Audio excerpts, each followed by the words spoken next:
Ladies and gentlemen, welcome to the Ariel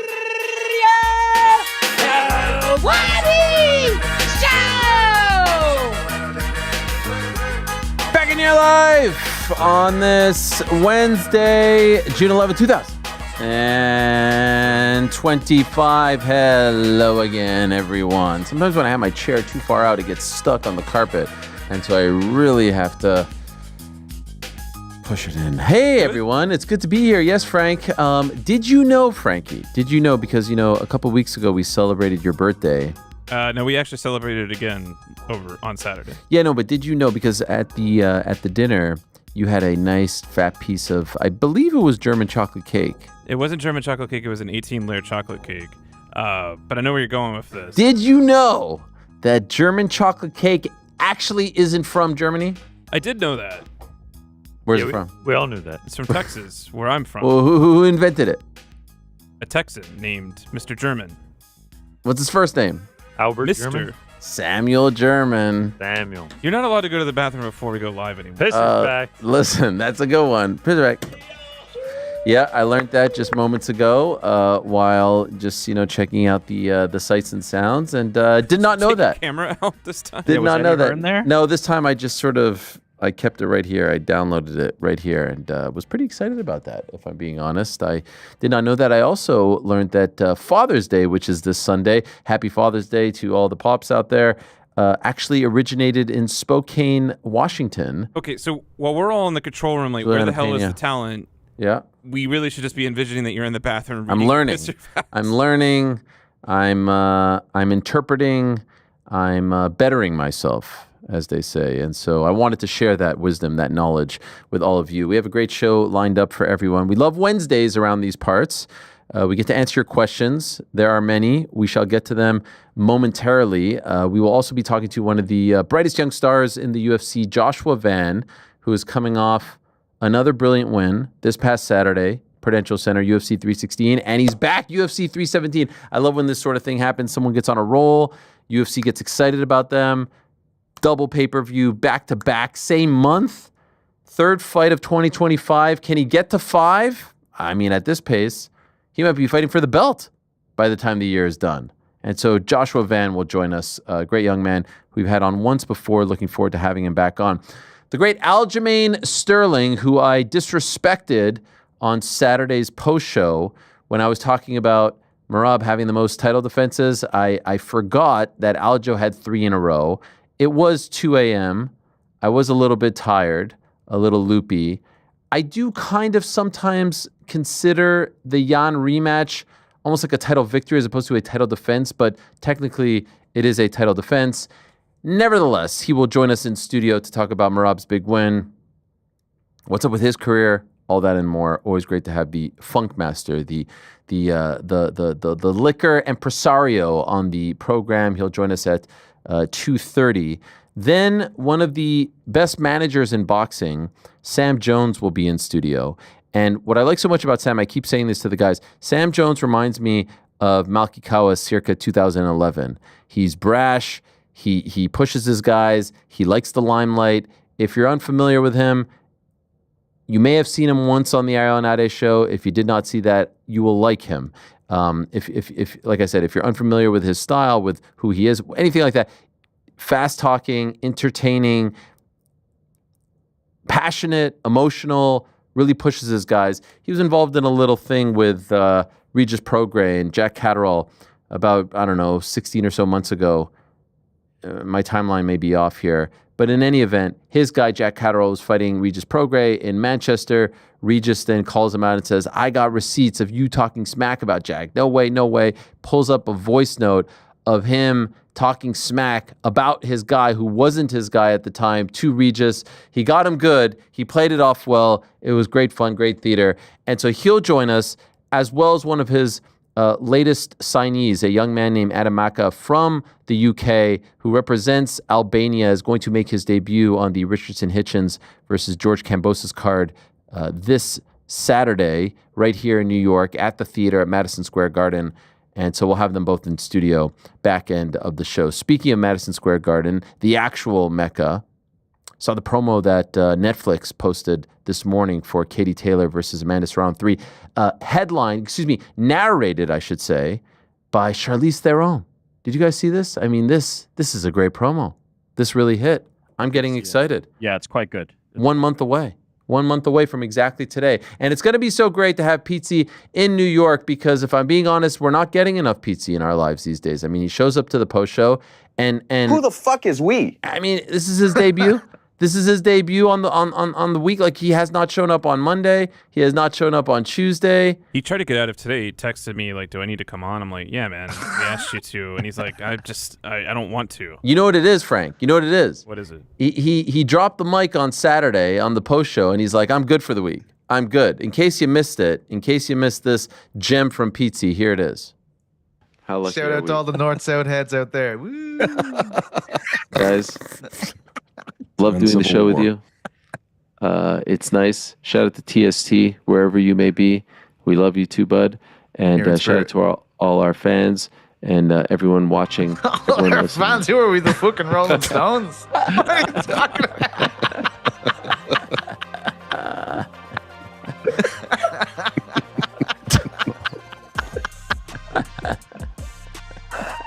I don't know why I said that. I don't know why. Peace and love. It's too late for this shit. It's too late for this shit. Oh my God. Thank you, everyone. Thank you, everyone, back in the control room at the HQ. We'll talk to you on Monday. Appreciate you watching and listening. That is so great. That's what happens on the post show. That's what happens on the post show. A couple of notes from that, PT. Number one, I don't quite realize how, like, your eyes are a quarter open. Okay, the best part about that is we're in the back, and like when he was not on air, I swear to God, Pizzi only had one eye open. He was chewing through yawns too. He was doing the thing where he's like, like I was like, man, it's like 7. I know, I feel so bad Pizzi right now. I sound like shit too. Like, I sound like I'm half asleep also. It's 2:00 in the morning. My daughter's right next door, throwing up, coming into my room. Well, yeah. I'm stressed out. I don't want to wake her up if she ends up falling asleep again. I hope you guys appreciate the post shows. Can I just say that? We're all in the control room just having a party. I'm not talking about you guys. We're like, oh, I'm talking about is the my people at daughter home. sick? I haven't been able to see her. It's What? it's that You're- delirious thing though, right? Yeah. Though, like we're all pretty delirious. It can go off in a second on those post-fight shows. I always remember that when we did it for some obscure fight night card when we were with Spotify, and you got that text message the next day, and it said that was the worst hour of broadcasting I've ever heard in my life, sent you that? because we were just laughing throughout the whole delirious. thing at the brilliant, great fun. Well, it's good to see you, How are you? PT. Yeah, like honestly, I thought you had a fantastic shows without me, so I was feeling a bit left out. So delighted to hear that. You know, had a big interviews. I'm sitting at home going, "Fuck, will I say? Well, I'm here if you need me." Nah. Then it just kept getting better and better, and I was like, "No, I gotta act like I don't even care at all." So to have this moment made me feel very good. Thank you, Ariel. Are those headphones there to your right? I don't usually notice the headphones there. Elaine took a lend of them last night. And she left them there. I'm Oh, fucking okay. so annoyed about this now. Can't believe this. How far is it? Can you not reach over and move it, or? You can't be bothered. Okay. Oh, yeah, just go ahead and throw them on the ground. So then when you call me, so saying your it's so headphones far aren't working. away. Oh dear. Hey guys, time now for everyone's favorite segment of the week. It is time.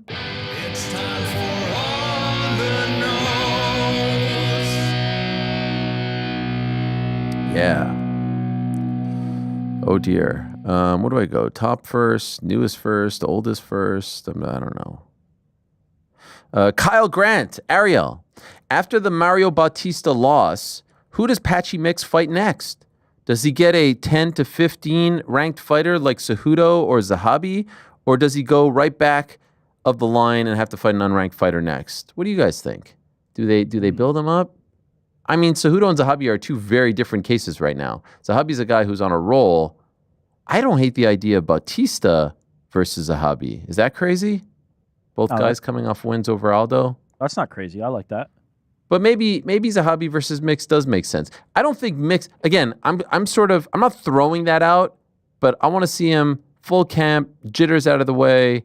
Let's give him a mulligan. he looked so dramatically different than the guy we saw in Bellator. He can't be that. I refuse to believe. Do GC's guy, Loke Dog, the winner of Loke Dog v. Kyler Phillips. I think that's a good fight. Oh No? boy. Loke Dog, Patchy Mix? So basically, so he is taking a step back then. For sure. Has to. You have Yeah. to. Like, Do you think he wants to step back, or do you think it's in his best interest? I'm not sure if it matters. I think that's what Yeah. UFC will give him regardless. you can't possibly match him up after that. You just can't. Yeah. You The need to reaction see to it's what been level he's awful. at. You need to see his real level. If that's the performance we can expect, it's not against top guys. Maybe throw him on an Apex card. You know, Headliner? like without the glitz and glamour, the bright Yeah. lights. I mean, he can handle it. He's fought in some arenas before. I don't know. Something. I'm surprised there hasn't been anything. Like, there hasn't been some kind of leak from the camp or something that, because it just didn't seem like him at all. I know we've talked about this ad nauseum now. I know every podcast and the MMA media guy has talked about this, but it was so underwhelming that, and I said this on Saturday on the post-fight show, it almost feels like there had to be something wrong. And I'm not trying to take away from Bautista. I thought he was absolutely brilliant. I thought it's the best he's fought by a distance. But Patchy I just can't believe that was him at 100%. I'm giving him a mulligan. I want to see what he comes back with. But yes, I think someone in the top, like in the 15 to 20, even like 12, 13 to 20 range. I know they don't rank 16, 17, 18, 19, but you get my point. By the way, if nothing else, just to erase the taste of this performance, right? Let him get somebody that he can look good against. Not necessarily, okay, he's in there with a top 10 guy and it's like, yeah, you look competent. No, get him somebody that he can go out there and style on and remind people who Patchy Mix is, and then you start doing the ascent. So yeah, I don't even want to see a rank guy. I just want to see somebody ho-hum, get through it, and then get back into the contention conversation. I remember, so Eddie Alvarez lost to Donald Cerrone in his debut, and then he came back and beat Gilbert Melendez. I mean, that's not much of a step down, if I'm being honest. But he had been was around. really close. That fight was really close. And also, he was a little more accomplished than Patchy Mix. Certainly. Here's Your Mom Goes to College. Ariel, if you were managing a young up-and-comer in the UFC, what way would you steer their career? Would you try and get in with the brass and bootlick, Ali style? Would you just allow the talent to take over and shine through, Tim Simpson style? Or would you push for a gimmick to ensure they always are selling pay-per-views, Chael/Lambert with Colby? I mean, I think I would be more Tim Simpson style, if you will. 10 to 12 solid people, one per. I like his business model. Shoots for one star in every division and then goes all in on that. Now, part of getting bigger, part of being successful, you'll probably start adding more, and there might be some conflicts here and there, like he was almost going to have to deal with Leon fighting JDM. But I like that style. Doesn't puff his chest out too much. Supports his guys on social media and whatever. Doesn't do a million interviews, and speaks when he needs to speak. Now, I don't necessarily think, like what you're saying here is, I don't necessarily think what Ali does as far as the media is bad. He somehow gets. Let's be 1,000% clear about this. He asks for a lot of these interviews. I've been on the receiving end. Get me on the show. Get me on the show. So you see him popping up. I just think a lot of the managers these days don't want to do the interviews, honestly, like the Lloyd Pearsons of the world, the Tim Simpsons of the world, the Danny Rubensteins of the world, the Oren Hodaks of the world. Audie hardly does any, like, they just don't want it. He likes it. He likes the attention, and he feels like he's doing his guys some kind of favor by speaking on their behalf. And a lot of his guys aren't the best speakers. And so, it helps. And there is a method to the madness. You come out and say Justin Gaethje's going to retire if he doesn't get a title shot. People start talking about it, and you're kind of wedged into that conversation. But then when you refer to the bootlick style, you're talking about the relationship with the brass.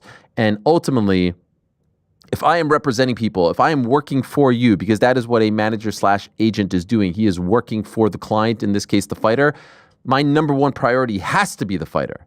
For a lot of these guys, he's at the top of the list. His number one priority is his relationship with the UFC.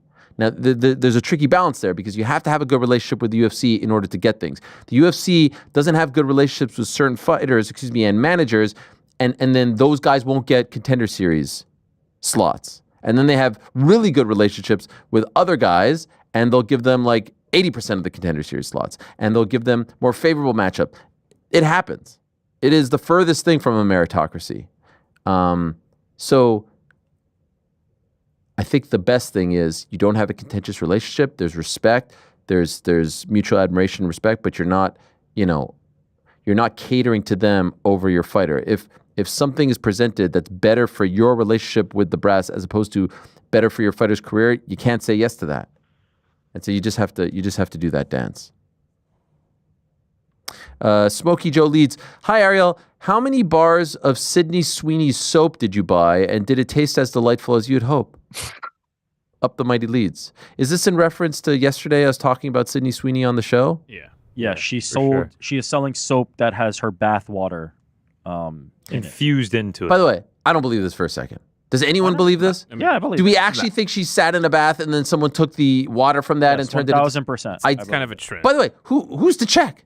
How do we know? No, there's no way to People They have only check. sold like recorded them doing 2,000 it. of them. Is there a video? Like, do they have photos? Do they? But like, even if they had You're photos asking or for a video, different I was product gonna now, say, Ariel. you Different asking for the product. link, bro? no. All I'm saying is certificate of authenticity. If I buy an autograph from like a store, like a memorabilia store, they'll often show you the photo. so you're asking if somebody was there watching Sydney some take photo- the bath and then No, going, you know what We I'm want to talking see about. her in the By the bath. way, no one said she had to be naked in the bath. She could be in a bathing suit. Like, I'm just saying. there's no I way to don't want the verify, soap but then. I don't want the soap. She's wearing a bathing suit. What the fuck? No way. And also, is this like water that she used to actually bathe herself? Like she was It's her dirty? bathwater, man. these It are better the be. questions It better be. that an interesting I got- consumer would ask. I guess I you're got Look, questions. we're always lined saying up. recycle, reuse. You know, she's just doing right by the. I'm calling cap. I'm calling cap on the whole thing. I believe it fully. I believe Class it too. action? Sydney's just- bathwater bliss. Here it is. Yeah, okay. They're just Transaction.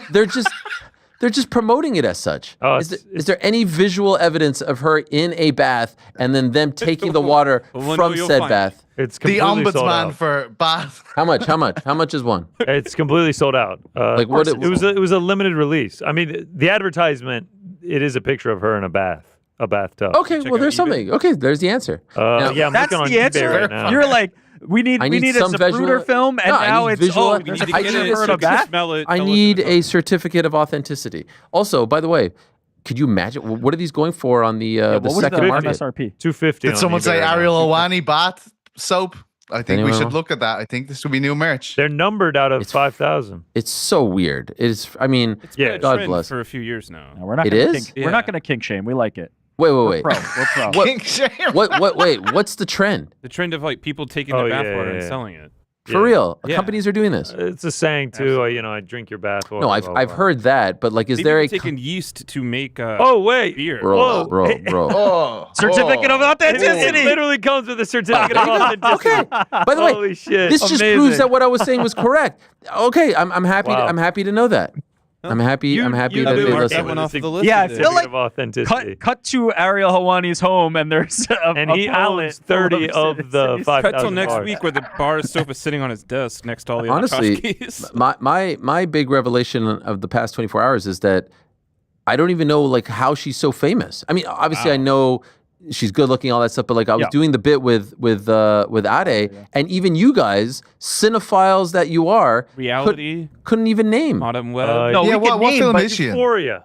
That's Euphoria? what she's really famous for. Titanic. we could name, but it is accurate to TV say show? she's not in. She's in Titanic. Yeah, Yeah.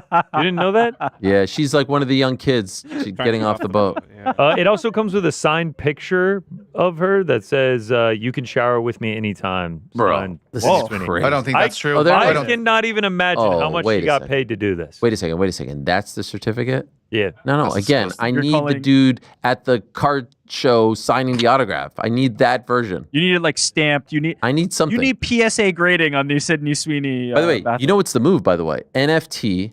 Yes. All right. Of her saying, "Hey, come, I'm gonna take a bath right now."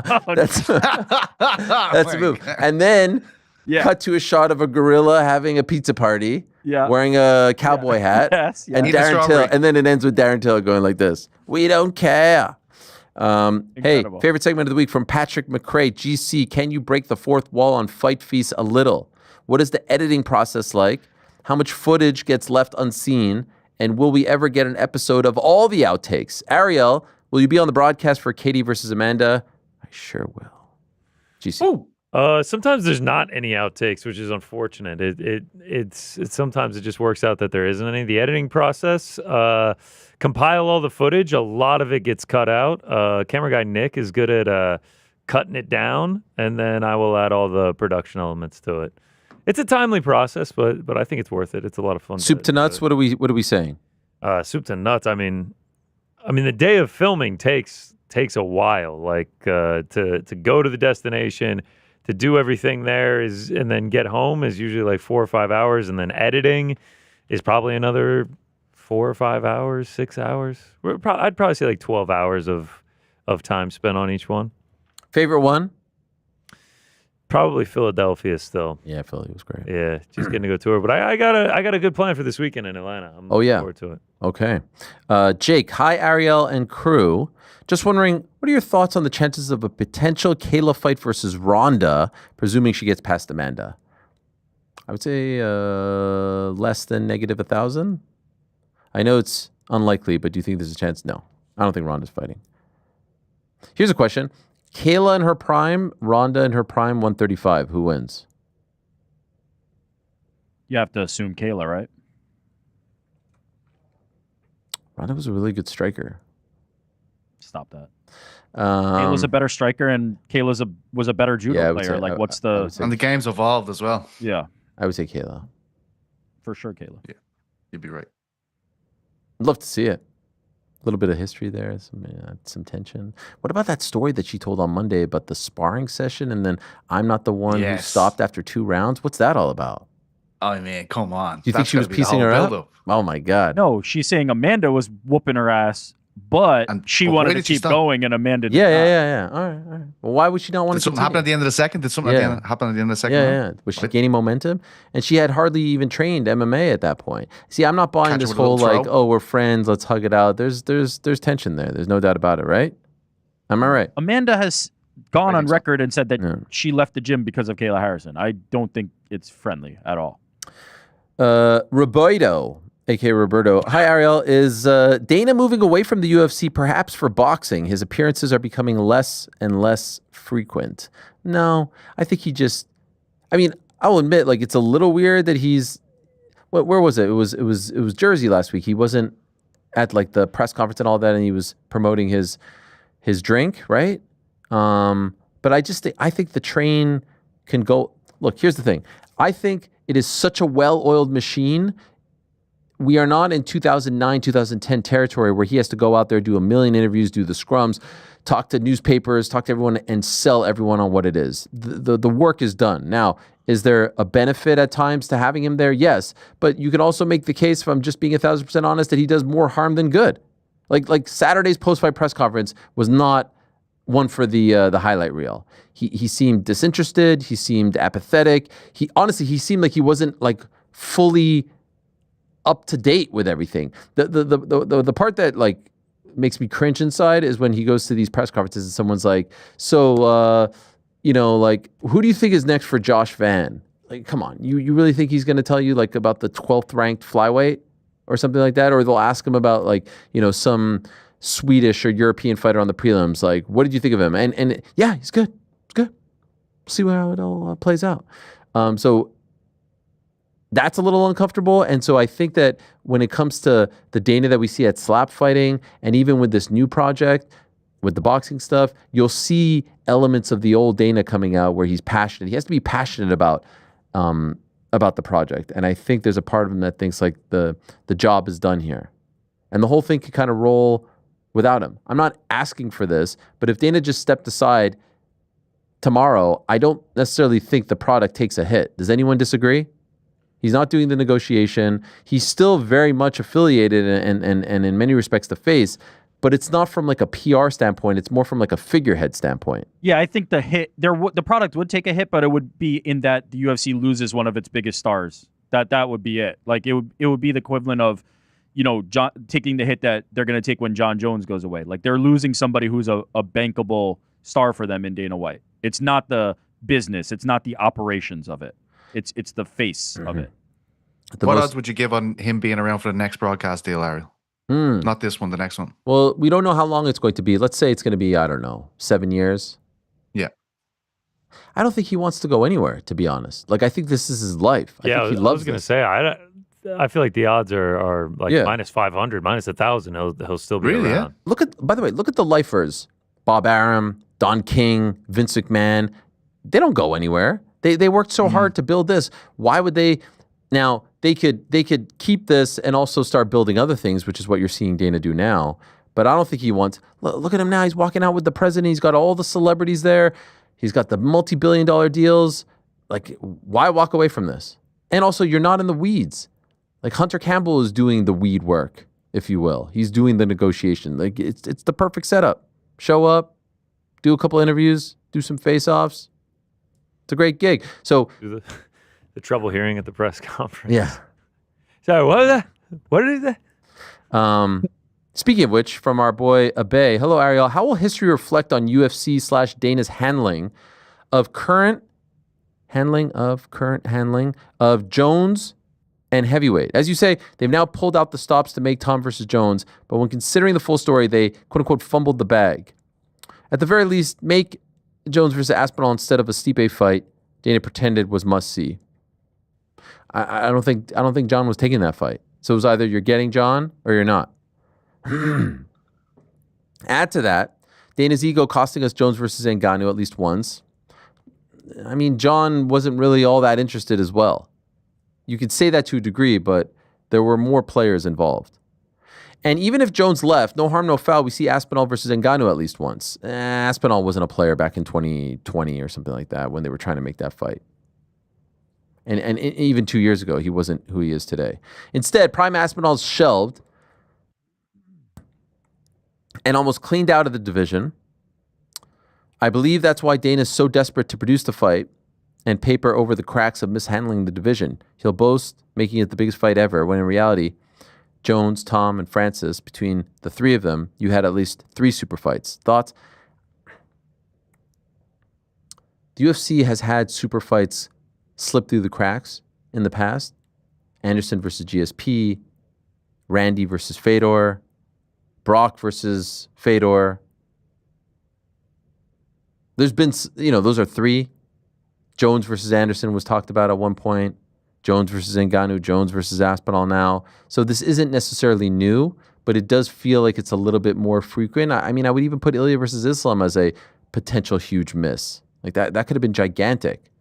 Definitely. But ultimately, I don't think it's going to be it'll be a bigger stain on Jones's legacy than Dana's legacy. But also, by the way, I mean, let the record show, Francis Ngannou came on this program and said they offered him the money to fight John Jones. Like, that was what the deal was. Yep. Francis Ngannou went a different direction. That was not Dana White's ego. That was Francis Ngannou saying, I want this offer over this offer. They wanted him to fight John Jones. So that's not on Dana. The offer was what the offer was, and Francis went a different direction. But that's not Dana. And this time around, according to my reporting, they have given, or at least offered John what he wanted. Yeah, that's not Dana then. That's not Dana. Sorry. Speaking of Dana, from Cosmo Kramer, good afternoon, Ariel and crew. Dana White called you to ask for your advice. How nice. He needs a September pay-per-view to hold since Noche was switched to a fight night. He wants you to pick the location and the main and co-main to generate the most viewership possible for the fighters that are currently not booked. Where and who are you choosing? Have a nice day. Wow, what a question. I like this. Well, you have to look at who's available, right? So Pantoja will have fought in. I'm going through the roster here, the rankings. Islam v. Islam v JDM. Yep. Well, honestly, if there are no roadblocks, and Ilya gets by Charles, I revisit that. That's the biggest I can do make. Tom and John now, right? Because they're both not booked. Yeah, but let's assume that they're not available. There's Marab out there. What do we got here? Oh, there's Marab out there. Volk out there. There's JDM. There's Islam. DDP both fought in August. Oh, there's Zhang Weili versus Valentina. Can I do Ilya versus Islam and Zhang versus Valentina? I like that 1-2 punch. Ilya's booked. No, I'm saying he gets by Charles. He fights 2 months later. What do you think? I like it, but I don't Risque? think you're following the rules if I'm being honest. Why? The fight's in 2 Because weeks. fucking Ilya's booked. The He fight's said he isn't booked. Okay, well, Zhang versus Valentina. And can I do an all-women's card? Kayla versus Amanda? That'll play. Merab v. Volk. Pereira versus Ankalaev? No? Don't love it? Who's Calm Volk's? down. Volk's number 1 contender? Merab super fight. Arnold Allen. Arnold Allen versus Volkanovski and Zhang versus Valentina. Where is it happening? The UBS Arena on Long Island. Oh, I should do that. I should do that Stop. Long Island card. I should do that Long There you Island. go, yeah. That's the one. That's the one that for Being Vola. Vola. Yeah. Trevor North, Ariel and crew. Are people being too hard on Merab for not finishing fights? His last opponents have been Umar, Sean, Cejudo, Jan, Jose Aldo, all of whom are incredibly difficult to finish. Also, are there any similarities between the antitrust lawsuit and collegiate athletics receiving NIL money? Both are not considered employees of the governing entities, UFC and NCAA. Well, first of all, regarding Merab, I don't think people are being too hard on him. I think Merab's getting a lot of love now, right? I think he's getting a lot of love. And plus, the sport is very much like, what have you done for me lately? And his last fight was a stoppage win over Sean. Speaking of Sean, he did a podcast yesterday with his coach, Tim Welch. And, you know, I'm very impressed with how level-headed he is. Like, he's just not emotional and not offering excuses. Obviously a little bummed and disappointed, but if you missed that, it's a really interesting look at how he's handling all of this just a couple of days removed. He's one of the guys that does something that is rarer and rarer these days, which is you don't shit on your opponent before you fight them. Instead, you say they're fucking fantastic, and I'm going to beat them. And when I do, then you're going to know how good I am. And he's like, he said going into the first fight, Merab's a hard motherfucker. Said it heading into this one, and then said it after the fight. Like, that does you wonders because you're really taking the challenge seriously, and also now you didn't get beat by somebody who sucks. You got beat by the best bantamweight in the world. Yeah. I've always liked the way Sean O'Malley has handled it. I saw some recently do the opposite, and I'm like, oh, this could. Who was it? Damn it. I mean, we were just talking about Patchy Mix, who said this guy's replacement there it level is. talent. He's a bum, It's and then such- you lose to a bum. Yeah. What are you? Yeah. So it doesn't 100%. work that well. Sean O'Malley's The best example of this is Tommy Fury, who called Jake Paul a bum and then reacted like he had just won, the heavyweight title of the world when he beat him. Cried, yeah. Yeah, I'm like, wait a Literally second. cried. I thought he was a bum. And now that's you're a great reacting one. like it's That's a the great biggest win of your life. Yo, Patchy said he was looking past the guy. Yeah. Like, that Through was him. his interview. I'm He was looking through him. He's not even in that's front what of he me. said. He said he was going to submit him and then submit all his coaches as well. Jesus. Yeah, it just doesn't look good. And also, The amount of lines that he said. Yeah. The belt is Called him a mine. journeyman. Rob is just holding it for me. Jesus. That's what he said to Chuck in his interview too. Like, Merab used to roll with me. That's what he said. Like I wasn't rolling with Merab. He was rolling with me. But as you can see, if he had just come in with like, look, I'm getting my debut. I'm excited about it. Mario Batista's a really hard opponent. The landing is softer. But at the same time, look, if he comes out looking like roses out of that, it was worth you roll it into the Conor McGregor thing. You just keep rolling hot at the table, but it doesn't look good. I think Sean O'Malley does it perfectly every time, if I'm being honest. Cape Town Matt, hey Ariel and team. While listening to that really awkward chat with Derek Lewis, I kept wondering, is Ariel going to tell him to get lost? Did you think that at all? I'm struggling to work out why he agreed to the interview. I then wondered, have you ever asked a guest to prematurely end a live interview on the show? I've been watching you guys for years, and that interview with Derek was the most awkward I've seen. Thanks for everything you do, and hashtag strip John Jones. Here's the thing. I will answer this, and inevitably, there will be comments of Ariel's crying about. Look, no, I'm answering the questions just for the record, and I'm sort of going in chronological order here, bouncing around a little bit, but I don't read these beforehand. I try to read the first two lines just to make sure that everything is kosher. I did not enjoy the interview, as I said last week, but I did not think of ending it. I don't know, Rick, you may remember, I don't think I've ever ended an interview prematurely. Obviously, some go longer than the other, but I've never been like, all right, see you later. the worst one was probably the Bryce Mitchell one back in the day. The one where I think it would have been justified, but I prefer almost working it out. Strickland, you remember he was like saying some stuff to me, but I don't mind the friction. I don't mind the awkwardness. I don't mind the tension. But I do think Derek was trying a little too hard to create a moment, and it just wasn't there. I get his sense of humor.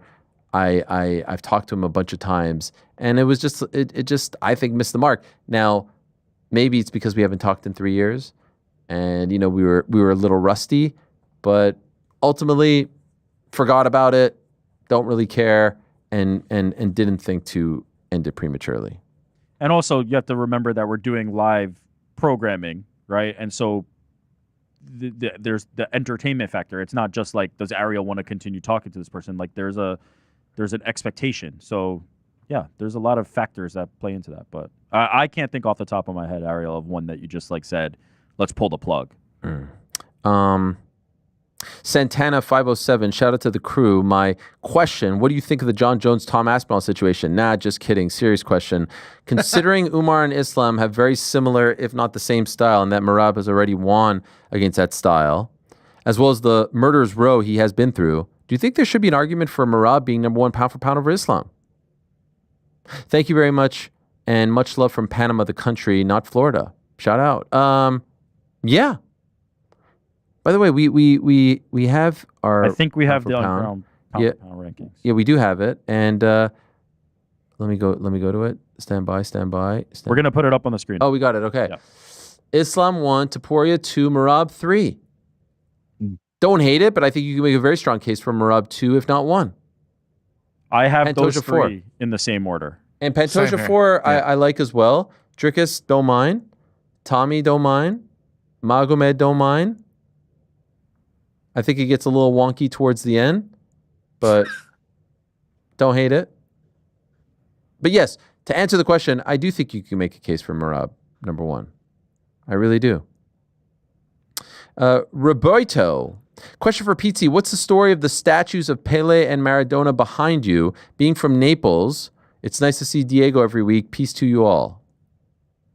I got these when I was on the Amalfi Coast. Must be before nice. we started this show.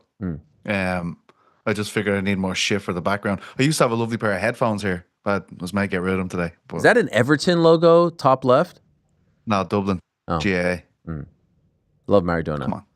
Life is life. We have Baggio there as well, mate. Oh, where? For the Italians. Ah, you're covering him. Look at the ponytail. Roberto Baggio.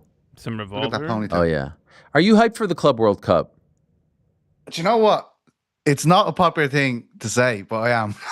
I know. Hipsters hate everyone's it. giving out about it, but I'm actually fucking really excited. Well, because the summer... I'm trying to crawl into my DAZN contacts Yeah. DMs, just like, oh, it's funnily enough, I'll be in America that week. Oh. And they're just like, all right, cool, man. Oh, that's I'm like, right. You'll be here for the final. Yeah, that's what I'm saying. I'm texting everyone going, and are you working at the event? And they'd be like, just not writing me back, but I'll get one of them. I'll catch one of you, DAZN fuckers. We should go to the final on the, what is it? It's on the Sunday. It's on the 13th. Yeah, let's do it. Let's go. It's at MetLife. Yeah. Oh shit! No, I'm flying home on the Sunday. Ah, We could go to the semis. Is the semis at MetLife too? Yeah. For the uninitiated, why is it not like Tell us, PT. Give us it's the kind of- prestige? Like, why do people not want it? They see it as like a money grab. Like there was, there's already a lot of complaints about how much the players are playing. That is true. I don't understand how they was- do it. Yeah, it's crazy. And then there was a big kind of protest a couple of years ago when they tried to bring in this Super League, and this is just kind of seen as an extension of that. But here's I remember when they were doing that Super League. Here's the thing, Rick. This is the first time that they've done this format. In the past, the Club World Cup would be like, wouldn't it be like in January. December or something? Yeah. And they would take like 4 top teams from different regions and it would be in some like random city and no one would care about it. It wouldn't even get like a blip on the radar. It would be like UEFA Nations League. Of course, some would care, but it would be nothing. Now what they've done is now what they've done is they're trying to recreate the World Cup. So instead of being a yearly thing, it's going to be a once every 4-year thing, and it's going to be when there's no World Cup, no Euro Cup. So in that little and no Women's World Cup. And so this year, this summer, everyone loves the summer global tournaments. This was an off one. Perfect. Copa America was in America last year. This is in America this year. World Cup in America next year. Perfect for them in their quest to grow the game. And it's 32 teams, and now it's going to be every 4 years. So they're going to try to make it into a thing like the World Cup and Euro Cup, where it's a lot more prestigious and not just this watered down thing. So this is the first time ever that it's this format, and you'll only see it again in 4 years. DAZN paid a crap load for it, reportedly over $1 billion. They've got the rights. TNT has but the that rights. was donated by Saudi Arabia. Saudi Arabia donated $1 billion, and DAZN. I mean, neither here nor there. I don't know. Is that a fact? I don't know. Is that like reported? That's a report I heard. Yeah. Sure. That's what I heard. I mean, yes, DAZN maybe doesn't have that kind of liquid cash. It's a huge get for them. And I'm curious. I've seen reports that the tickets aren't selling very well. Like Inter Miami is giving away and stuff like that. The weird thing about it is it sounds like the qualification was a little wonky. Like they really wanted Messi involved. And so they did this one thing where like, oh, okay, because you won this random thing, you're in. Yeah, the best fans award. They want some random thing. So that kind of takes away from it. But I think who can participate? It's any soccer club in the entire world. So it's like X amount from Europe, X amount from Asia. I don't know what the threshold is though. And so they gamed it a little bit to get Messi in there. They gamed, and then even for like some of the English clubs, if you go in, you could type in like how do you qualify.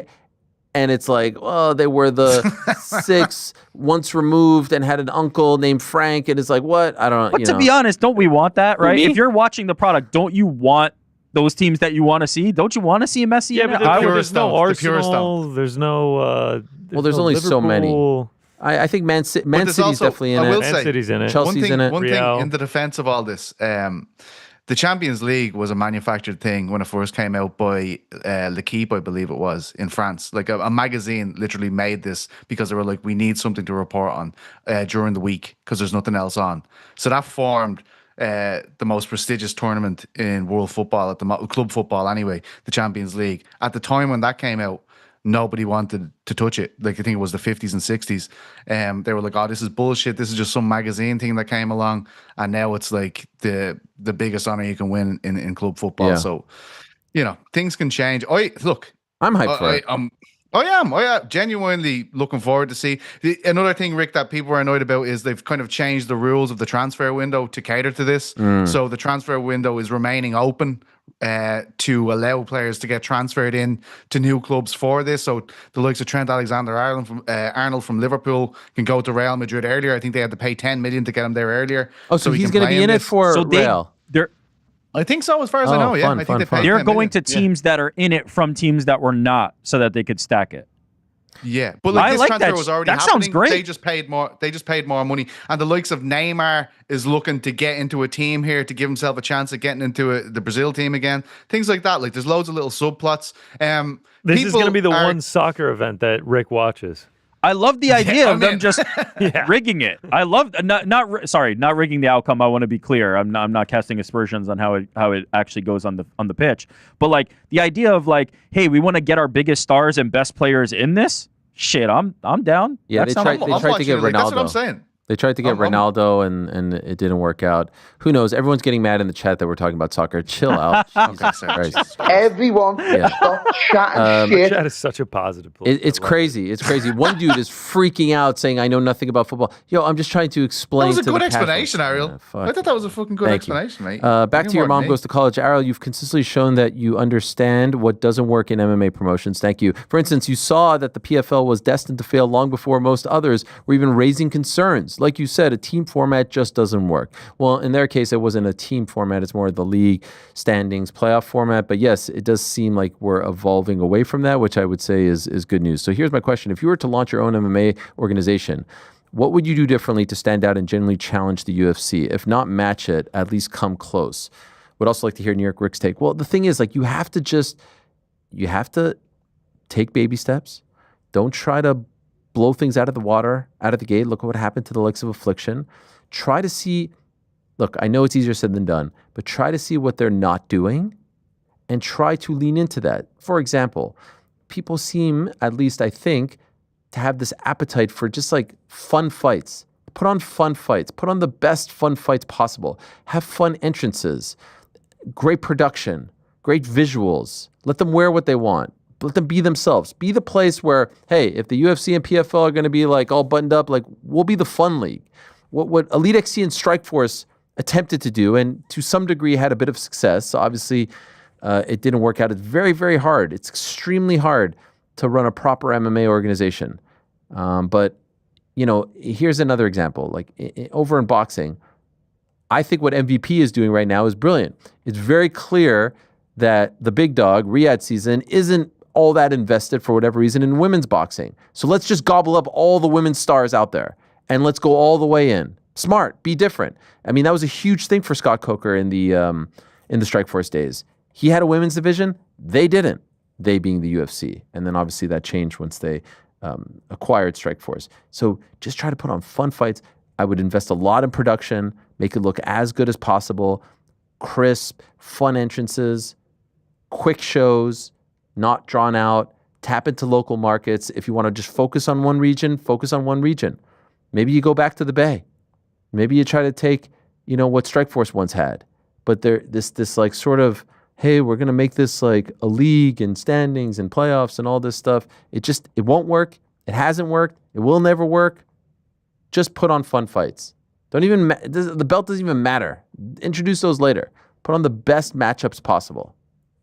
That's where I would start.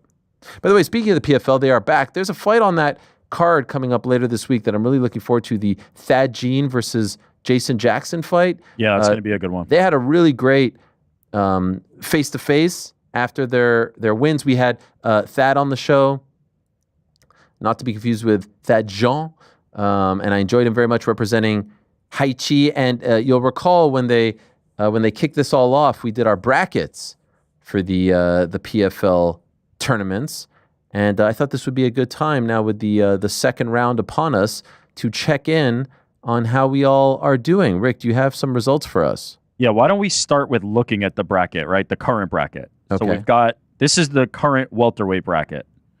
And so that's tomorrow at 11 p.m. Eastern on ESPN, main card. That's right. Those are two really good fights. Yeah, we've got the matchup that you just mentioned, Jason Jackson and Thad Jean, and then Storley still in it, and Kukuri, who got by in the first round. So now, let's see who's still live, actually, from the picks that we originally made. Let's see.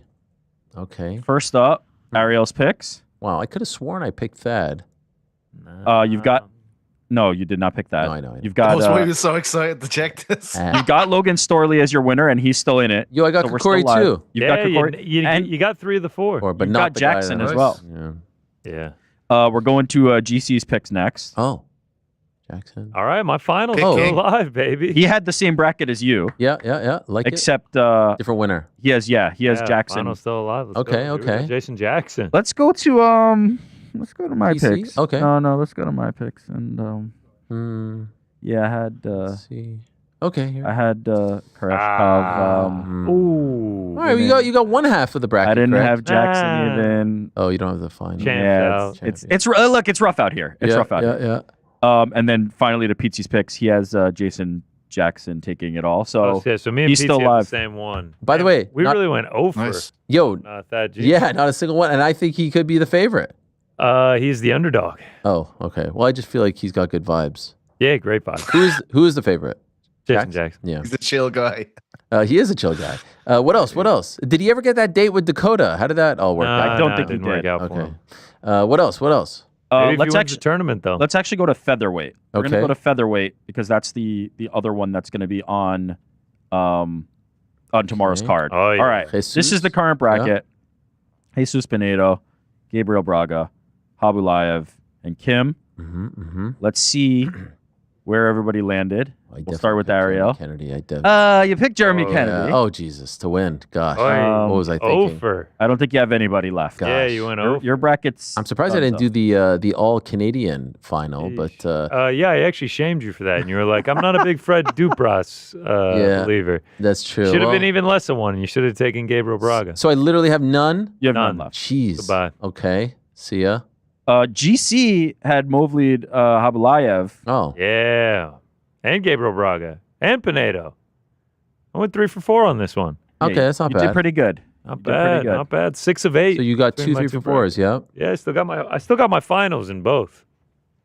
I did okay. I've got my guys left. I've also got Movlid winning, but I had Adam Boric winning.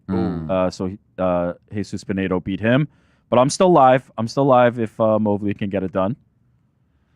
How did Pizzi do? Pizzi had the exact same bracket as me. Pizzi had the same bracket. Okay. All right, so I think I'm in first right now. Yeah. You're at first, but you're in first everything. You're the pick king of this group, GC. Yep. It's exhausting.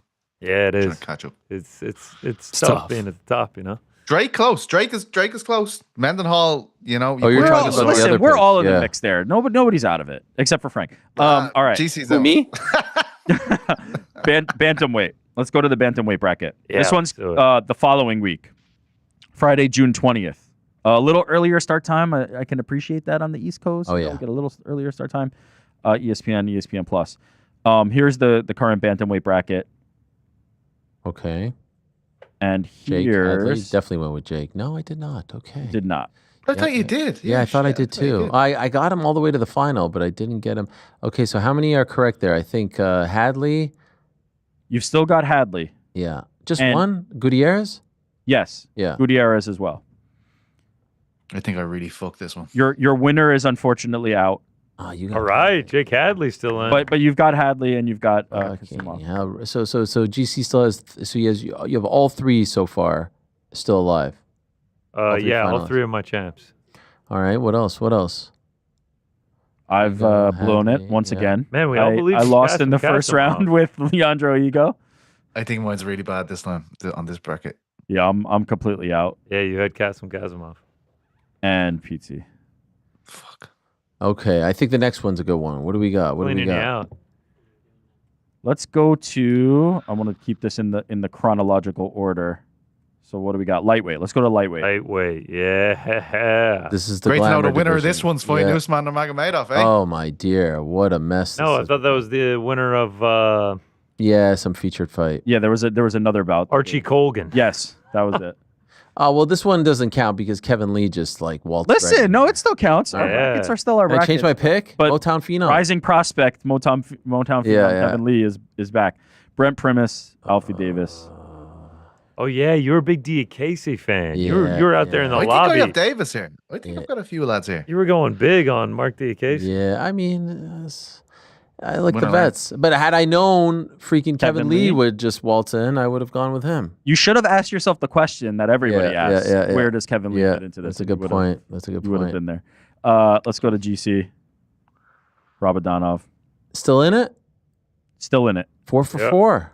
Yeah. Son of a gun. Took out your boy Diakese. Son of a saint. I heard that this past week. I like that. Instead of son of a bee, son of a saint. What else? Yeah, I had Shabley. And I think I'm doing good here. And here comes Pizzi. Pizzi had Shabley too. No Diakese for you, huh? Shabley got bounced? Yeah. No, didn't he have to pull out? He got sick? They don't have Alfie Davis, no? Yeah. All right, let's keep going. What else? Let's go to heavyweight. This is fun. It's great. We've got Moldavsky and Romanov. What's at stake, by the way? We never actually discussed that, by the way. We never kind of outlined $100,000. GC's feeling good now. GC's feeling good. The winner has to give us 1%. All right, here we go. So we got Romanov, Moldavsky, Nascimento, and Popov. Okay. Popov. Pop on. Ariel, you're still in it. You've fucking Popov. All right, and Moldavsky. They're both in it. All right. So this is my best one, heavyweight, baby. You're doing June 27th. Watch party in Vegas before fight week. Let's not get ahead of ourselves. All right, what do we got? Yeah, Romanov. Wow, and Popov. You got everyone, huh? I think I just missed the Nascimento one. No, but all your finalists. No, not Babley. He's right. He had one incorrect. Why the fuck did I pick Babley? Okay, what else? Your boy got them all. Let's go. Boys got all 4. Nice. Heavyweight was my bracket. Now I just need a Romanov win. And then Pizzi. Popov, all right. Bill Stenny, huh? Yeah. I can't see shit, boys. I'm just taking your word for whatever it says there. I'm just like, yeah, okay. All right, let's go to light heavyweight. Okay. Is this the last one? No, we've got 3 more. Jesus. All right. Fucking hell. Oh, fuck. Light heavyweight. Let's power through these. Yeah, Shoeface, Simeon, Powell, Sullivan, Cauley, Phil Davis. All right, how'd we do? How we do? Phil Davis, Sullivan, Cauley, Shoeface, Simeon, Powell. You nailed it, Eric. 4 for 4, baby. Yeah, Phil Davis. What else? I got Rob, Sullivan, Cauley, Carl Moore. Who made these fucking picks for me? These are awful. Who put the gun to my head when I was picking these? These are awful. What is going on here? I did well. There's Rick. Yeah. Tell me how I did. I'm judging by your noises I on did all well. these brackets. I did well. PTU had Rob, Sullivan. Yeah, why did we believe in Carl Moore and Carl Albertson? Carl Moore's had some fucking great fights, all right? Leave him alone. We were really hoping for a Carl on Carl weekend there. And it didn't happen. The big rematch. Big rematch. Middleweight, what do we got? Yeah, let's do middleweight. Fabian Edwards, Josh Silveira, Dalton I know Rasta, I'm doing fucking well here. Aaron I'm doing Jeffrey. well here. Impa, Josh Wow. Silveira, Sadi Busai, Aaron Jeffrey. Aaron Jeffrey's still alive, though. Yeah, best of luck, me. Yeah, Impa. Impa is my champ. Fuck. Yeah, so did I. Jeffrey. Oh, well. Yeah, So did I. Tough. Pizzi, Fabian Edwards champ. Come on, the fucking Edwards. Yes. Don't forget about old Mike Shipman. Oh, Shipman, huh? All right. Man. What do we have left? I Finish think it just off with women's flyweight. Women's flyweight, yeah. Go to Ditcheva. Oh yeah. No, she is not in it. Shaka I Lova, picked her. Jenna Bishop, Liz Carmouche. I took a few Hail Marys in this bracket, if I Laura remember Dana. correctly. I remember you That talking all me lost. through your process. You were big on the Hail Marys on this one. They all lost, I believe. Ariel can't win this one. Ariel out. Fucking hell. De Los Santos gone. Pizzi can't win Pizzi. this one. Kanawatani was a solid pick, man. News to me. New York Rick, Liz Carmouche. Tyler Santos out. Only An old person with GC. Liz Carmouche. I mean, Damn. People have no, told Tyler me did us no favors Yeah, there. come on, I Tyler. know. I'm a women's Top flyweight specialist. Top tot. Cue the Oban Elliott, please, Frank, if you will. Fucking hell. Can't wait for that card tomorrow. That is tomorrow on ESPN. 11 p.m. main card start. Nice. PFL After Dark. Nice. Yeah. Fucking hell. There it is. PFL with breakfast pizza. Oh, Jesus. Or Christ. or just when the local closes down, right? Isn't that around the time? Yeah. They'll be doing lock-ins. Everyone will be dying to see it. Let's go back to a couple more questions before we say hello to Josh Van. Ariel, why would John Jones rather fight Francis instead of Tom? Francis a little bit older. I think the skill set favors him. And a little bit older. I think he's talking shit and is only saying this because he knows that there's a 1,000% chance, no chance of this fight happening. That too. That 100% is accurate. Yes. I think if he was offered $50 million to fight Francis, he would still not take it. I don't know about that. I think he would take it. What do you guys think? You think he takes it or not? Yeah, I think he takes it. Yeah. What's up, Ariel? And the boys. A few things I'd love to get your opinion on. You could only get one. You can assume all are in their primes if you want. John versus Tom, John versus Francis, Tom versus Francis. In terms of Joe Pyfer saying fraud checked is when you fight tougher competition and get absolutely finished or the fight isn't close, wouldn't that really be a reality check? Fraud checked would have been losing Bo Nickel to Jamie Pickett or Cody Brundage losing to RDR. We need to see Mario Bautista and Song Yadong fight. Winner fights Marab after Corey, if not Mario and Song. Can I tell you something about Mario? Yeah. I feel like people really love Mario now. I don't agree that I didn't see that. Like he still feels like he's flying under the radar. Oh no. I look at the comments and then I see a lot of all my homies forgive Mario, all my homies love Mario. The best thing to happen to Mario Bautista last week, obviously Not getting the mic. Not getting the mic. That was We the were best thing. freaking out or at least I was. I was like, "What the fuck is this?" That was the best thing. This guy just beat Patchy Mix and they can't give him a goddamn mic. Yeah. What was the three options? Were the permutation of John John, versus Tom, Tom, and Francis? Give me John and Francis. That's my number one.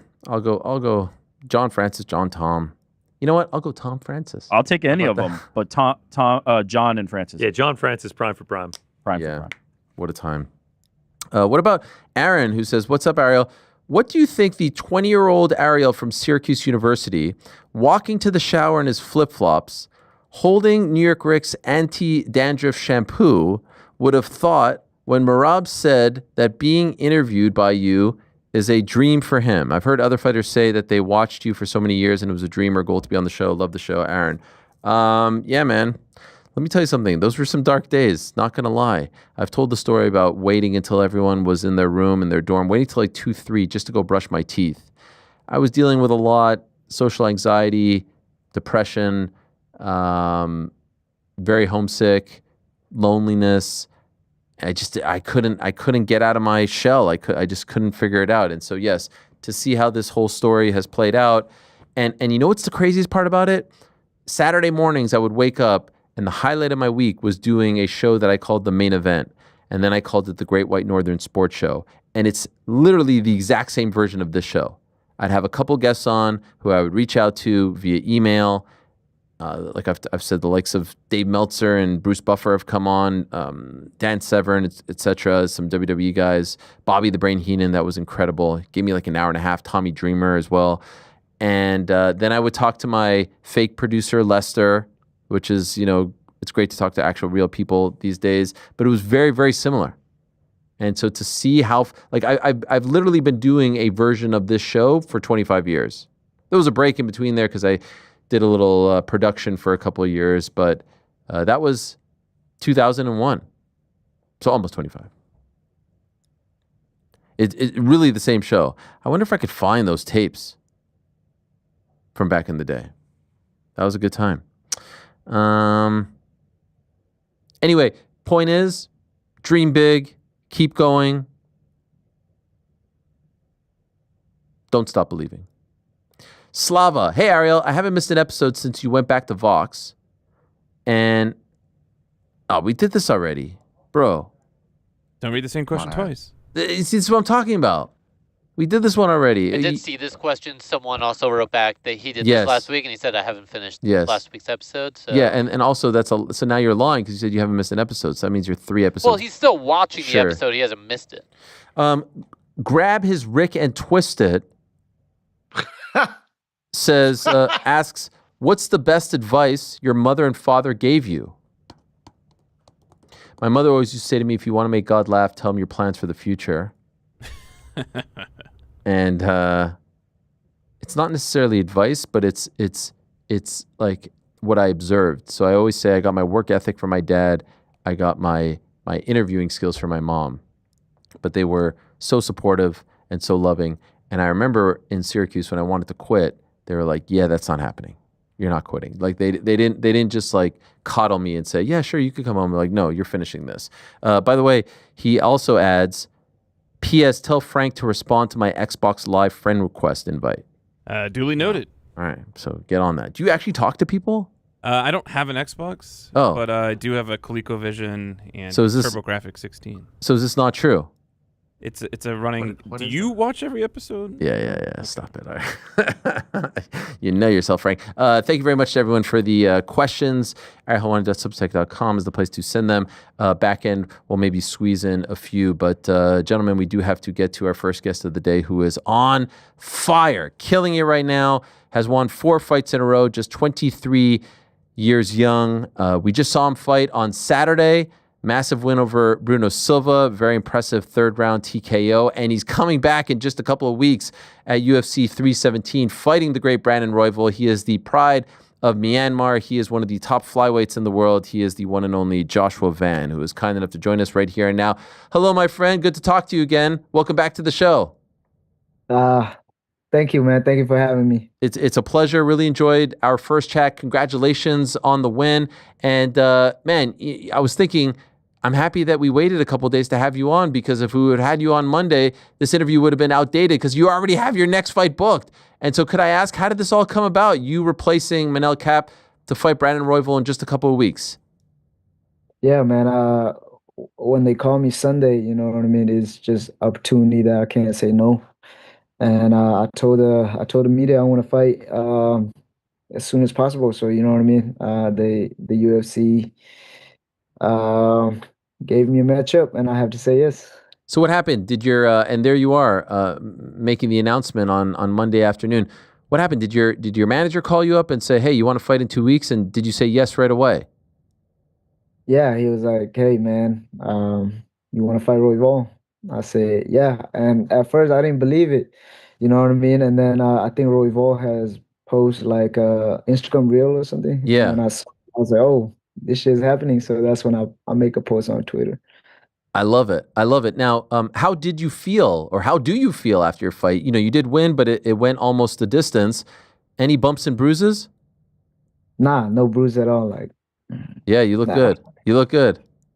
Yeah. He's a tough man, man. Bruno Silva, shout out to him. He's a great guy. You know what I mean? I knew that I was gonna finish him, but you know what I mean? So you knew you were going to finish him, but it came relatively late in the fight. Were you at that point disappointed that you had not finished him? Nah. If you listen to my corner, they want me to take it slow. You know what I mean? Like my previous fight, I always chase for the knockout, and that's probably why like a lot of people get away from me knocking them out. You know what I mean? This time, I could have had him in the second round. You know what I mean? But I just let it flow. The look on your face there as you're celebrating on top of the cage, it's happiness, but I also wonder if there's a little relief there as well, because your first 3 wins in this winning streak, you know, they were decisions, and you wanted the finish. So is there a part of you that's like, yes, I got one. This is what I was looking for. Yeah. And it was like, it wasn't just like the finish, you know what I mean? It was how I did it, you know what I mean? Yeah. So it was just amazing, man. I go up there and I was like, I just suck it in, you know what I mean? I kind of feel like this, I mean, this opportunity is incredible that you're getting, because it's a huge card, International Fight Week, against a guy who has fought for the belt before. There's a strong case to be made. You win this fight, you're the #1 contender. Do you think that's the case? Yeah, for sure. Win this fight, I'm the #1. Have you been told this? You win this fight, you're getting a title shot? No, but like who am I supposed to fight next? You know what I mean? I just like, if I beat the #1 guys, I'm the #1. So that's what I'm thinking right now. Yeah, I know you did mention Brandon Moreno, right, for Noche UFC. So he would be another big name, but I guess in your mind, you win this fight, you're fighting the winner of Pantoja KKF. Yeah, for sure. The only reason why I call out Moreno was because you know, everybody in the top 15 got a matchup and stuff like that. You know what I mean? And it was just me and him that were left, and he said he want to fight on the Noche, so I want to fight in Texas. You know what I mean? So that's the reason why I call him out. But if they give me a title, yeah, I'll go for the title. You see Royval over there, ranked #1. You're ranked #10. Shout out to him for obviously taking the fight. Is he someone that you have been watching, thinking about fighting for the last couple of years? Nah, to be honest, I didn't think I was gonna fight him next. You know what I mean? But when the opportunity come, I was like, hell yeah, I'll take it. But you know what I mean? I don't really watch fights, so but now when they call me for this fight, you know what I mean? I went back and watched all his fights. So. Oh wow! Did you even know who he was? I mean, yeah, I know who he was. You know what I mean? He's the top guys in the division and stuff like that. But I ain't really watched like all of his fight. You know. Sure. So do you watch fighting at all? Like this weekend, will you watch the card? Who's fighting? This is Usman Buckley. It's just, you know, it's a fight night. It's a solid card, not a pay-per-view. Are you a hardcore fan who's going to watch every weekend, or if you're not fighting someone or there's no flyweights involved, you'd rather do something else?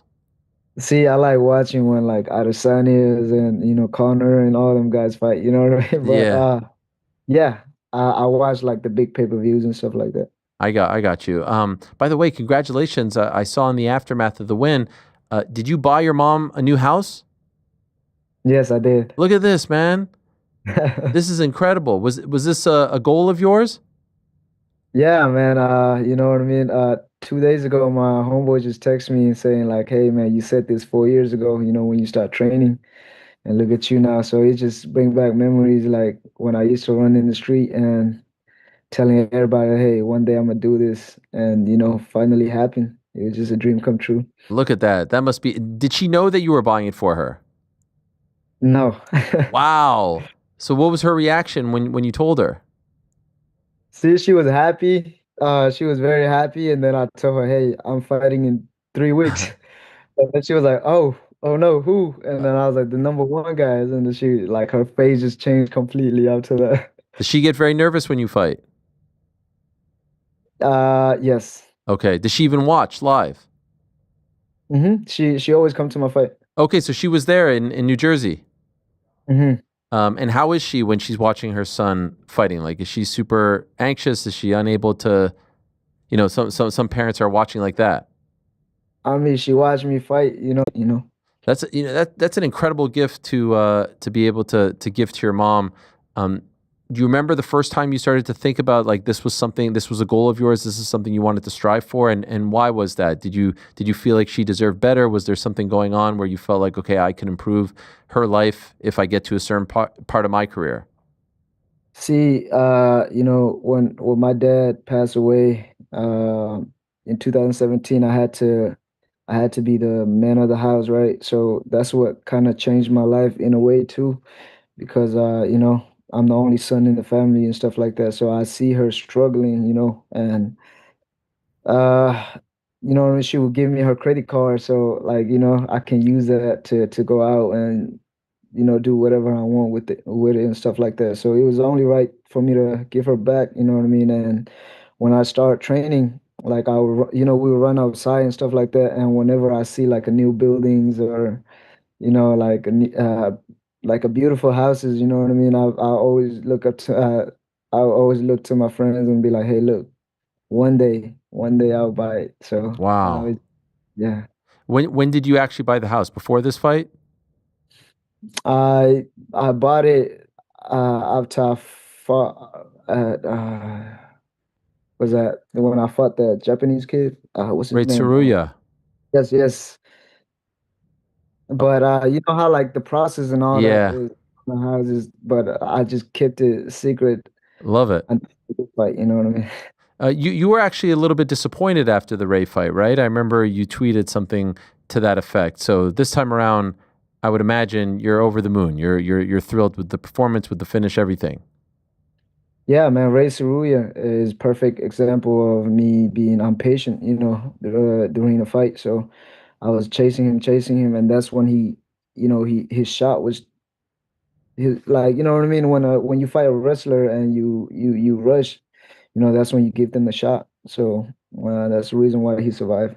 We talked about your upbringing last time, and considering everything you and your family have been through, here you are, you're living in a time where you're a top 10 fighter in the UFC. You just came off a great win on a huge card. They're asking you to come back 2 weeks later. You bought your mom a house. Your dreams are coming true in front of your eyes. How are you dealing with all of this mentally? Like, how are you processing all the things, the great things that are happening to you and your family right now? Just staying humble, and I don't get on social media that much no more because of, sometimes when I get love like this, or, when I get attention like this, I tend to get big head, you know what I mean? So I'm trying not to do that right now, especially I feel like this is a life-changing fight, you know what I mean? So I want to, like, take it, slow and serious. So I don't really, like, want to get on social media too much, and, Do you have anyone who checks you, who's like, yo, man, you're feeling yourself a little too much. Your head's getting a little too big. Yeah, the coaches, Daniel Pineda, especially Joseph, and you know what I mean. They'd be like, "Hey, we got to talk." When did that happen? When's the last time that happened? The fight that I lost. Oh, really? Yeah. Well, you were getting a big head after a loss. No, it was before. You know what I mean. I was on a 3 winning streak, and then like, the fight kept falling off, so I started drinking, and I don't want to train and stuff like that, you know what I mean? So we had to have a serious talk and stuff like that. Okay. But these days you seem like you've got a good head on your shoulders, and like I said, you've come from so far. By the way, we were doing a little bit of research, and I wanted to confirm something with you if I could. We were looking on YouTube for some good Joshua Van content, and we stumbled upon this young man with a voice of an angel, and we weren't sure if this is you. Is this you? Nah, that's not me. That's not you. Nah, that's not me. Okay, there's a boy named Josh Van who's uploading videos from like 13 years ago, who was uploading videos, and we were debating, is this you? Is this not you? And then some other people said they saw some videos of you singing, that you do have a good voice, but this is not you. No, that's not me. Okay, see? I was right. Don't you have a good voice though? I got a decent voice, you know. I sing a little here and there at church. Oh, you do? Yeah. You're a part of like a choir or something? Nah, like I sing solo. You think by yourself? What, really? Yeah. Like what? Just church stuff, you know what I mean? So you're up there on the stage by yourself? Yeah. Wow. That's incredible. How long have you been doing that for? I mean, our culture is like, you know what I mean? They love singing, so like we do this shit since we was little kid, stuff like that. So yeah. Are you still doing it till this day? Sometimes, you know, when I have time, or like when my pastor want me to sing, yes. Okay. Is it any songs that I would know, or are they all kind of like like? Yeah, it's in my language. Oh wow! Can we hear a little bit, or since we played another kid singing that wasn't you, I feel like it's only fair. See, I'll send you the videos later. Okay, you post them somewhere. Yeah, I post them on my Facebook and stuff like that. This is, by the way, this is why we were like, oh, he posts videos on his Facebook. This has to be him. But it's a big swing and a miss for us. We really nailed that one. I kind of want to crawl into a hole right now, if I'm being honest. I love it. I love the fact that there's probably people at the church who are like, who probably don't even know that you're a fighter, right? They just think that you're a guy with a good voice who sings at church. Our church is a small church, you know what I mean? So it's like a family church type. So everybody know everybody, you know. So before I go to fight, you know, they will always pray for me. Like the whole church will pray for me and stuff like that. Oh, so, wow. Mm-hmm. Amazing. Do you consider yourself a very spiritual, very religious person? You know what I mean? I pray a lot, but I won't say I'm the perfect Christian, you know what I mean? I do a lot of things where I'm not supposed to, but I feel like my connection with God is closer than ever. Okay. Also, just speaking, I'm not trying to make your head too big, but just speaking of all the good things, did you know that you're now tied with Helwani Sterling as the fastest ever to reach 750 significant strikes in the UFC? Look at this. It took you only 7 fights. That's an incredible thing. That's crazy, right? I saw that before my last fight, and I was like, yeah, that's badass. Yes. And also you have, I believe, 5 flyweight fights with 100+ significant strikes, and the only other fighter to do that is Brandon Moreno. Like, you're putting yourself in really, special territory here. Yeah, man. Shout out to my boxing coach, Jose Vasquez. He's the reason for it all. Yeah, him and Frank. So yeah. I saw you with another famous fighter from your country, Ong Lang Sang. You guys were doing some workouts. You were hitting mitts with him. Here's some footage here. Do you guys have a relationship, or was this the first time that you had trained together? This is the first time we met. And oh wow! We together. So he got a fighter that fight for Fury, where I used to fight and stuff like that. So they came to Houston, and he had reached out to me, to do a shakeout at our gym. So that's how we met. Is this someone that you looked up to as you were climbing the ranks? Yeah, man. He always look out for me. I was a little kid, so I was scared to reach out to him. You know what I mean? So he reached out to me first, and then after that, we were kind of like, I will ask him advice and stuff like that on Instagrams and stuff like that. You know what I mean? But we never see each other. That was the first time we met, and it was great. He was a great guy. Wow. So you looked up to him. You were shy to reach out, and then he reached out to you first? Yeah. That must have felt incredible. It was, man. Everybody in my family is a big fan of his. You know what I mean? So when he hit me up, I lost it. Oh my God, I can't imagine. Will you train together more in the future? Yeah, he trained out of Florida, so you know what I mean. If we have time, you know, we can cross train or whatever. I know you said that if you win this fight, you think that you're the number one contender. You're also on pace to either tie or break the record for most fights in a year. 5 is the record. This will be your 3rd. Is that something that you'd like to accomplish this year? Yeah, if the UFC give me opportunity, yes. But I feel like after I win this fight, you know what I mean, it's gonna be the title. So I'm gonna be the most active champion. I love that. The belt is being defended on that same card with Pantoja going up against Kai France. Who do you like in that fight? I like them both. You know, Kai is very powerful guys, you know. So I feel like if Kai don't show him too much respect, I think he can get it done. But if yeah. So, but if Pantoja bully him in there, then it's done. It's a wrap. Do you have a preference? Meaning, if all goes according to plan and you fight for the belt, would you rather fight one guy over the other? I mean, it would be ideally if I fight Pantoja, right? Because nobody ever beat him as a champion. You know what I mean? So if I go out there and beat him, that'll be, you know what I mean? But whoever get the belt, man, may the best man win. This month marks your 2-year anniversary in the UFC. Is this all happening faster than you had planned? I really I feel like, you know, this is God timing, but in my head, I don't want to rush everything. You know what I mean? I remember there was time where I want to be the youngest champion in the UFC. So, you know what I mean? I feel like everything happened for a reason. So I feel like this is the perfect timing. Did you like Newark? I like the people, but I don't really like the way they do things over there and stuff like that. What do you mean? What do you mean? What do they do that you don't like? Because after the fight, you know, we got to the hotel looking for food and stuff like that, and there's no food. Everything was closed and stuff. So yeah, it was a little different. You guys were, I believe your hotel was in Morristown, right?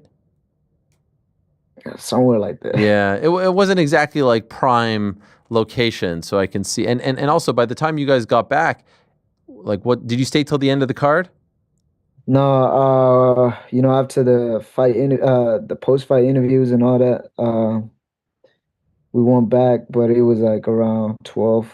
Okay, yeah, it's tough. All right, so you're not a huge fan of New Jersey. Yeah, I like the people. The people, but, you know, We'll take it. We'll take it. Did you watch the rest of the card? Did you see what Merab did? No, I was too busy watching my own fight. Wait, you're just watching it over and over? Over and over, see what I got to fix on, you know, see what I can get better on and stuff like that. So I like watching myself. What's something that you aren't happy with as far as the fight and the performance is concerned? You know, even though I stay calm in this fight, like there's time where I still rush it. You know what I mean? So I could like the leg kicks and stuff like that. You know what I mean? Yeah. I could avoid that so much better. Okay. Yeah, just little things like that. Another fun little factoid. You now hold the record for most strikes landed per minute with an average of 8.2, which is better than Tom Aspinall's 8.07. Did you know that one? Yes. Okay, you know them all. I'm trying to surprise you with one like you surprised your mom, but you know everything. You're killing it right now, my man. And I'm really excited that you're getting this opportunity. How do you think this plays out against Royval in just a couple of weeks? Man, this is gonna be a great fight. You know,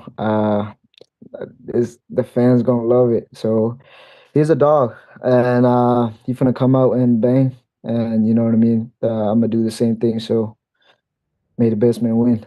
Yeah, he's literally a dog. I believe his nickname is Raw Dog. Yeah. It's an interesting one. Yeah, Raw Dog and the Fearless gonna meet in the middle. Oh, I love it. And the fans really seem to be behind you, very excited about you, and you're giving them good reason to be behind you. So continued success. Congratulations on the win. Congrats on getting this fight. Congrats on what you just did for your mom, which was incredible, most impressive of all, if you ask me. And looking forward to seeing you back in there on June 28th. Thank you so much, Joshua. Yeah, one thing I want to say is, please, UFC or Mick or Dana, me and my coach, Daniel Pineda, make a deal before this fight. So he said he coming back out of retirement if I finish this fight. And you know what I mean? I did finish. So, you know what I mean? If y'all got a chance, you know what I mean? Give my boy a chance. Give him a fight at 155. And if we can be in the same card, that'd be amazing. So when I fight for the title, he can fight. There you are. Yeah, Daniel's been around for a while. Great veteran. I love that. So you made a deal that if you get a finish against Bruno Silva, he'll come out of retirement. Yeah, he can fight on my undercard when I fight for the belt. Oh, wow. How would he feel about that? Would he be okay with that? Oh, man. You know what I'm saying? I that's always my dream, for me to be in his the same card as him. So if the UFC can make it happen, that'd be great. By the way, how long have you been together? I started training with them 2022, so 3 years. Okay. Well, it's working out, and would love to see that happen. That would be a great story. I think for you taking this fight on short notice, it's the least they can do. They owe you this one. So let's see if they oblige. Thank you so much, Joshua. Really appreciate it. All the best to you, and good luck on June 28th. All right, man. Thank you for having me. There he is, Joshua Van, doing big things, 4 in a row. Joint second longest active winning streak in the flyweight division. Ranked 10th as we showed you. 7 wins via KO, 2 via sub, 5 via decision. 24 months, by the way, he's already fought 8 times. June marks 2 years in the UFC. He's already fought 8 times. And he's going to have his 9th later this month as well. That's an incredible run.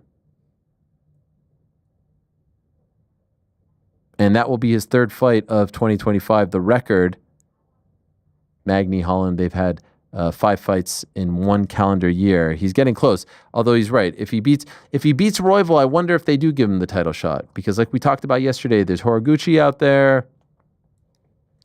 There's Brandon Moreno out there. Moreno versus Joshua Van would be incredible.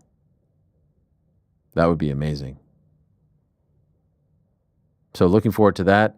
That is going down on June 28th, UFC 317. We'll be out there for UFC 317 doing a show on Thursday, Friday, doing the watch party, doing the post show, and then we've never done this. Who the fuck is we? Well, yeah, we've never done this before, but if I'm being honest, I'm looking forward to it. We're sticking around till Monday. We're sticking around till Monday to do a post show to maybe get some of the guys in studio with us after the fight. What do you think, Frank? Wait, we are? Yeah. Sounds like I got to book a flight. By the way, who should I blame for the Joshua Van video there, or should I just blame myself? Yeah, it's just myself. Listen. I tried to tell you. You did throw it in the. I mean, the chat. Sure. Did I find it? Did I find it? And also, by the way, did we not talk about the potential of it not being him and what the reaction would be if it wasn't him? I think that's because someone said, I don't know if that's him or not. Are you implying that you said that? No. Okay. So you asked someone close to him, and they were like, I don't know if that's him or not. Mm-hmm. I did do my due diligence. We took a risk, man. We took a risk. Work out. Joshua Van kind of looked like him. The timeline matches up perfectly as well. Yeah. The singing, the church singing, the Facebook videos, we did find that. So it's like, okay, he's a singer. Also, like that looks like a 10-year-old kid. Yeah. 12, 13 years ago, he was a 10-year-old kid. Is it possible it's actually him? And I think it might be him. You think he's messing with me? He started smiling when you were like, because of the absurdity of. Come on, Frank. Give me some. When Tim Welch was like, "That's not my music." I've been there. But it was his music, was it not? It was. Yeah, it's the point. Oh, yeah. Why did Tim do that? He says that he couldn't hear it, which that is possible. Yeah, that's 100%. I mean, with you on the ones and twos, jeez, it's 1,000. You know what? I think you saw some kid. Yeah. You're like, oh, this is probably him. Yeah. Unrelated. TST coming in next week. Just shadow. Okay. Just to see how we do. See how we do things around. More the merrier, man. Wow. Just need a good. When someone came in to shadow me, I heard something about a Wally Pipp situation. No, I'm not. Who's Wally Pipp? He got replaced one day by like Lou Gehrig or something like that. Never got his job back. Yeah. Don't forget Frank Frank's replacing longtime audio guy Nick over here as well. That's right. He Is that did the come same in. as cameraman Nick? No, Nope. two different Separate people. Nicks. Two Nicks don't make a right. Yep. No, listen. No one has anything to worry about. Everyone's jobs are very, very, very secure. Was it jobbing.com, you said? No, it's AI.com. They'll be taking over. They'll be taking over for all of us. Oh, That was you're a threatening great, me with AI. That was a resounding speech. Don't worry, everyone. Your jobs are Yeah, everyone's okay. By the way, they're secure. There can come a time where I'll be replaced by AI. I said you showed. This is to soften the blow. You showed me. We're all in this together, guys. You can't spell Helwani without AI. That's a good point. Well said. You showed me a video where Dana White was talking about all kinds of craziness, and it was AI. Yeah. It sounded exactly like him. Matched One the time lips you had and a everything. fan write you a letter that was all AI. Who saw the video of the kangaroo with the boarding pass? I thought that was 100% a real video. It was AI. That was the first time I really got. I've never heard of that. Oh yeah. It was going viral. Yes. That was yes. AI. That was AI. Yeah. Oh my! It was such good AI that someone told me that I was like, nah, bullshit. I did not get That's got. There's scary, no way. man. Yeah, like Forbes came out and confirmed that it was all AI. That Wow. certificate of authenticity from Sydney Sweeney earlier. AI? Also AI. Ah, yeah. Know I can yourself. actually now that I think about it, Ariel also can't be spelled without AI. AI for both of them. Maybe this is already AI wanting. Guess what? You can't spell Aljamain without AI as well. Without further ado, gents, let us say hello to the former UFC bantamweight champion, oh yes, there he is, the liquor impresario himself, the CEO and founder of Funk Harbor, the one and only Aljamain Sterling. How are you, my man? Good. Welcome. Please, have a seat. What is this? You brought gifts again? Yes, I was supposed to bring the white. Yeah, what happened? But we left it at the gym. Bro.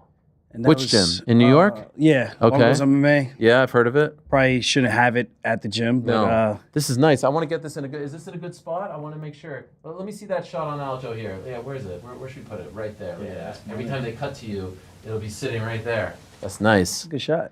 That is a nice shot. Thank you. How is that? Oh, are we drinking right now? What are we doing, Rick? Oh, we're actually... let's do it. You know what? This is great. We had a big win. Big win? Celebration. It's my son's bar mitzvah on Saturday. And it's your son's bar mitzvah. Do you know what a bar mitzvah is?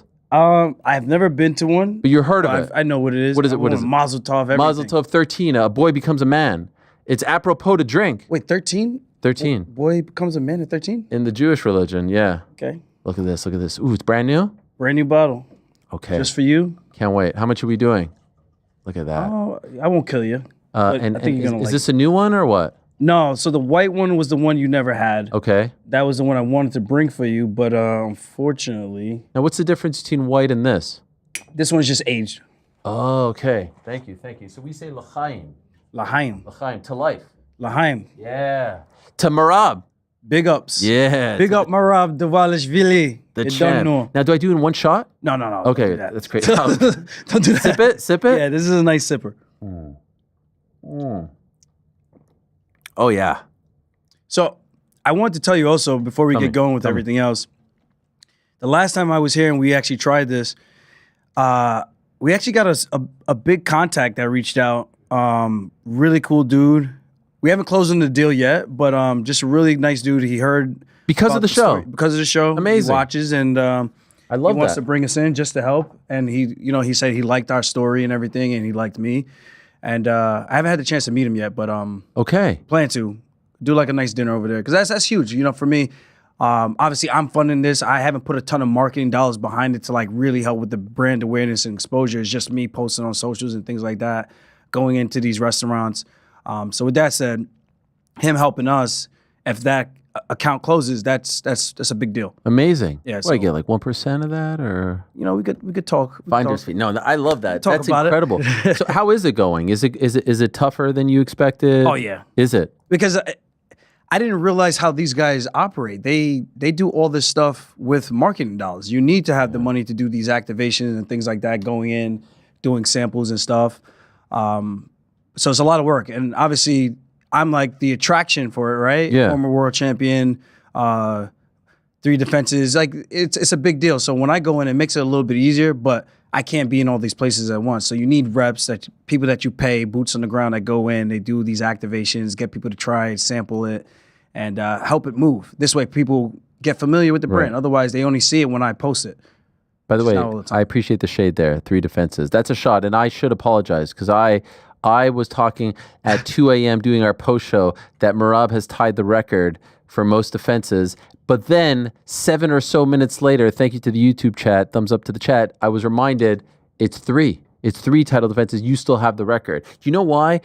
No excuses, late, but for some reason in my brain, like the Jan fight in a way is a defense, but it also kind of felt like a title victory because you needed to like, you know what I mean? But of course. But you have the record, 3. So that's my bad. And in another weird way, my fight with Sandhagen, him and I being ranked 3 and 4 should have been the title fight. 1,000%. That should have been a vacant title fight, yes. Yeah, but I still never understood why they didn't do that. Yeah, they liked Jan more. They liked Jose Aldo more, even if he was coming off of a loss. They just, whatever. Man, what a win. Would that last like a minute 50 or something? Yeah, like a minute 30, minute 40. Crazy. It was crazy because that would have been, you know what that would have done if that was the actual title fight? Like for my career at the time, like to get a win like that in that type of fashion over the guy they think was going to be the long reigning champion. Yes. That would have been huge. But it is what it is. History is just funny, you know. Rick, everything okay? Yeah, we're just going to swap this chair. Okay. This one's a little low, right? Yeah, what is going I feel like on I'm with tiny. the chair? I feel like I'm shrinking. Yeah, I feel like you're talking down to me. I'm like your son. I actually, I have no confidence, so I'd like to like overpower my my guess, you know? Yeah, oh, is this so better? much better. Oh okay, my God. yeah. What are we trying to make tiny. Aljo look bad here or what? Oh yeah, move the mic too, yeah. Just to get it closer to your mouth. Yeah, there we go. How are we looking now? Yeah, I felt super tiny. This is a lot nicer. This is better, yeah. It did seem off. I I'm on thought your maybe it level was now, the alcohol just making you sink in your... your hair looks fantastic, by the way. I think I actually cut it this morning. Oh, yeah. I do it myself. You do it yourself? Yeah. Not the braids. No, not the braids. Definitely. Just the cut. Yeah, the cut. How long does the braid take? Like an hour. Okay. Who does that?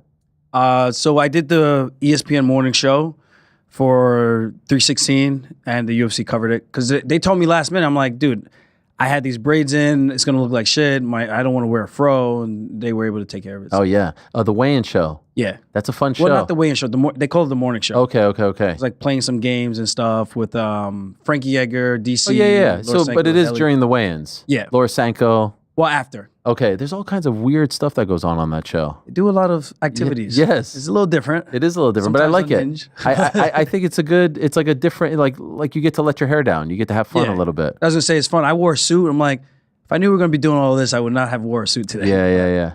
I'm thinking, yeah, whatever. It was fun though.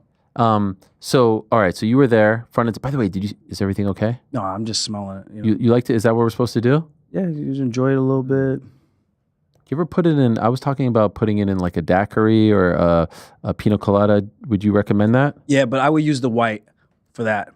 You could do this one with like an old fashioned espresso martini. Ah, yes. You're gonna be like, I don't think I could drink a regular espresso martini ever again because it's just such a nice thing. No additives, no preservatives, no food color. So it's just clean, tastes nice. You can get hammered on this, wake up the next day and won't feel, unless you stay up really late. Yeah. You won't feel like you got hit by, you won't feel like shit. Okay, that's a great selling point. Did you see the scenes earlier today in Georgia for Merab? I saw some of it with him on the truck. I was like, this guy is the president. The Absolutely, freaking he's man. the president over there right now. Some of those scenes are amazing, like him coming into the him coming into the airport. Look at this, man. Oh my. And I went with him, I think, in 2021. And Yeah. to see it now, I'm like, bro, I could only imagine what that's going to look like. Why don't we do that here in the States? Yeah, why? There's so many stars that you guys kind of get lost in the shuffle. Yeah. And then you have someone on a world stage doing this. Like, this is just him. These are people waiting for him at the gate in Georgia. Man, that's unreal. Like, this is what you dream of and what you think it would be to become a champion. This is outside the airport. Look at this. That's your boy. Yeah, that's... He's the best, man. I wish I was there. I really wish I was. Were you supposed to go? Yeah, well, they told me last minute, and I already committed to one of my good friends' wedding. So it's this Saturday. I'm like, what am I going to do? Go for 2 days and fly back? It's going to be a lot. They're on the freaking bus. John Wood is up there signing autographs. That's Man, look at that. What a life. My favorite is the horse. The horse by the bus is the best. Yeah. You know what's so funny? Like, we had him on the show on Monday, and he's sitting in his car on Long Island, and there's people walking their dog, and I'm like, these people probably don't know that one of the best fighters in the world is just sitting there. Like, I don't know if he could go to like a local bagel shop on Long Island, and if anyone bothers him, and then he comes there, and he's like the Pope. Yeah, it's night and day. It's insane. But that's why it's always nice. Like, if you become a champion, you represent another country, or you're from another country, I should say. They treat it a little bit differently than how we do here. Like you said, we have so much sports and different things that people are into, so it's a little bit harder. But it's like if LeBron were to walk down the street, like, he's going to get harassed, right? You know, because people, that's what we do. We look at those type of sports more than we do for MMA, but it's growing. And the fight fans in the States, like last night I went to Johnny McGorry's, and they carry my rum. So, you know, I go there from time to time, and we're just talking shop because we got an event this weekend at Eisenhower Park. It's my first sponsored event that I'm doing, where I'm like spending my actual money. So I'm like, okay, I want to make sure this goes right. Where is that? Eisenhower Park? Eisenhower Park in Long Island. Okay. It's right across. Which day? I'll be there Friday night doing like a little meet and greet, and then we're also going to be there Saturday. I got the wedding, so I won't be there. And then I'm going to try to come in on, and I think Warren G is supposed to perform, so it's going to be cool. Warren G, my favorite rapper of all time. No, Regulate. I swear. Regulated. Yeah. Mount up. It was a clear back night. A clear white moon. Warren G was on the streets trying to consume some skirts for the eve so I could get some fuck. Legit. Love Warren G. Okay, yeah. And Nate Dogg. Be sick. Yeah. And then Sunday I'm going to try to pop back out. But yeah, I went to McGorry's, and they just some of the guys just came in from the Mets game, and I didn't realize how many of them were fight fans. I mean, they saw me and they like did a double take. They're like, "Wait, holy shit, what?" I'm like, "This is crazy," but it's not on the level of like that. Yes. Rob, like that's superstardom. Like, you can't walk, and he can't walk anywhere over there without people knowing that it's him. Do you get the sense? Like, I don't get the sense, but you obviously know him. He's one of your best friends. He's the same dude. Like, his head 100%. Hasn't grown. He doesn't like think he's better than anyone. He hasn't turned into a superstar, right? Like, has he changed at all? Not at all. Still the guy that would help out anybody. Still helps out a lot of his like countrymen that come over to Vegas that want to train. Like, gets them in the gym, or he puts them up in his house. And he's the only person I know that will take a stranger. Like, yeah, he's from his country, but would take a stranger if he thinks that they're a good person, and would just put them in the house without actually doing like a thorough background check to know what you're going to be dealing with. And I think that's very commendable, because not a lot of people would do that, especially here in the States. That's just not something we do.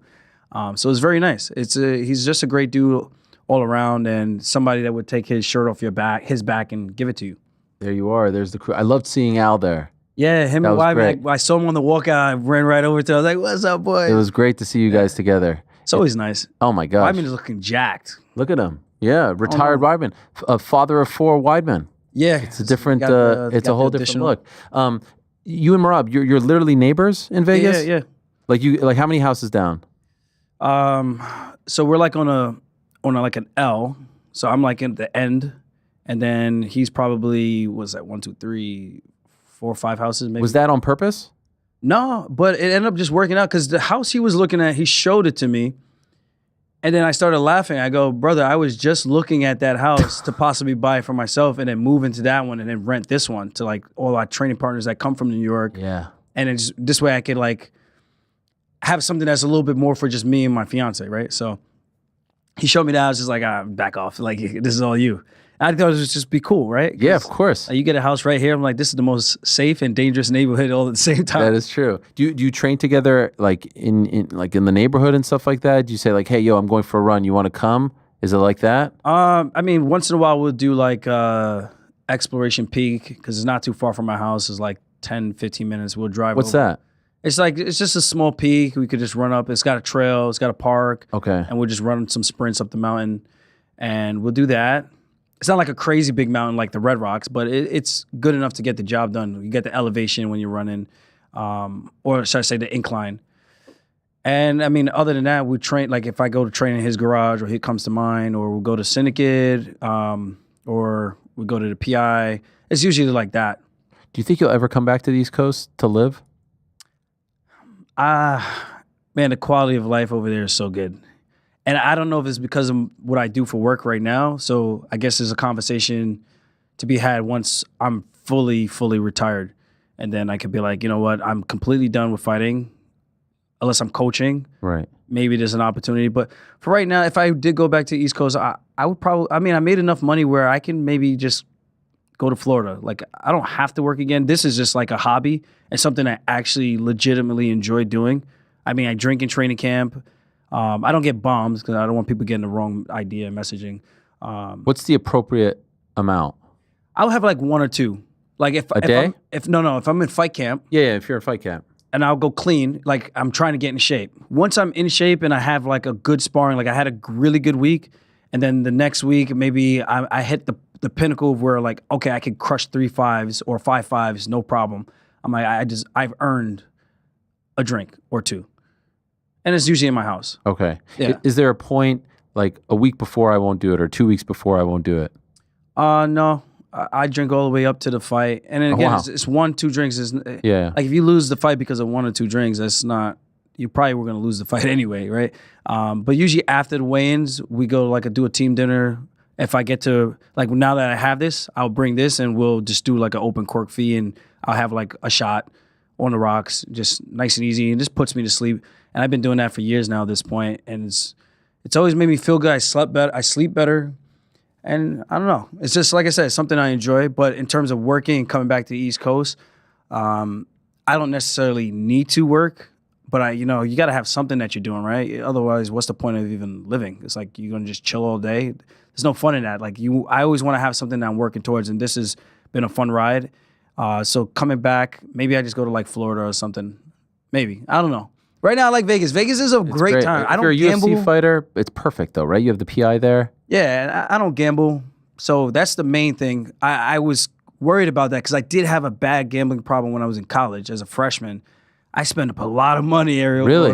With my refund checks. On what? What do you play? Sick bowl. Okay. Roulette, blackjack. So games, not sports. Not sports. Okay. I was never good at sports betting because what are you betting on? Like emotions of an athlete? Like the cards don't have emotions. You know what I mean? The dice don't have emotions. Like there's so many different variables when it comes to betting on sports. Someone could have an off day. They may be arguing with their wife or something crazy. Like you just never know. Like for you to bet on that just on the stats alone, I'm like, well, sometimes the stats don't actually give you the whole picture of what people are going through going into a game or a fight. So why'd you stop? I lost a lot of money, my refund check money. Wow. And like what's a lot for a college student? Probably like $3-4 grand. Damn. And that was like my money for the semester. So oh no. I maxed out on my refund check. So being that we had so many siblings, we were able to get the max capacity for FAFSA and Pell, the Pell Grant and all the other stuff. So my residual was like, this is what I got to use to budget for food and everything. Cause I wasn't asking my parents for money and whatnot. I already knew it was hard back home, right? So yeah, once I realized like, yo, I'm gonna have to pay this back. 2, I'm about to be broke. And that's when I started cutting hair for money. And yeah, it was just I didn't know you cut hair. Yeah, I used to cut hair for money in high school and college. And then I just kept cutting my own. It just saves me. It's a pain in the ass sometimes because like to wake up in the morning, I have to go set everything up and clean up.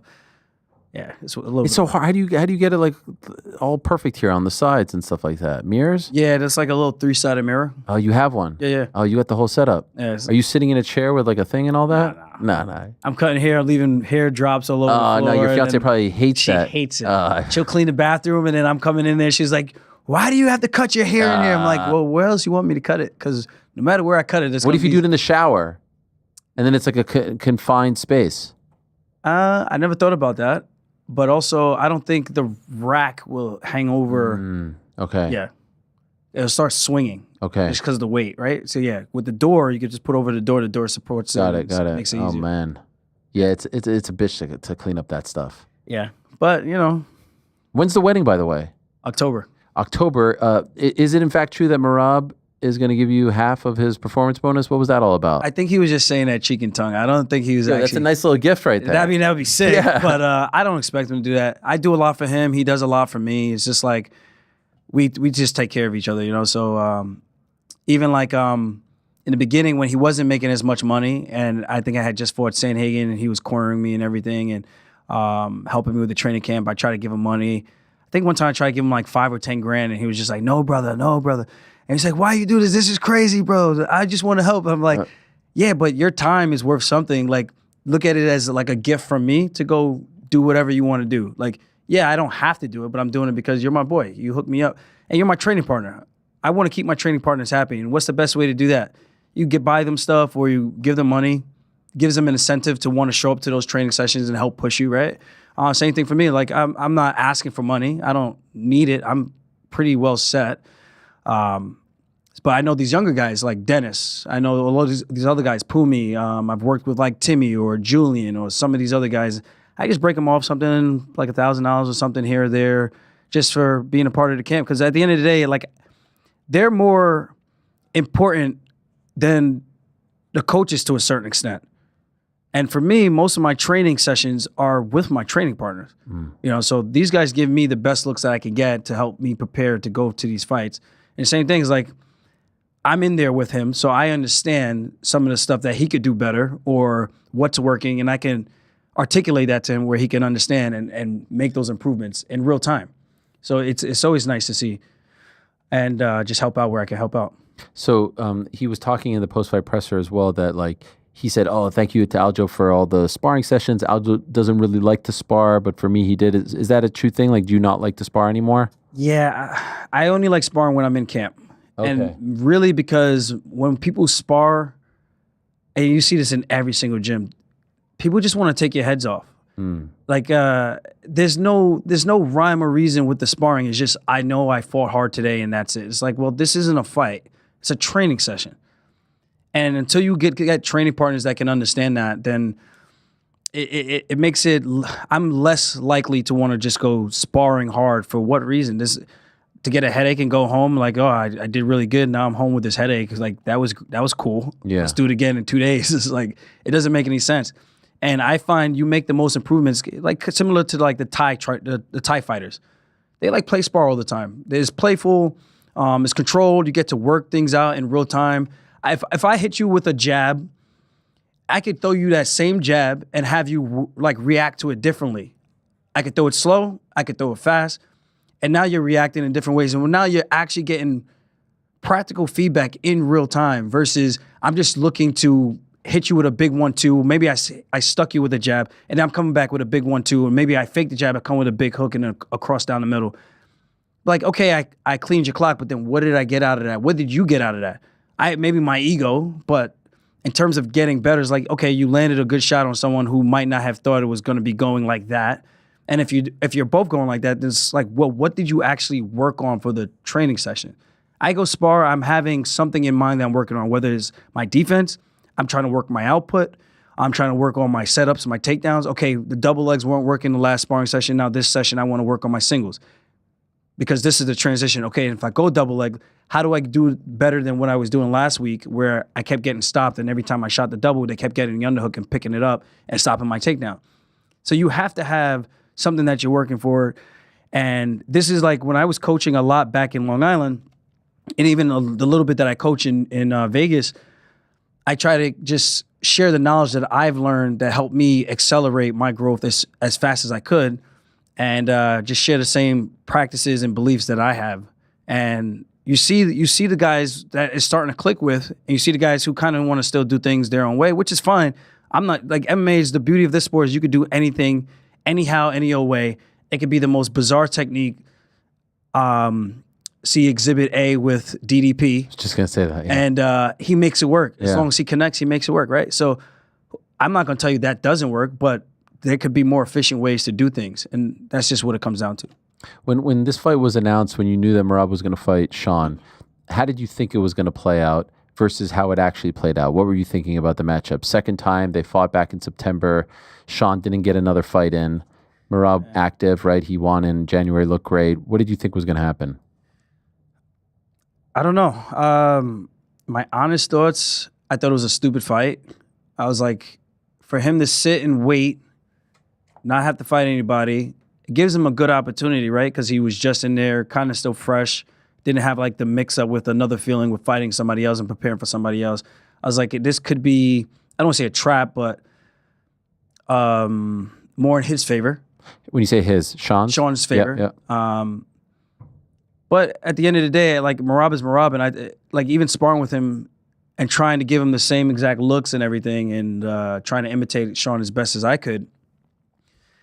I just told him, I was like, dude, like, yeah, I might be landing some punches here and there, and yeah, with 4-ounce gloves, it might be worse in terms of the damage that's actually done. I was like, but if you're doing this the way that you're doing it and you keep improving every week, I don't see how this guy even keeps up with you. It's just going to be really, really hard. And we had some tidbits of some things that John and I were talking about, John Wood, with some of the scenarios. Like the way Sean came out for this rematch was literally the same way I came out for literally all the sparring sessions. And I didn't even know. I was like, this is probably what I'm thinking he's going to do. If I'm O'Malley, what is my plan of attack coming out for round 1? And then if I come out like that, then what do I do for round 2? And being able to give him those same looks, like just trying to dive into your opponent's mind and replicate that. You see that 100 times, you're going to see that in the fight, you're going to laugh. It's going to be like, this is slow motion. And that's exactly what it looked like. It looked like Sean was in one gear and Merab was in another. Did you think Sean had improved? Did you think that he was a better version of the guy that we saw in September? Respectfully, I didn't see anything that was significantly different. The only thing I could honestly look at it was say maybe he was more bouncy on his feet in round 1, like hopping around side to side. Maybe that was the whole thing he was talking about with his hip. But honestly, it didn't make a difference. And I told Merab, I was like, dude, I think I have pretty decent cardio. And if I'm bouncing around and faking like this and I'm missing and not able to slow you down with any type of damage, and I'm obviously not wrestling him, you see what is happening to me. It's going to happen to him. I'm telling you from experience, like no one could humanly possibly, like it's not possible to fake that many times, hard fakes, and then look to throw shots and then react, control the breathing all at the same time and react to your opponent's movements and their feints and be able to keep up that pace the whole time. And that was pretty much what I told him. I was like, I don't want to be unfair to him, but I don't think that version of him looked better than the first one. I felt like the first one, he looked better, in my opinion. Takedown defense, did that surprise you at all? I mean, he stopped some takedowns in the first fight too. Yeah. But at the end of the day, it's like you stop the takedown, but then what? He's going to keep shooting. He's going to keep shooting again and again. So, yeah, you stop one takedown. You want a biscuit? Like, can you stop at the 3rd, the 4th, the 5th, the 6th? And then after that, have you done anything offensive to actually win the rounds? And when you break it down like that, he's a enigma to try to figure out in Merab. Obviously, hindsight 2020, but did you think it was a mistake to not fight someone else in between the two fights? Or, like, if you're going to get the immediate title shot, just take it? I think it would be naive to not take it, but I think it would have been better for him and his mental to go out there, beat somebody up, and then come back and say, I'm back, baby. Like, I'm back, bitches. Yeah. After he just whooped someone else's ass, right? Just to get that confidence again. Like, I think there's a ridiculous stat with UFC champions when they lose. There's like a crazy stat, like automatic rematches, they don't win. Yep. Like the percentage is extremely low. And I can't remember who's actually done that going into an immediate rematch, like right back to back. So with that said, I think he would have been better served. In hindsight, hindsight's always 2020. The championship challenger pay is always different from going back to your regular contractual pay. So there's probably a lot more riding for him in that. But now he's in a weird spot. And, you know, if I had any words of advice that I could give him, it's just like, it's going to be dark. It's going to be cloudy. It's going to be rainy. This is like the low, right? This is the lowest of low. You lost 2 fights in a row. Now you haven't won a fight since May of last year, or what was that, May or March? March. In Miami. Yeah. But the one thing to keep in perspective is time will pass and the clouds will pass as well. And eventually you just got to get back on the horse. And this is what's going to let his fans know and himself, like, can he prove to himself that he can get back up and do it again? Or will he let this kind of define him and kind of just go on a downhill trend from here? So I've been there. I've lost my first 2 pro fights back to back in the UFC on my brand new contract after that whole controversy with trying to get a little bit of a bigger pay. And that didn't bode well for me, right? If I lost my next one to his coach, to Quino Mendes, if I had lost him, I was probably getting cut. So with that said, like, I understand the adversity part and feeling like maybe you're not good enough. But obviously he became a champ, albeit some weird circumstances. But, you know, he still became a champ. it's not easy, but it's what you do after that. And it's going to show his true colors and what his character is really made of if he can actually bounce back. And that's, again, I don't hate O'Malley. I don't have any dislike towards him. I mean, if he wants a bottle of Funk Harbor, send me your address. I'll send one to him and Tim Welch. The only thing I didn't like about him was parading around, acting as if he didn't stack the deck against me and took a favorable position and was acting like he beat the best version of Aljamain Sterling, which him and I both know. If you look at all my performances, even the performance after that with Cater, Mosar, like, if you're going to tell me that guy was the same guy that fought him, who completely was in a bad headspace and didn't even want to be in the octagon that night, then I don't know what to tell you. Then you don't know what you're looking at. Did it annoy you that he got the immediate rematch and you didn't? I mean, I would be lying if I say it didn't. When you first found out, you were like, damn. I mean, it's whatever, man. It is what it is. It definitely is one of those things, but, you know, I'm not the cup of tea where they want to put right back into it. Obviously, my style is my style. So I get it in a business standpoint, but at the end of the day, it's like you can't be envious of what other people get. You know, what he eats doesn't make me shit. So happy for him. He got it. I didn't. I had to work my ass off. And that's the one thing no one could ever say about my career is I've never been handed anything. I've taken a long road just like Merab had to take the long road. And we both cashed out and made the best of it. And I think that's the beauty of our story is two guys from the same area, pretty much grew up training with each other. And both of us had some bumps and bruises along the way. And we both managed to make it to the top and just reap all the benefits of being champ. I do get the impression, like, let's say, God forbid, Merab stumbles in his next fight. I don't think he's getting an immediate rematch against whomever that is. Like, there's basically some guys who get that and some who don't. Bilal ain't getting an immediate rematch, and I know he didn't successfully defend, but you know what I'm saying? Yeah. Leon's not getting an immediate rematch. I just feel like for whatever reason, there's guys that they like, there's guys that they don't like, and if they like you, they'll give you an immediate rematch. Yeah. Like, you deserved one, just based on, if you have X amount of defenses, I think you deserve it, right? Yeah, because even if I had won that fight with Sean, Dana said it at the press conference that he would allow me to go up to 145 and challenge Volk at the time. So it was just kind of crazy to go from that to like, just, yeah, we're not going to do that. I was just like, this is why I asked for a rematch clause, because then even if I lost, I could make peace with it and be like, all right, now I can finally take my vacation and I could recoup, clear my head, get back into the fight game and wanting to be back in the cage. And they never do rematch clauses, unfortunately. I don't know. Has anyone got one in MMA in the UFC? I know it's a big thing in boxing. I mean, O'Malley might have gotten one with the Merab fight. So I don't know if he needed that one on paper. And by the way, I had no problem with him getting the title fight because I didn't think that he leapfrogged anyone. I didn't think there was anyone who was more deserving. Yeah. Right? There was no one. Yeah, because Merab cleaned out the whole division. Yeah, well, that's the crazy thing. It took him so long to get to a title fight, but in doing so, he beat a lot of the guys on the way. Yeah. And that's the same thing that's happening right now at 145 with Mosar. If he doesn't get the next title shot and he fights another contender, like say he fights Pico. Pico is this, wow, oh my God, he's got great wrestling, great boxing. He comes in and he loses to Mosar. Then what the hell do you do with Pico? Right. You just gave Mosar another contender to kill off. You've got to give him a title shot then, no? I'm like, give him the title shot. He deserves it already. He deserved it a fight ago instead of Diego Lopez. You and Diego were going back and forth about all this. Yeah, it was just stupid. He made it seem like I was like talking shit about him. I was like, bro, I'm only saying what I think, and I think what I'm saying is very, very valid. You could say you had more fights and you've been more active, cool. But at the end of the day, he did beat you, and it wasn't that long ago. Right. And he's only continued to win. Why should he not get the title shot? But whatever. But I just think when you kill off the contender, I think Volkanovski is really good where his grappling, obviously in the Islam fight, for people to say that it's going to be a boring fight, it's going to be a great fight. The Islam-Volkanovski fight was a great fight, the first one. I don't see how this one wouldn't be anything similar to that.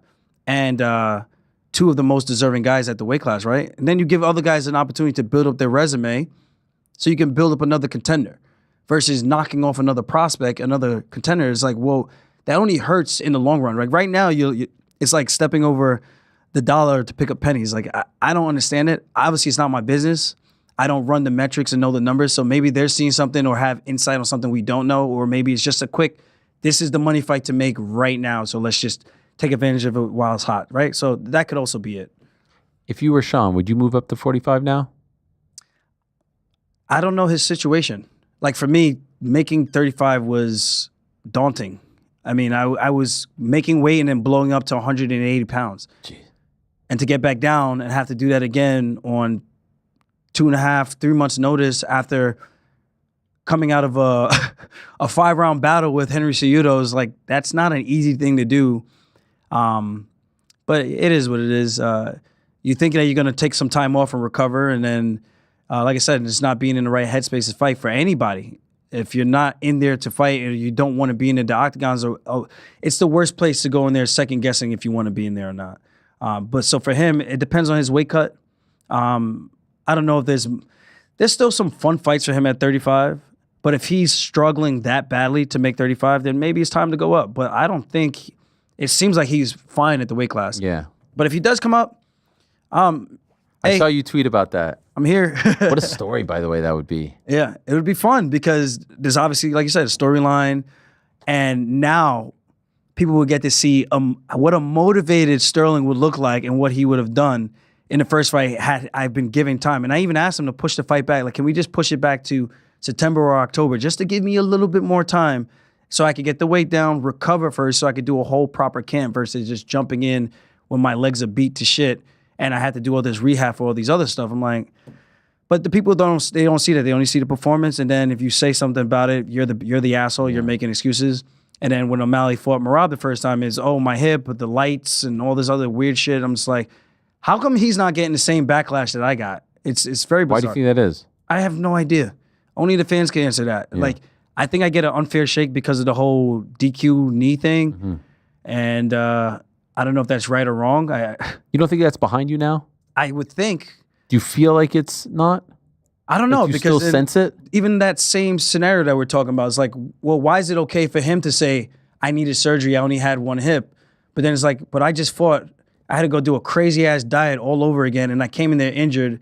And then their rebuttals, well, he had broken ribs. I'm like, if he had broken ribs, he wouldn't be able to breathe. Are you fucking stupid? He wouldn't be able to fight if he had legitimately broken ribs coming into the fight. No. But it is what it is. Again, fair play to him. He took advantage of a situation. And that's why sports are sports, right? Because you don't know what's happening with the other team, the injuries or the backstory. So sometimes you win, and that's just what it is. And unfortunately, it wasn't my night. It was his night. So fair play to him. And again, if he wants to come up to 45, I'll be more than happy to welcome him. But it really depends. I don't think he should come up unless he feels there's no reason for him to stick around at 35. Other than the title shot, which is obviously the ultimate, is that your most desired fight before it's all said and done? Nah, I don't really give a shit about it. You don't long for it? Nah, like I would hang out with the guy. Like it's like I don't have like a vendetta. Like I need to get this guy back. Okay. Like I'm satisfied by seeing Merab do to him what I should have done. Okay. And that says a lot about you. That's satisfying in itself, because Merab knows, he said it in multiple interviews, like it's not always the better fighter that wins. And I'm pretty sure O'Malley, even when I asked for the rematch publicly with the little thing at the fights, and he was just like, no, because he knows. Because if he felt confident where it's like, oh, I'll beat his ass again, he would have taken it. But when you get an advantage and you capitalize on it, it's just like, well, I don't know if I'm going to get that lucky again. And I respect it. I understand. It's like someone who plays basketball with you, they beat you in a game, and then you ask for a rematch, and they're just like, nah, I'm going home right now. My mom's cooking. Yeah. You know what I mean? Like, so does it hit different on Saturday when you see him get submitted because of the history between you two? Not because he lost. I was just more happy about the performance. Okay. Because, again, to go through that whole training camp with Merab, having to spar that often with him and have to deal with that, I couldn't use my wrestling, only defensively.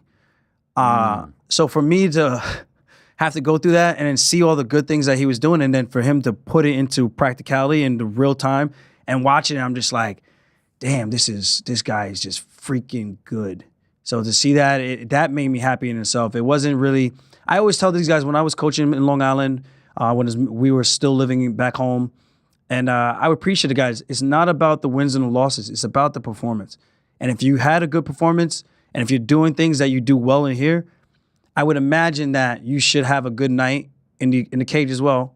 And if that happens, then that's more than enough to be able to get your hand raised. And if it's not, as long as the performance was good, like who wants to win? And they made a ton of mistakes. Then it's like all these other guys are watching them. I'm like, damn, this guy was, I don't know. I can't wait to fight that guy. Now I'm calling him out. So it's always been about the performance. And obviously for him closing the chapter on it for good, now no one can say anything whatsoever.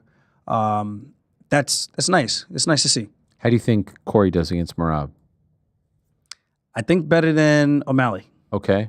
And hear me out on this. Sandhagen is actually a solid grappler. He's not a good defensive grappler like wrestling-wise, but he's got good scramble ability. He's been working with Ryan Hall a lot, so he has a lot of that leg lock game on point now. Even though he hasn't shown too much of it, but even with the Figueiredo fight, just moving Figueiredo, he moves well in those positions, and usually those are the positions that are very dangerous where you could get caught, especially if a guy has any clue what he's doing with the leg attacks. And he did a really good job with Umar, being able to get back up, roll, hit his Granby rolls, get back up, attack the legs, get back to his feet. The difference is all that requires a lot of energy. So if you constantly get taken down and you're just constantly rolling around, I think he's going to get tired, just like everybody else, and Merab will get another title defense. That's the way I see that fight playing out. But other than that, I think it's a great matchup stylistically because Corey's still very dynamic with his attacks. He's got the flying knees. He's got all the leg kicks, the front kicks, the shifting stances. So he's a tough puzzle. But Merab, like everybody else, he manages somehow to get to the leg, then get to that body lock, drags you down, and then he's just beating on you for 25 minutes or less. Is that the one that you think makes, like they sort of said it is, but it's not 100%? Do you think he's the most deserving to fight Merab? The most deserving. I mean, I know Jan's got to fight. Yeah. But there's really nobody else that he hasn't fought yet. So if you want some new blood, I think Sandhagen is the most fun matchup that you could possibly make right now. A lot of people want to see Pantoja versus Merab. Pantoja moving up from 125. Yeah, speaking of Pantoja, you babysitting over there, brother. What? You babysitting. My bad. What is this? By the way, what does that have to do with Pantoja? What does that? Does he babysit people? No. Is that what it's called? Babysitting? Yeah, it's like you get a drink, but okay, sorry, my bad. But with Pantoja, I think that's a great fight as well. I don't know if Pantoja needs to take that fight. I don't know if Merab needs to take that fight. But if you want something compelling, people are looking for something. But I kind of feel like I like long dominant champions. Me too. Let's see if they could get 7 in a row, 8 in a row, like DJ back in the day, like Anderson. I know Anderson took a couple of 205. GSP, John. I think those are the most sensible things to do. Is like, why am I going to go up in weight and have a harder time in a division that this guy is doing really, really well in? Like, and then you lose a little bit of your aura if you lose, even if you go back down, right? It's not the same. Yeah. Yeah. I don't know. By the way, what's up with your boy John? Can we talk about this? What do you want? What's going on with your boy John? What are we talking about? What's happening here? You've known him for a long time. What's going on with John? What's happening here? He's living his best life. Yeah, okay, so just give up the belt. I honestly... Stop stopping others from living out their dreams. Yeah. You all have dreams, right? You know, but the thing with the belt situation with that is, even though John has the belt, the official belt, I don't think it makes a difference to discredit Tom Aspinall. Because if Aspinall's willing to fight and he's defending, that's as good for me to be the undisputed champion versus John, who's only fighting ever so often. So you mean like defending the interim title? Yeah. Nah, everyone wants that, right? I hear you. But what I'm saying is because John isn't fighting often, Aspinall's defending, it's, in my mind, the way I look at it, like, this is just a title. Like, you just have a title versus what I'm actually doing. I'm doing the stuff that you're supposed to do. So when you actually want to come back, now this is the way, if I'm Aspinall, this is how I'm spinning it. Okay. When you come back and you want to fight, whenever that is, if you do, you're fighting the champ. You know, because... You know you get paid a little different? They both get paid the same. Interim, undisputed, it's a little different. I was told, contractually, the interims get paid the same thing, but John Jones is different, so his payouts are probably different. Of course. But having the belt versus being an interim champ, you still get pay-per-view points. Sure. So that's technically the same. But like, okay, first of all, if he beats John, his stock goes up, right? Of course. He's now if he doesn't get to fight John, if John just doesn't want to fight him for whatever reason, wouldn't the right thing to do, especially for someone who, to his point, doesn't need the belt? John Jones doesn't need a title. Yeah. There's a few guys out there, John, Connor, that might be it, that just don't need a belt, and they're huge draws and they can headline pay-per-views. give up the title, let this guy live out his dreams. And if you want to come back, great. Or if you want to have fun fights, if you want to fight Stipe again, just fight those fights. But the heavyweight champion of the world or the champion of any division, there's like it's part of the rule is like, you got to fight the top guy, right? Fight Stipe again is hilarious. I mean, it's crazy. That fight made no sense back then. It definitely wouldn't make sense. He's campaigning for Francis, knowing that it's not going to happen, A. And B, the guy's like 7 years older than Tom. Like, everyone wants the Tom fight. What are we doing here? Yeah, no, I hear you. But also, again, it's like if John decides to retire, it's like sitting around and waiting for him doesn't even make any sense. Like, I'm going to continue to defend my belt. And I think the fans, the true fans that understand the scenario and the runaround that's going on are going to look at Tom and recognize him as the undisputed champ. And when John does decide to come back, whether he vacates the belt or not, that door is always going to be there. So if he does decide to come back and say, hey, I want to fight you now, okay, cool. It's still going to be the same thing versus if he keeps the belt and Tom keeps fighting. Like if Tom keeps the belt. There's prestige, no? No, there's prestige. But like Dustin Poirier, interim champ, never got the undisputed. Is it the same? If you were just the interim champ, would you feel the same? But then he had a chance to unify. He did, and he lost. And he lost. Yeah, I'm just saying, like, if Tom's just going around defending his interim title, it doesn't feel the same. You're not viewed in the same light. Your legacy isn't the same. But again, I guess maybe, I don't know if I'm explaining this right. If John is not going to fight and he's playing this game of I'm retired or I'm living my best life, I don't need the belt. Okay, John is here. Yeah. Aspinall's here and he's competing and he's being active. Yeah. I'm going to recognize Tom as the champ versus this guy over here who's not really giving this his all at the moment or any attention or any love. Because at any moment, even if John vacates, he could come back and Aspinall could be the undisputed champ. And he could still lose to John. And guess what people are going to say? He was always the paper champ. Okay, but while he's living his best life, why doesn't he give up the belt? But that's what I'm saying. Even if he gives up the belt. But if give up the damn belt, that's how it works. No, okay, John gives up the belt. Yes. He comes back and he beats Tom. Okay. Fair play. Then it's the same thing versus if he holds the belt. But clearly right now he doesn't want to fight him, right? Yeah. So just let the guy fight for the undisputed belt. I'm not even saying, by the way, that they should hand Tom the belt. Just next fight, it's Tom versus Ciryl Gane. Let's just say undisputed belt. Just make it for the vacant title. Now, usually the I'm going to say it wouldn't be vacant. It'd be like I'm just saying. I'm not even saying gift Tom the belt. Let him earn it. If you don't want to give it to him. Now, historically, the interim. Okay, I would love that. I think that makes the most sense. But I'm just trying to say, like, I don't think anyone should be handed anything. I don't like the idea of I'm living my best life. Look at me. I get it, dude. You have nothing left to prove. You've done it all. My man's in Thailand right now, right? Let someone else live their best life. You're literally stopping someone else from living their best life. Yeah, that's my point. I get it. But I think you understand, and I appreciate the fact that you're friends with him. So you don't. No, I'm not trying to put you in a tough spot. It's not even to try to like protect John or anything like that. It's more, I guess, because I'm so involved in the sport that I can look at it and decipher. I'm like, well, this guy's playing games. So to me, right now, this is the actual champ. Until he actually decides to come back and wants to fight, then he's fighting to unify the belts whenever he decides to see fit. I can separate that and look at Tom and say, Tom's the actual champ right now. And people can go and say, well, it's really John Jones. I'm like, well, John Jones isn't fighting. Yeah. So guess what? Until he actually comes back and says he's fighting, this is the champ.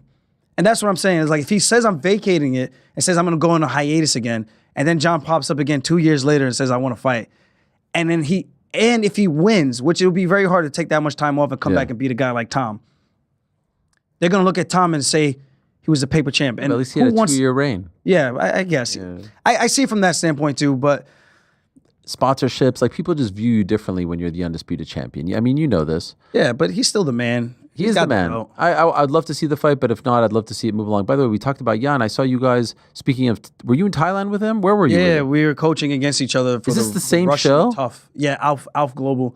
The show that John was doing, is it the same one? That's what he's doing now, yeah. Wow, so who are these guys?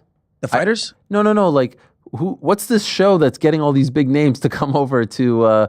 Yeah, they did some other seasons before, and then they switched it over. I think Is this it right here? Yeah. I think was Jan Volkan and I were too? season 2. He came out there to train to jumpstart his training camp for Diego Lopez, and then I didn't even know he was going to be out there. So I wish I came out there in better shape because we sparred, and I got tired after like one round. I was like, brother, this is not what I didn't come out here for this. I was like partying. Here, were you and Jan really going after it here? Nah, Jan just fights everybody in the house. What is this? So you're on a soccer field? Soccer field, yeah. He's trying to take me down. Legit? Like what percentage is he going here? Is he going 50? Maybe 50, 60. But as you can see, he tried to hit you with a spinning back fist. Yeah. He calf kicked me like every day that I saw him. I was like, were you cool? Were we cool? Yeah. I mean, I guess. Like, was there tension? He told me I still owe him 10%. He said, brother, I changed your life. Yeah, he gave you an Oscar. Maybe I owe you a cut. Maybe I do. So, but like there was no tension, right? Nah. But they did try to get us to fight. Whoa. 3 2-minute rounds with the MMA gloves. And I was like, I got to talk to my manager. I was like, one, that just sounds ridiculous. I was like, can I wrestle? And they said, no, just boxing. Nah. This is the president, the guy who would be like the Dana White, Alfredo. Yeah. And I'm just talking to him like, you want to see me get my ass kicked, don't you? Because there's no reason why you want me to just go straight up just boxing with these small gloves. Like boxing gloves, I'd be like, okay, it'd be like a spar. 3 2-minute rounds, okay, that's fine. But for me to go out there and just straight up with MMA gloves, I'm like, nah, dude, I'm good. Would you be allowed to do that? That's why I told him, I was like, I got to ask. So I deferred to that to kind of get out of it. Smart. I was like, I really don't want to do you have to ask for permission to do the show from the UFC? No, I just went. You just do it, yeah. It's nice. I don't think it's like a... I heard they pay really well. I got paid pretty decent for short notice. Yeah. And I would imagine Diaz going out there. I forgot about the Dagestan beef. I know they got into a little bit of altercation out there. And I would imagine they paid Yoel, Jorge, and Jones a pretty penny. Yeah. And like, is it tough-esque? Are you even able to like... But they can fight in the house. So it's way more drama. Guys are like pulling legit knives fighting? And shit. Oh, yeah. Jesus. Pocket knives out the fanny pack. Yo. Guys falling on the floor. They're trying to stab them. I'm like, yo, this is unhinged. Guys kicking each other in a street fight. What in the balls. Hell? The whole season is out right now. I think they're on episode 8 on YouTube, yeah. And are you able to interact with these guys? Do they all speak English? We use a lot of translators. Okay. That's the one thing I told them, was like, you guys got to do a better job of getting like the translation devices so that we can actually have a full conversation. Because it just takes so long. You say something and I'm like hearing you talk, then they type it or they explain it to me. They're talking really slow. And then the conversation gets in an awkward position because there's so much like quiet air. Yeah. We could probably have done this a little bit. So it was friendly. It was nice to see you guys hanging out like that. Yeah, like I said, even like with Sean, like I don't have any animosity towards any of these guys that I've fought. At the end of the day, we're all chasing the same dream, the same goal, trying to make money. I met his son. Oh. We're at the soccer field. We were playing around a little bit. I was like wrestling around with him, playing soccer with him a little bit. Here you guys are. I mean, it's like all day you guys are kicking each other. All day. It's crazy. And they were asking like, when are you guys gonna fight again? And I was like, hey, if we want to do a trilogy, he's got to come up to 45. I was like, I ain't going back down to 35. Get me when I'm powerful. So what is going on with you? Because I saw you tweet a couple of weeks ago, like, hey, I'm ready to go, essentially, right? So what's happening? I saw Hunter after the fights, and I told him, like, hey, like, what's happening right now? Like, I've been asking for a while. But he's like, he knows I had my bachelor party coming up and some other stuff with the wedding. I was like, yeah, but They're being mindful of your schedule all of a sudden. Yeah, but I'm like, that's cool and all, but I've been waiting and asking since the very beginning, even for the June card. I was like, that would be dope for me and Marab to get on the same card. Yeah, Newark. That would have been sick. But it didn't happen. And Hunter said he's like, I got you. Just send me the dates of when it's inconvenient and when it'd be practical. I'm in great shape right now. I don't want to lose it by like just hanging out, working the whole time and doing some other stuff. So I'm in shape. I want to take advantage of this. I'm about to be 36. Yeah. I want to get in as many fights in as I can before, the final swan song. Has the ship sailed for a pre-wedding fight, or is there still... I think there's still time. Well, like, when would you want to cut it off? Okay, August. August would be good. September would be good. Okay. But see, because it's June, for me to have to dial it back and not peak too early and wait all the way to September, that's just such a long time. So I'm kind of like, I would rather do something sooner rather than later. Who do you want? In an ideal world, in terms of name value that makes sense, that people are going to give a shit about the fight, Brian Ortega.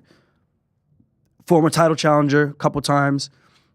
Is he sticking around at 45? And he's the homie, man. He's cool, but I thought he's going to move up. I heard the same thing, but then I also heard that that was just rumors. Okay.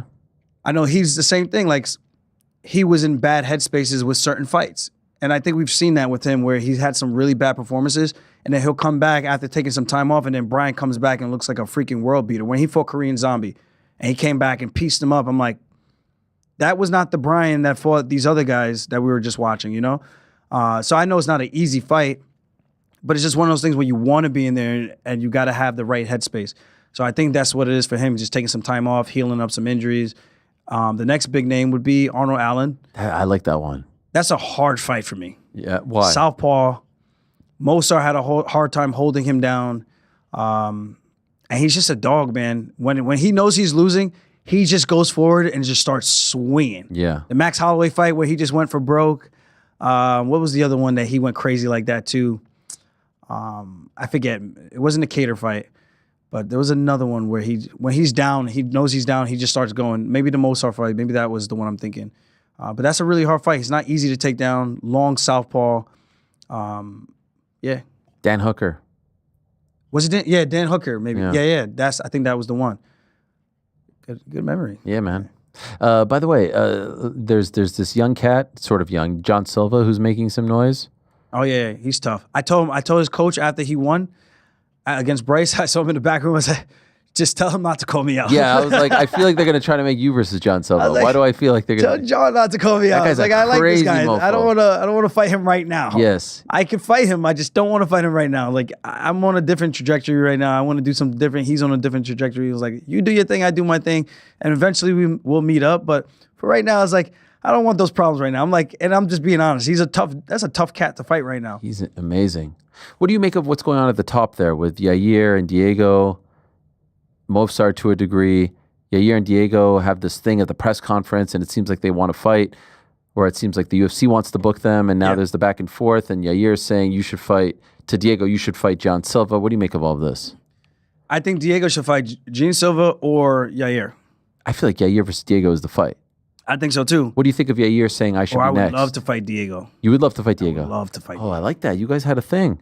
Yeah, it was a stupid thing. And I used to have so much. I don't have it. I mean, I don't not like the guy, but that just makes it easier. Even his manager got involved too, right, Jason? Yeah, and I thought it was really stupid. And I understand going to bat for your guy. I'm like, but there was nothing I said that was distasteful or where you could be pissed off about other than just the fact that I'm pointing out facts that the most deserving guy is getting overstepped the same way that happened to Marab got overstepped. Like when something's not right, I fucking call it out, right? If someone asks me, I'm not just going to come out of nowhere and just say, well, that fight shouldn't have happened. But if you ask me and I give my opinion, like I'm just giving my opinion. Doesn't mean I don't like Diego. Doesn't mean I don't like Cheeto.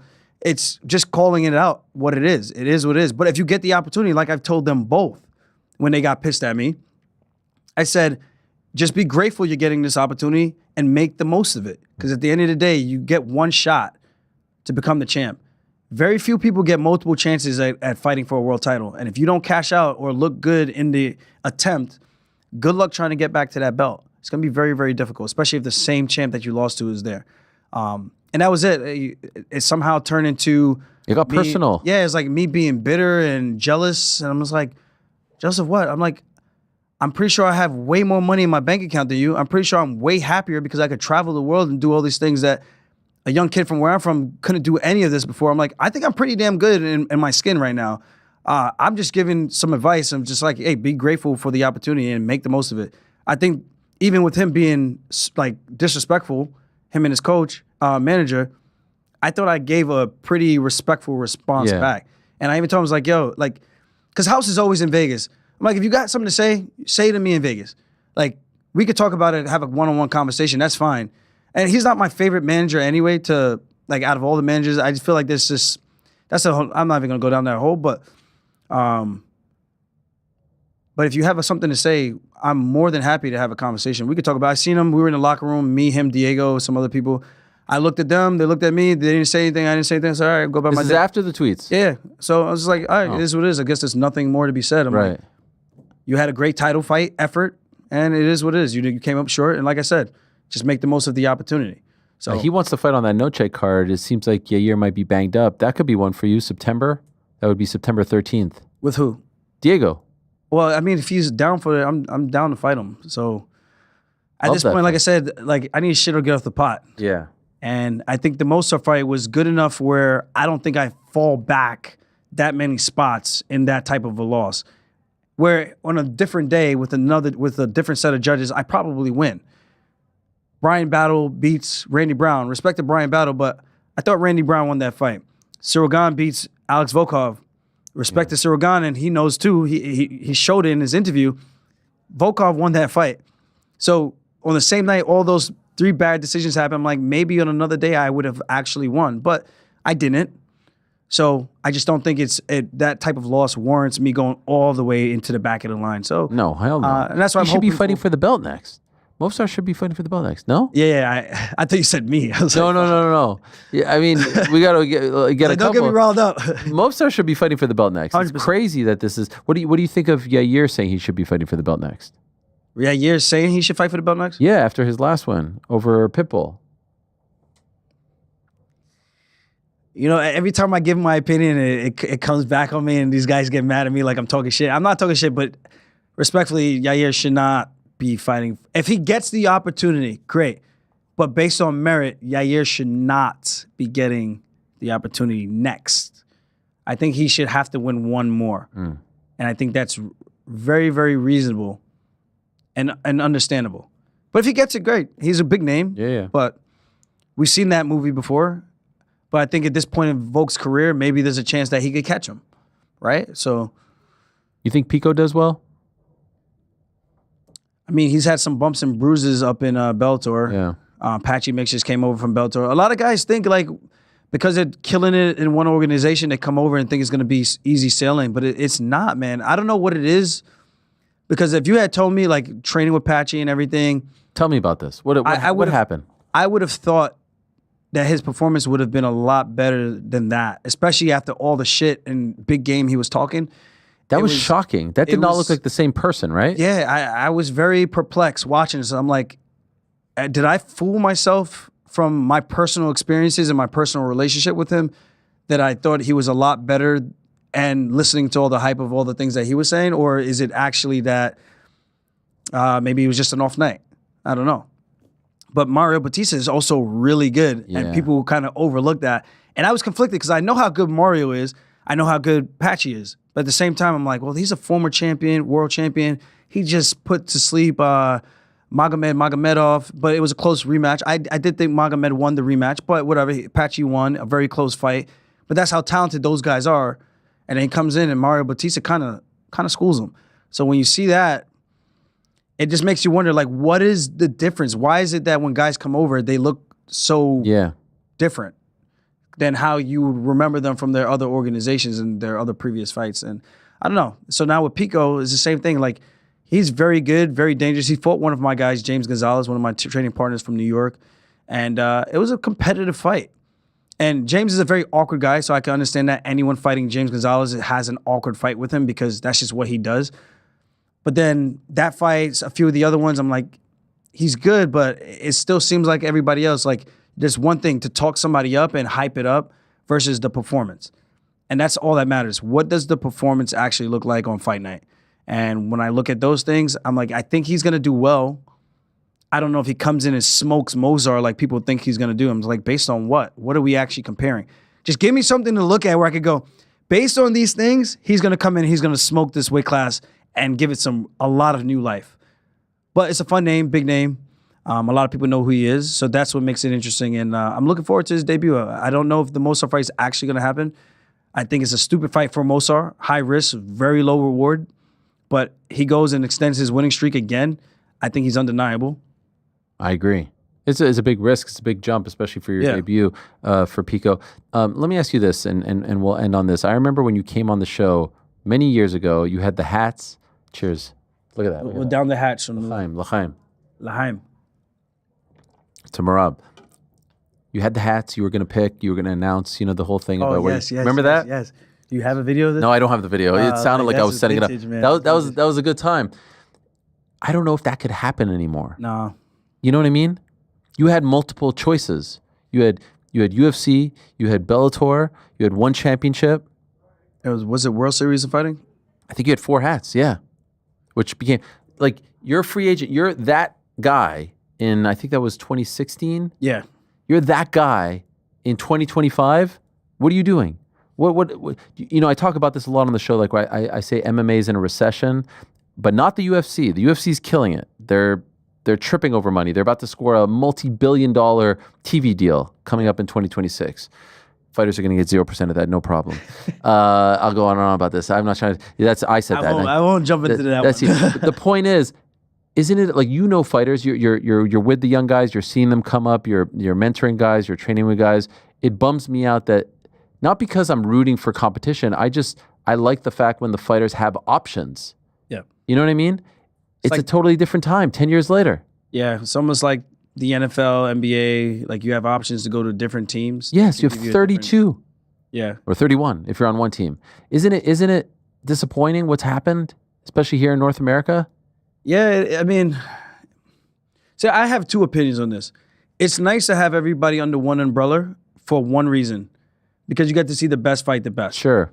Because there is a lack of cross-promotional fights. It doesn't exist. It doesn't happen in our sport. Other, like boxing, they do all it day. all the time. Yeah. They don't do it here with the MMA, which is sad because Patchy could have still been the Bellator champion and come over and done a crossover fight a while ago if it was like cohesive like that, if these guys had a friendly relationship. But because of that, not having it, you have everything under one umbrella. So it's always hard to see Ben Askren fighting all these guys. He's killing everybody, crushing them, making them look just like the easiest thing that he's ever, like just playing with them like a baby, right? And shout out to Ben Askren too.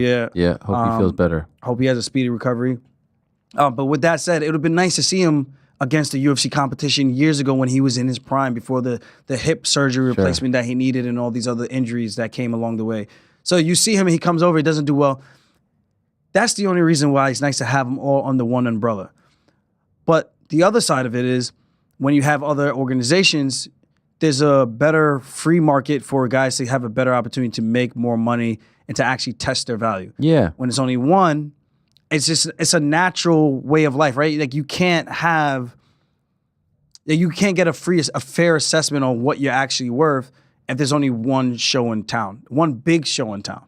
Like I can't go to LFA, Cage Fury, Fury Fighting, they're regional promotions, and that's not a knock. Shows. That's not a knock. You need them, but like if you were a free agent right now, the same guy back in 2016, who are you talking to? I think that's why a lot of the fighters were excited about GFL.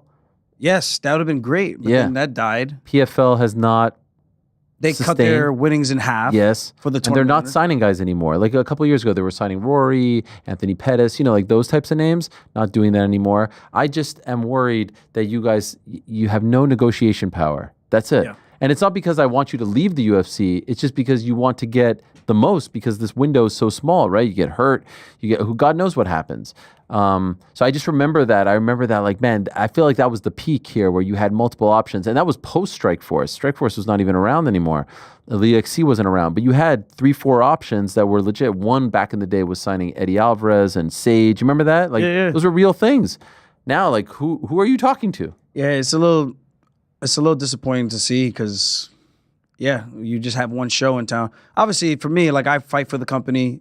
Now you're good, but it's been one of the best experiences of my life in terms of I've fought for other promotions, regional, of course, but the level of professionalism from picking you up at the airport, getting the flights taken care of. It's a well-oiled machine, right? It's a well-oiled machine. The media coverage, everything. It's very well taken care of in comparison. Even the staff, the blue shirts, man, they do such a great job. I know just about all of them. Yeah. I see them all the time when I go to the fights or when I'm fighting. It's always showing love to each other. They know me. I know them. They know my fiance. Like, it's actually crazy. It almost feels like a family with those guys. Obviously not with everybody. They're like coworkers, right? Like they're like colleagues that you're in the trenches with. Yes. Shout out to Heidi Dean, by the way, who I heard just left. Yeah. Oh, yes. I forgot about that. Fuck. She was a staple. Yeah, she kind of reminds me of like the Burt Watson. 100%. For the fans that don't know, when you guys would be on the scale, she would be like, "Stand straight, baby. 3, 2, 1 for the pose," right? She was the one. Yes, she's a legend. It sucks, man. But I go to the bigger organizations, the B or C league, and the setup and the professionalism isn't quite the same. Yeah. And it's kind of sad to see that, so that's it's literally like your goal and aspiration is to get to the UFC. There is no other. I just hope to get to this organization or that one because there's never been a close second in my personal. Sure. Well, you're doing fine. I appreciate you coming in. Thank you very much. Good luck with the funk. the Funk Harbor. I didn't even notice that you had that. Damn. Shining, baby. What are we talking about? How many carats here? See if I tell you, man. Yeah, don't tell me. Don't tell me. Look, I finished it. You did good. Impressed? Impressed. What if I take another one? I can't drive home if I take another one. Nah, you'll be fine. Nah, I'm already. Do you feel good? It is a nice, right? You don't feel nice. like I feel nice. Yeah. I could bring it. Can I bring it to the synagogue for the bar mitzvah? Yeah. Say, this is for my son, for my boy Aljo. The 13-year-old? 13-year-old. No, we take a shot. That's like kind of a thing. You give him a little shot. Oh. By the way, shout out to my nephew Jared. You're his favorite fighter. Today's his 17th birthday. Shout out Jared. Happy birthday, He loves Jared. you. He loves you. Thank you for the support. Yeah, he's a huge fan. I actually invited him to come, but he has school, so he couldn't make it. But yeah, I wanted to mention that. Thank you for coming. Appreciate it very much. Good luck. Hopefully you see you back before the wedding. Yeah. I didn't get to save the date yet for the wedding. Did I? Is that coming or? I mean, I was sure. I thought you were gonna be too busy, but that's not. I got a couple fighters coming, so if you want to come do a little coverage. Listen. I invited Piotr Jan. Come on. Yeah. He got to save the date and I didn't. He said if he's in the States, he'll come. I was like, where are we doing this, by the way? Vegas. Okay, Vegas. Not a destination. I thought maybe back home, Jamaica. My mom, she needs her. Still doesn't have a green card. So we've been working on this for a while now, and obviously with the Trump thing and all that, so she's a little scared to fly. She thinks if she goes to the airport, they're gonna like handcuff her. Oh no! I don't think that's gonna happen. But just tell her to wear a mask. I see you on Threads, blowing up there. Come on, stay away from the masks. That was not to be controversial. No, I saw it. I actually saw it when you just posted it, and then I saw it again a day later, and I was like, "Oh no, they've come for Aljo." They got so mad. I was like, "You guys think I'm being facetious, but I'm." It was literally like some cloth thing, like your shirt, and I'm just like, "What are we doing? Yeah, what are we doing?" But whatever. Stay away from it. Yeah, I just try to let it die, but then people keep commenting. I'm like, all right, we're almost 2 weeks later, and people are still commenting on the same Shout out to Threads. I see you on there, repping the Knicks. Shout out to Threads. Yeah. Man, that was a heartbreaker. That was tough. Anyway, you're the man, Aljo. Thank you so much. Check out Funk Harbor. He is the man. We're going to take a quick break. Back with Sam Jones. Do not go anywhere. Des Moines, Iowa, DSM, Niceville, USA, the capital of corn country. As you can see, the beautiful mural behind me, we have made it. We're not only here for UFC Fight Night Des Moines, Corey Sandhagen versus Davison Figueiredo, we are also here to go on a culinary tour of the Hartford of the West. Fight Feast, episode 21. Let's go. Oh, look at that billboard. Turn around, look at that fucking billboard. We're fucking here, baby. 10 toes down, Des Moines. All right, first stop on the Des Moines culinary tour. I've been told by many that I have to try an Iowa pork tenderloin sandwich, so we came to the godfather of the tenderloins, the original King Tenderloin since 1952, Smitty's. Smells like a state fair out here, just fried goodness. Let's go. The Smitty's King pork tenderloin, you could do queen and make it small, or you could do king and make it as big as this. I mean, this thing is comparable to my head, comparable to the size of my head. It's absolutely massive. I don't know how to attack this. They gave us a fork and knife. We're not using those. If you look over my shoulder here, we got best pork tenderloin in the city, 2015, 2016, 2018, 2019, 2020, 2022. Best onion rings in the city. The awards are there to back it up. Okay, here we go. No plate. We're just on paper here. No plate. Couldn't love it more. This is fucking ridiculous. You just get a selfie in here with it, because it's so ridiculous. All right, here we go. Wish me luck on this journey. Smitty's King Pork Tenderloin. Fried well, I'm not gonna lie. With the pickles and the ketchup and the mustard and this specific bun, I mean this in a complimentary way, it gives me a McDonald's vibe. What do I do with this? What do I do with this? Just fried goodness. Rick.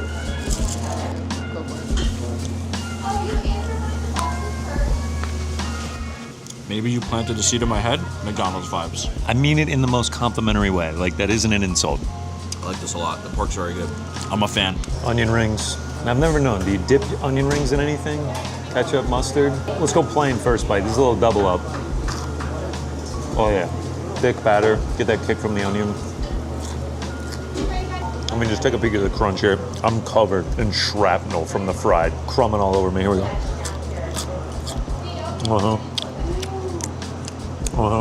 Rickety trim. I mean, look at my hands. Greasy, like I've dipped them in Lake Des Moines. What way to start the day? 11:30 local, and I've had enough fried food to kill a man. Smitty's. I agree with the awards. Best tenderloin in all of Iowa.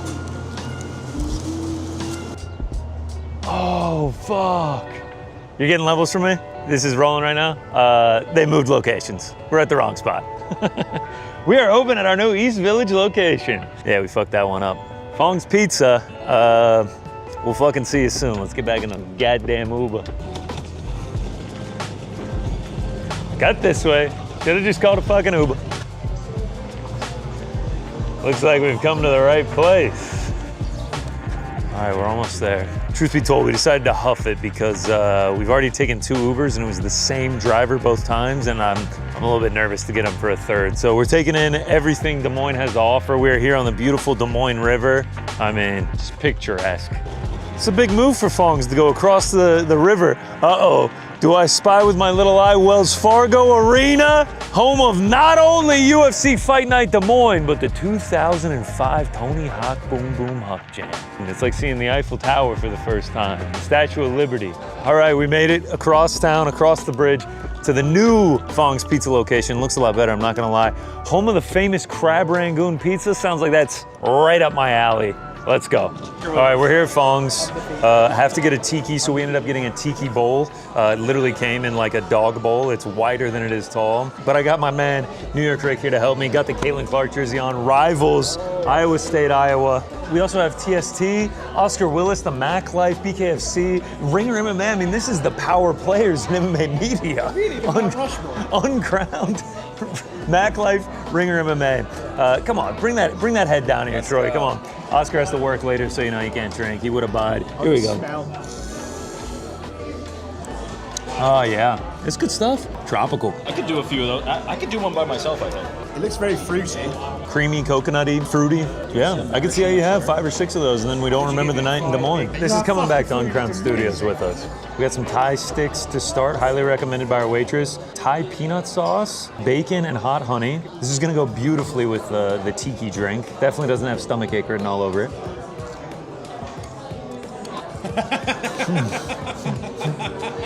It's interesting. It's pretty good. It's pretty good. It's not amazing. I'm not doing this every time I come and eat, but it's pretty good. You guys got to try it. I want to hear what you guys think. It's just like kind of odd. This is similar to stuff I've had at Asian places. I like the peanut sauce, so I think I might be higher than you on this one. The real detraction actually is the bacon. I'm not a bacon guy, but I like it. Decent. Will we have pork at every restaurant we go to? No. Stay tuned. All right, TST. This looks like diabetes on a stick. Oh wait, I already have that. He actually has diabetes. No. Peanut sauce does not belong with these things. I don't like it. All right, 3 different types of pizza here. Start with the crab rangoon, imitation crab, green onion, mozzarella, Asiago topped with crispy wontons and sweet chili sauce. We got the sweet and sassy, goat cheese and herb base with hickory bacon, roasted red peppers, peppadew peppers, mozzarella, fresh basil, and you finish it with a hot honey drizzle, and then Rick's Choice, Korean beef, juicy bulgogi beef, gochujang, diced green and white onions, diced kimchi, and mozzarella. There's a lot going on. Let's give them a try. I love crab rangoons, so let's see. I can't so it tastes good, but if you just put it down in front of me and you didn't tell me what it was, I would not know this was a crab rangoon pizza. Out of 10, I'm giving it like a 7.5. Sweet and sassy, this is an Iowa favorite, no Asian inspiration here. Oh, that was the proper cheese pull right there. That's a quality pizza. Best thing I've eaten in Iowa so far. Cheese is great, tomatoes are unbelievable. Here we go, Korean beef. Brother.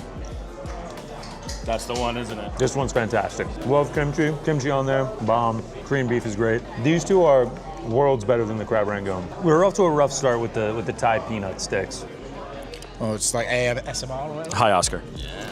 Fucking lot of flavour. That really did sound British then. It's good. I'd give it 5 booms or whatever it was. Another positive review for my choice. All right, we're gonna try sweet and sassy here. Iowa's favorite, America first over here. Over the dog dish. There's another edition of Fight Feast. That's the Iowa edition. We're going to get an Atlanta edition, I think, next week. Is that right, GC? I should have asked beforehand if he's actually in the... No, yeah, I'm right here. Yeah, we sure are going to okay. get an Atlanta one. What are we getting? What's on tap? What's on tap? We're going to go to the Varsity Tourist Trap, but I'm going to show you what to order there. What to? Is that like is that a Bulldogs spot? Is that like there was one in Athens? Yeah. But no, it's like burgers and hot dogs. Presidents go there. Famous people go there. It's like a touristy spot. Then I'm gonna go to like a hole in the wall place, like a local place.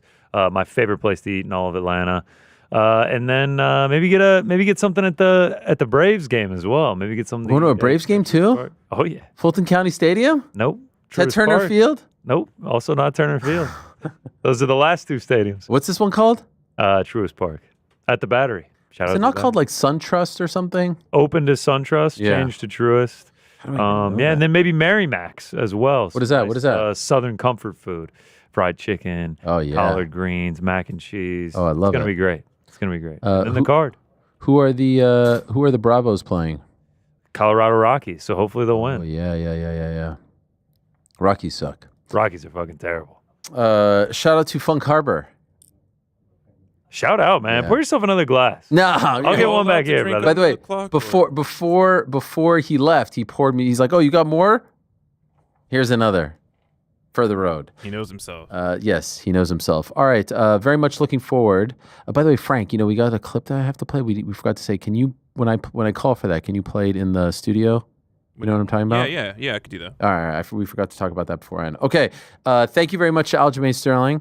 That was great stuff. Appreciate him very much. Looking forward to seeing him back in there. He's freaking fit, by the way. He told me he's like 160. He's ready to go. Let's get this guy a fight.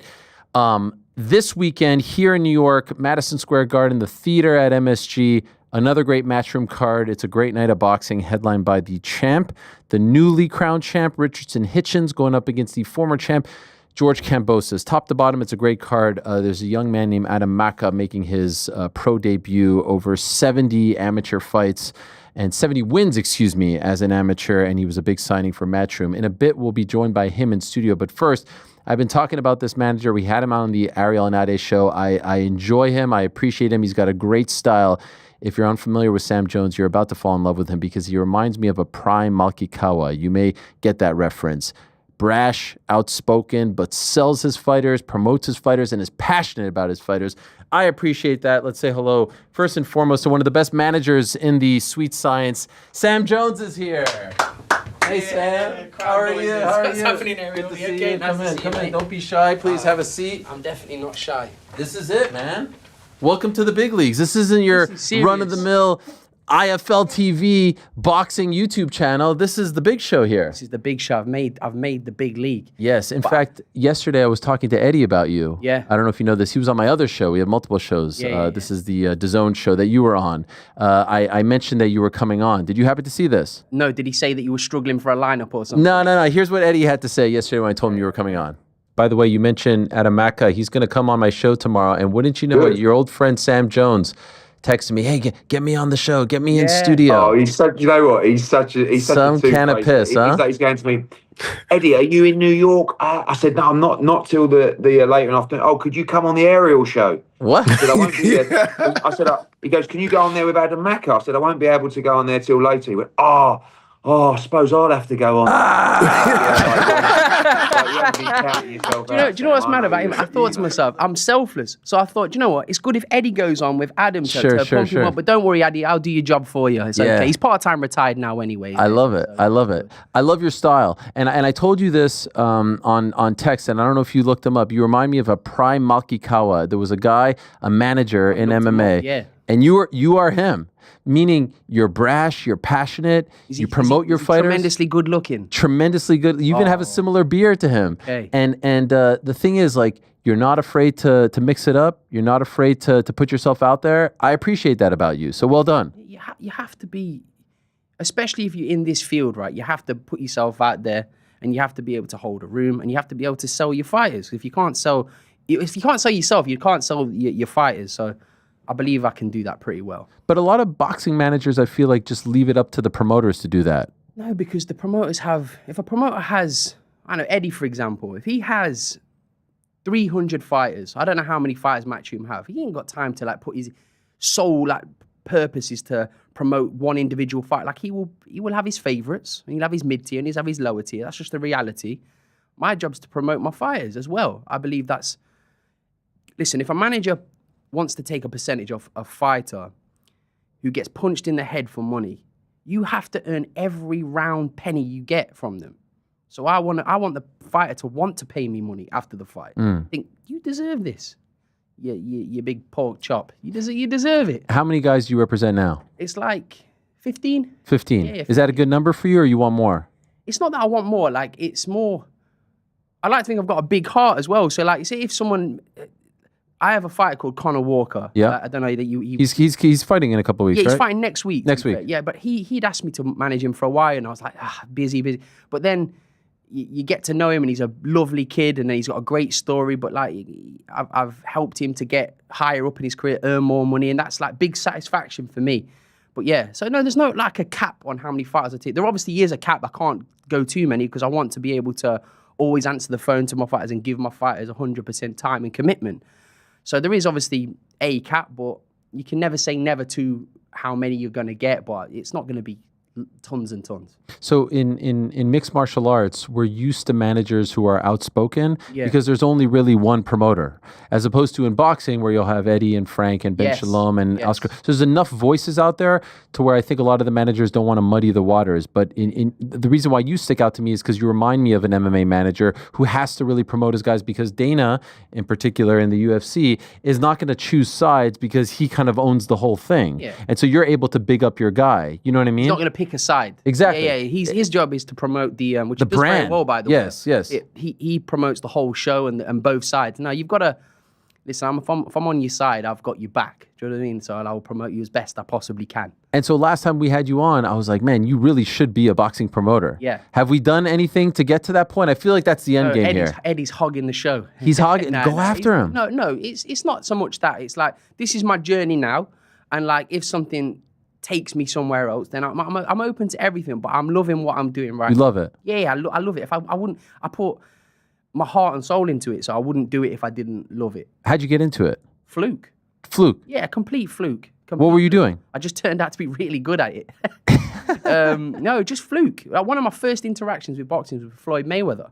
Wow. Yeah. He probably won't remember that, but there's actually an article, if you actually type my name in, Floyd Mayweather. I actually met Floyd. I had like a 5-minute meeting with him. How old are you? So not nearly 10 years ago. Okay. I'd have been 45. 28. No, I'm kidding. I'm taking the piss. You like to swear on this channel. Yeah, you can swear. No, so then I met him, and he was talking like, and I was trying to get Savannah Marshall, who I had at the time, on the Conor McGregor undercard, which I managed to do, by the way. Yeah. But then he was just like, I thought to myself, I back myself in a meeting with anyone. I don't care who the fuck you are. Like, I back myself in a meeting. But then he was just like going, "What's that watch, man?" And I had like a Casio watch. I can't remember. It was a bit of a dead watch, to be fair. But he was like focusing on my watch, and he kind of changed the subject and got bored. So then I kind of got him back again, and then I had a meeting with Leonard Ellaby. Yeah. And I was chasing him around London, and I managed to get Savannah on the undercard. And from then I signed Joe Joyce, and then the rest is. What were you doing before? Your entry? Everything. I've done every job you can imagine. Every job? Yeah, loads of jobs. Were you a big boxing fan as a kid? Was this the dream for you? No, I don't really know, to be honest, Ari. I just knew that I can operate. I can hold a room. I can sell well. I can sell myself. So I thought I'm a good negotiator. So they're the ingredients. Do you know what I mean? They're the ingredients. I'm not talented enough to fight, and so you got to respect the fighters that go in there and do it. But I can market. I can sell. So I thought, yeah, I'm good at this, and I dipped my foot in it, and then it just... Who was your first client? Joe Joyce. Joe Joyce? How'd you get him off the bat? Signed him. I met Joe Joyce at an airport. Just like he's there, you walk up to him? Yeah, we knew each other from then, and then we'd get speaking, and then... But did you just walk up to him and say, "Hi, I'm Sam"? Yeah, yeah. Wow.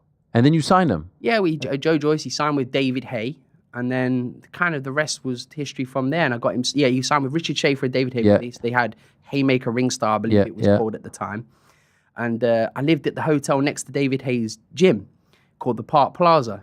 No, I'm not sponsored by the Park Plaza. You lived there? Yeah, I lived there. Why'd you live at a hotel? Because that was next to David. It was beautiful. It was on London. It was like an apartment. So shout out David Hay. He gave me a wicked apartment. Yeah, okay. It was like, and then Joe was staying there, and that's where he trained with Ismael Salas. Okay. The legendary Cuban trainer. So that's how Joe started off, and that's how I started off the back of that.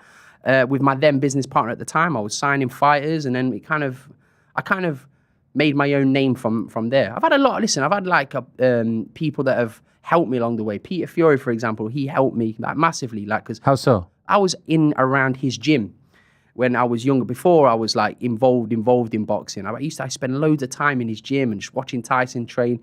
And then Peter would always give me good advice. So like Peter was a massive part in my start up in boxing. He let me in close. So yeah, big shout out to Peter Fiore. I've got so much time for him. And so when did you start to feel like you were really making a career out of this? Like it's one thing with Joe Joyce. No, with Joe Joyce, because I knew once I had Joe, I can really do this. Yeah. I can really do this. And then it just kind of got bigger and bigger from there. And you kind of make your name from there, don't you? When you're negotiating with some of these guys and talking to some of these promoters, you're not intimidated early on? Not one bit. That was probably the positives, because most people, as you know, boxing's the Wild West. You can come in there, but a lot of people come and go. And a lot of people I know predicted me to not last very long. Why is that? Because loud mouth fucker. They didn't think I could probably handle it for that long, because there's a lot of people that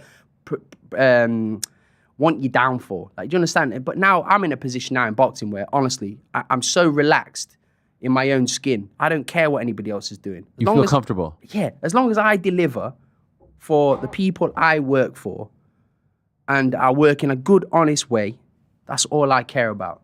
How do you feel? You know, like you said, it's the Wild West. There's a lot of backstabbing. Yeah, there's some shady characters. Sharks. How do you deal with these guys?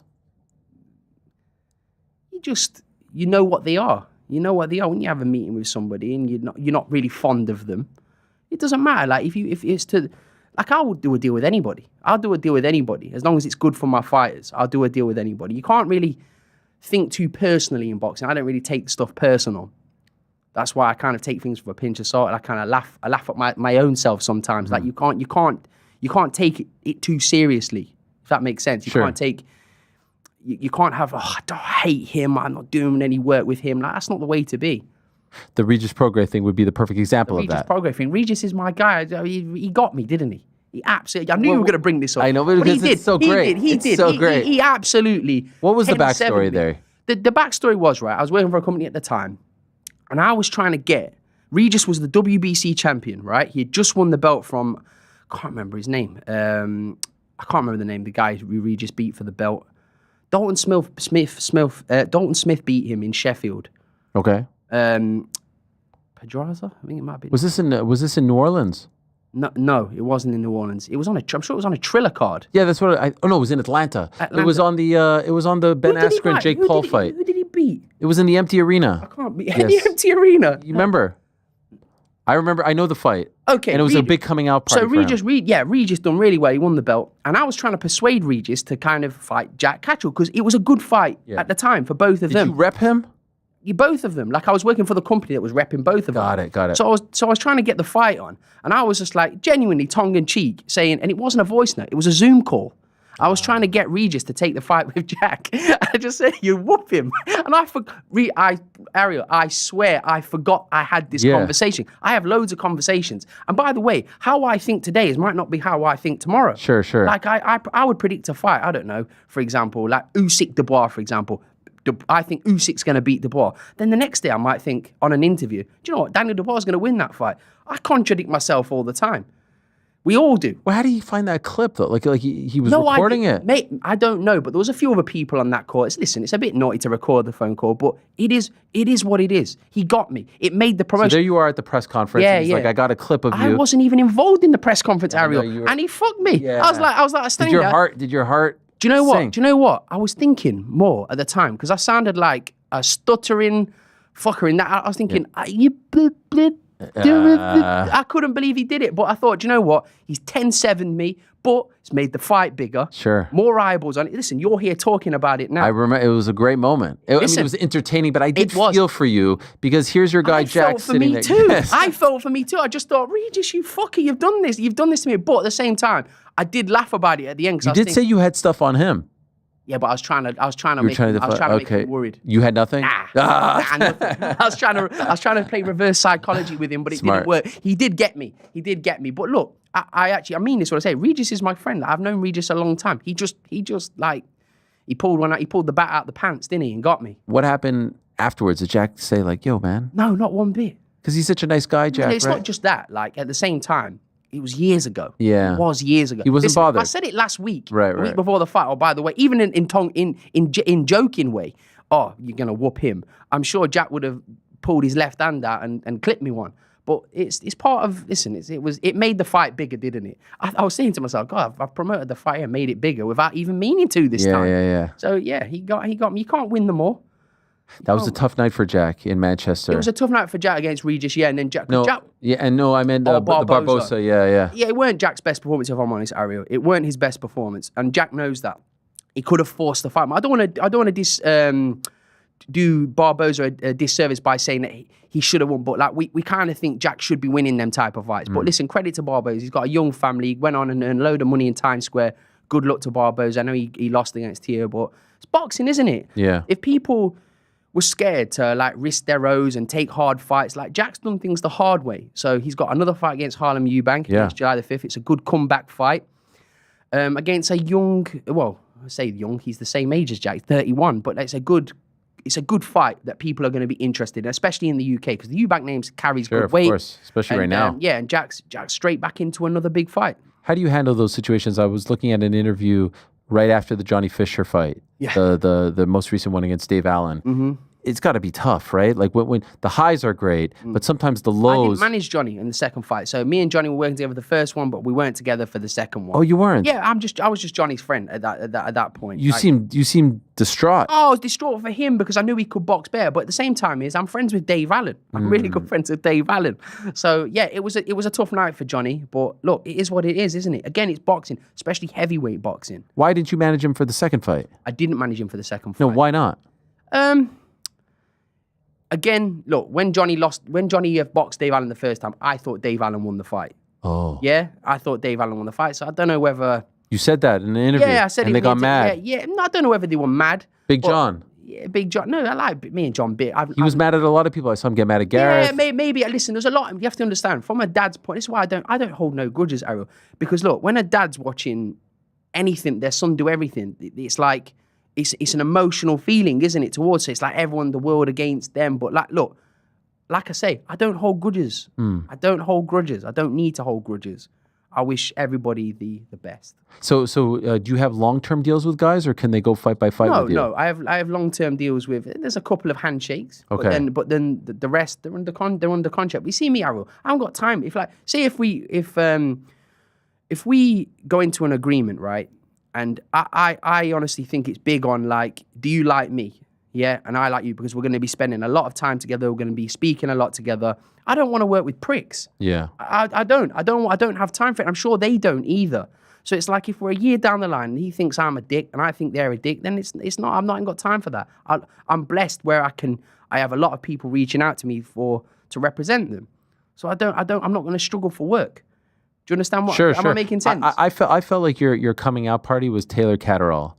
Yeah. I felt like they put you on the dais. You were selling that. Yeah. I felt like that was like, honestly, that's where I kind of really paid attention to you. And I was like, this guy's like an old school pro wrestling manager. You're like Paul Heyman up there. I had a few coffees that day. But also, like, you know, with all due respect, Catterall doesn't really sell himself. So he could use a mouthpiece. Yeah, he's not an abrasive character. He was in that build up, to be fair. Yeah, like, it was. he slapped But you Josh stole the show. You stole the show. Did you feel like that was a turning point for you? Not so much, because like when Joyce, my first press conference was Bermain Stavern against Joe Joyce with Richard Schaefer. And if you watch the clip back, Bermain Stavern tried to kill me that day. Honestly. What'd you do? Or what'd you say? I don't know. I was just agitating him. But I thought it was just a joke. Like, I was thinking I was just selling the fight. He wanted to fuck me up. Honestly, like, he was waiting for me after the cameras went off. And you've seen the size of Bermain Stavern. He's huge. So I was thinking, oh, he's legit mad. So like he was really mad. Like Richard Schaefer was like this, and he was like, "Oh God, you've really like pissed him off." So that was like the first bit, and then I started. I don't know. Like I want to make fights bigger. Like if I can help promote the fight and put one extra set of eyeballs on the show, then it's job done. How do you feel about the state of the business right now? It's an interesting time. I saw yesterday you were even commenting on Turkey saying like, I want fun fights. I want fight. Today? Yeah, it was this morning, right? Like if you are a fun fighter, come hit us up. You know where to find us. Yeah, I was trying to put Conor Walker on. I saw that. I was trying to put one of my that's fights. what you should be doing as a manager. Listen, he wants good fights. I've got fighters that have fun, fan-friendly styles. But I understand it. Look, you don't want to be paying millions and millions like what Turkey's doing at the moment for, no disrespect, like the Devin Haney fight against Ramirez. Like, we don't, like, it's not. Devin Haney's a beautiful boxer, phenomenally gifted fighter. But if you're paying millions of dollars, you don't want to see that. You want to see two guys come in the ring and have a fight. And you're going to meet Adam Maca in a minute. Yeah. You're going to be excited when he fights, because when he was putting people's lights out with 16-ounce gloves on, imagine what he's going to do with a set 70 amateur wins. Yeah, 70 amateur wins and over 40 by knockout. Wow. He's a freak of nature. But like what I say, but going back to what I was saying about Turkey's tweet, if he wants fun fights, let's get some. What do you think about this TKO boxing or Zuffa boxing, as they're calling it? The more promoters, say from a manager's perspective, the more promoters, the better. Have you had any talks with them yet? No. No. Do you think that their model can work in boxing? The UFC model? Yes, but it'll be difficult. Yeah. It'll be difficult because boxing is a totally different world to MMA. It's a totally different world. But I like the concept. And if it works, then great. Do you understand what I mean? But it's like the more... What about getting rid of the 3-letter belts? The WBCs, the IBFs, I'm not keen on that. Why? Because I just think the WBC, like the green... Like if you ask a young fighter what they want to do, they envision that, the green strap, or one of the big 4 belts. Yeah. The WBO, WBA, IBF, WBC. But if you ask a young prospect when they turn pro, what do they want to do? They want to become world champion. Do you understand what I mean? So... But they want you to now, like, if you ask a young MMA fighter, what do you want to do? You want to be a UFC champion. So that's what they are envisioning, right? Yeah, for sure. But you can't take away hundreds and hundreds of years of history. It's going to be very difficult to do that. But the concept, great. And listen, Dana White is a huge name, isn't he? So anything he puts his name behind, it will be big. And obviously, you've got Turkey there as well. It's going to be big. And listen, anything that benefits boxing, I'm all for. And right now in the UK, boxing's on fire, right? Yeah, it's doing good. I wish we were I wish it was 1/10 as popular here as it is over there. We can't get any big fights here. Yeah. Listen, I have it. You guys are having another stadium show every week. But in America, it was like when I grew up, I was like all the big fights took place in Las Vegas. Yeah. I remember waking up watching Nazim Hamed against Kevin Kelly in the Garden over there, and Lennox Lewis against Mike Tyson. In America, like all the big fights, it was stay up till 4 o'clock in the morning, and that's when the fights were. But it's kind of changing. Like the big fights, like they say Saudi Arabia now. But I just think a lot of boxing fans, like they get a kind of not annoyed, but like, oh, why is it happening? Or listen, as long as the fights are happening and the fighters are getting paid, and you can watch the fights, let's be happy and be grateful. I saw you with Nassim. You're buddies with him? I managed both his sons. You managed both of them? Both his sons. Wow. Yeah, Adam Hamed. There you are. Look at you guys. That was in Libya. Libya? Yes. Why? In Benghazi, because that's where Adam Hamed had his last, not his last fight, the one before in Benghazi. That was a wild atmosphere. And what are the sons like? Oh, they're best kids. Yeah? I'm just saying that. They're the best kids. And what's he like? Do you have to go through him? Do you have to go? Yeah. Naz is big boss. Naz is big boss. But no, listen, I'm not just saying this. I love Naz. I love Naz like he's my own family. I love him to pieces. If he asked me to do anything, I'd do it for him. Wow, But he's the reason why I love boxing. Really? He was your guy? Ariel, I wouldn't say die on my mum in now. Yeah. But my mum sewed me a pair of leopard print shorts when I was younger. Wow. When he used to box, I used to put them on with my skinny chest. I ain't skinny anymore. Yeah. And I used to come down the steps and like trying to imitate what he was. I was obsessed with him. Wow. So he's the guy that kind of introduced you to the game. Absolutely. Naz is and now you're doing business with him and you're representing his sons. Yeah, representing. What a life. Yeah, representing his sons. But yeah, I'm very fortunate. Really, really fortunate. That's why I'm happy to be here. Do you understand what I mean? I'm happy to be here. Oh, I thought you meant on this show. I am You happy mean to in be life? here Okay. Who's the toughest guy to negotiate with? Who's the the biggest can of piss, as they say? What, in boxing? Yeah. Who's the one that you're like, okay, this is gonna get? I can't say that. Why not? Why not? I can't say that. The tightest. I'll tell you the tightest. Frank Smith. He's the tightest. Frank Smith. I just heard from him today. But he is. Yeah, he sent you a message. Yeah. But he's also one of the best. What do you mean by tightest? He's hard to get. You have to shake him to get money out of him. Yeah, but one of the most honest, straightest guys to deal with in boxing. Okay. So it's like, which is a rarity, right? Absolutely. Like as I say, I'll argue with Frank Smith over a hotel room, but he's straight down the line, and everything that you agree, he delivers. What a story. him as well, right? Like he meets Eddie when he's a teenager, right? And he rises up, and now he's number 2. Frank's done amazing. Frank's done amazing. I don't want to gas him up too much because I'm still trying to get more money out of him after this interview.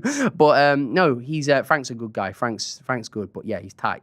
What do you think's going to happen with Sky and Boxer, and how big of a blow is this to the region? I hope Sky stay in boxing, right? I hope Sky stay in boxing. But look, Ben Shalom. Good relationship with him? How's your relationship? It's okay. With him? It's okay. I don't have any fights with him, but it's not for like any reason. Like I'll do a deal with him, but like Ben's not like. Look, you've got Frank Warren, who's one of the greatest, if not the greatest promoter of all time. He's Frank's the GOAT. Yeah. You've got Frank Warren and you got Eddie Hearn. Yeah, 2 phenomenal promoters, and then you've got Ben Shalom, who's not really an outspoken type. Like he's not.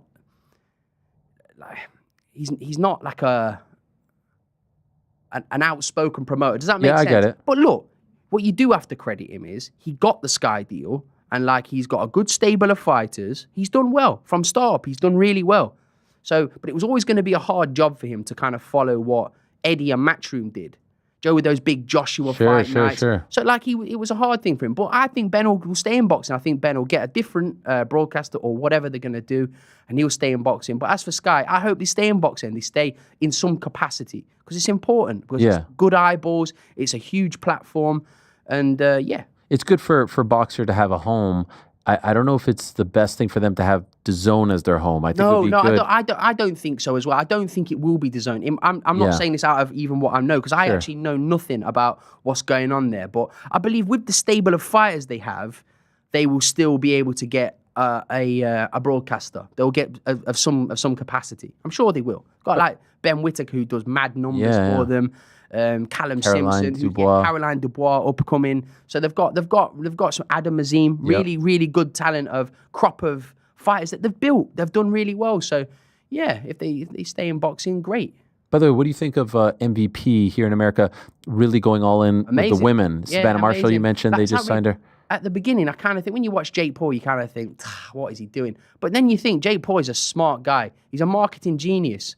Him and his brother. Yeah. So Jake Paul's doing unbelievable, especially for women's boxing. If you're a woman's boxer right now, if you're just honest, you want to sign with Jake Paul. That's the spot. Doesn't matter who you are with Eddie, Frank Warren, Bob Arum, Oscar De La Hoya. You want to be. If you are a female fighter, they're all lying if they don't say they want to be signing with Jake Paul and MVP. Right. Have you done any business with them? No. Not yet. But I know Mike Leonardi, the guy who runs it. He's a really good guy. I know him. So I'm sure maybe I'll be doing something in future. Like I say, I'll do a deal with anyone. So this card on Saturday at the theater, you have Adam Maca, you have anyone else? No, Adam Maca. So you're here for a young man who's making his pro debut. Yes. Who is Adam Maca for the audience out there who may not be familiar? Who is this man that we're about to meet? An 18-year-old. 18-year-old. Hard-punching phenomenon. And this promo that they put out about him. Yes. I mean, this is a big deal when Matchroom signed him. Listen, it was a big deal when I signed him because you got him first. Yeah, I got him first. And as I say, he wanted to sign with Eddie. We did a deal very quickly with Eddie, with Frank Smith. Managed to get a few quid out of Frank Smith. But you'll be amazed by his maturity. He's got such maturity for he's only just turned 18 years old. Just turned. He's not like an old 18. He's just turned 18 years old. For him to take this in his stride, I'm extremely proud of him, and I'm sure his family are beyond proud of him, because he doesn't. Listen, a lot of promoters might say this. Eddie, for one, right? He appreciates a boxer with stands like this and sticks the jab out. No, he wants to see seek and destroy and good fights. Adam Maca, you will be entertained. Wow. You will be entertained when he fights, because he comes to fuck people up. I love it. I mean, 18, you don't see a lot of guys at this age getting this platform. Yes. Well, I included it as part of the deal. Thanks, Eddie. All right. Well, without further ado, let us say hello to the aforementioned Adam Maca, who represents not only the UK, but Albania as well. Hello, my friend. How are you? Welcome to the program. The entrance music. Oh, well, I thought I was going to get it as well. Nice to meet you. How's it going? Pleasure to meet you. Have a seat. Thank you so much. 18 years young, and you're about to debut at the Mecca, in the greatest city in the world. Speak closer to the microphone, and if you don't mind, just like turning it a little bit towards you so that you the top there. Yeah.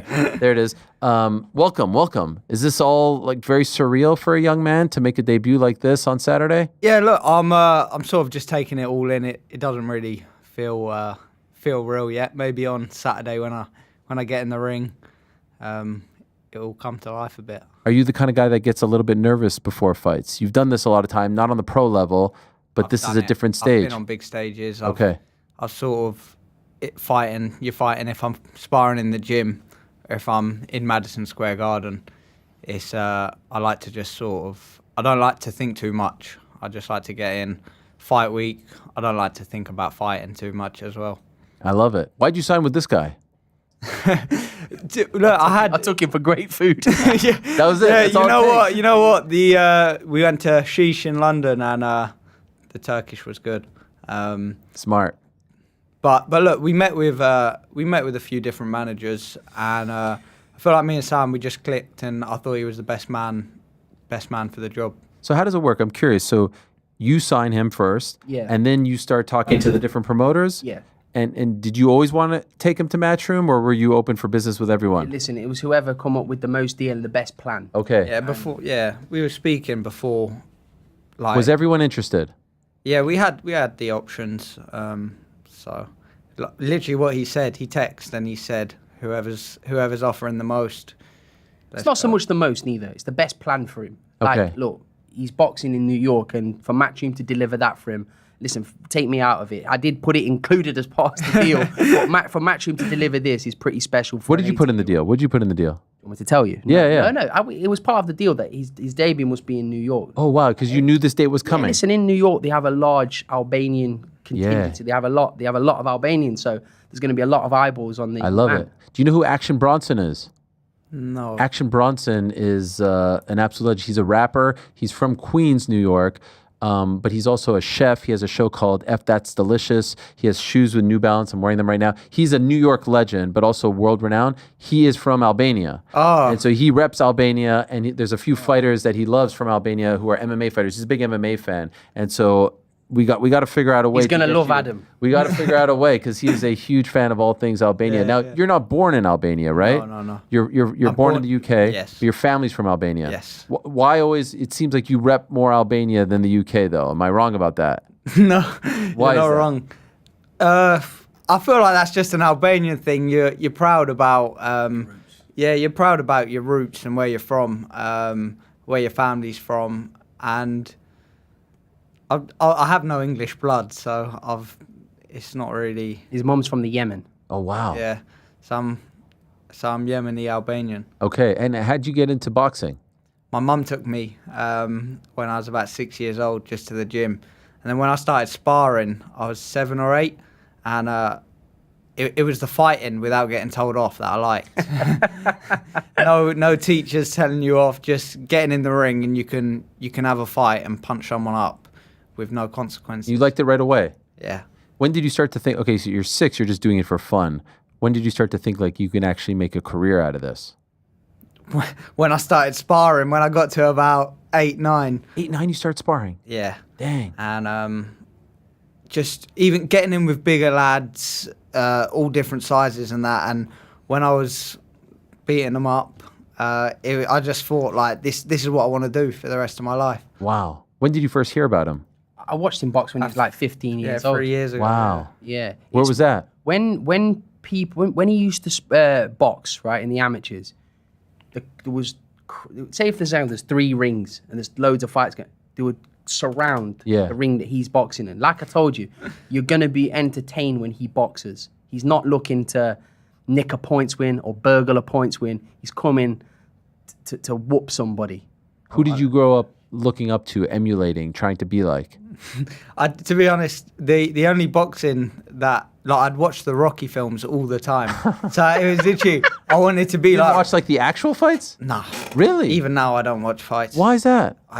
You're not inspired by it. You know what it is? It's like I'd watch fights from before, the Edwin Valeros, Roberto Duran. Old school. But because, like Sam said, you'll be excited when I fight. Now, watching fights, they're all there trying to nick a points win. I don't want to be sitting 5 hours watching people go jab for jab. So You think it's boring? Yeah. And you're trying to change that? Yeah. You will change that. And I want kids to be looking at these fights, watching fighters, thinking, I want to fight like that. Yeah. It might bring a bit more entertainment in the next Some few showmanship. years. Yeah.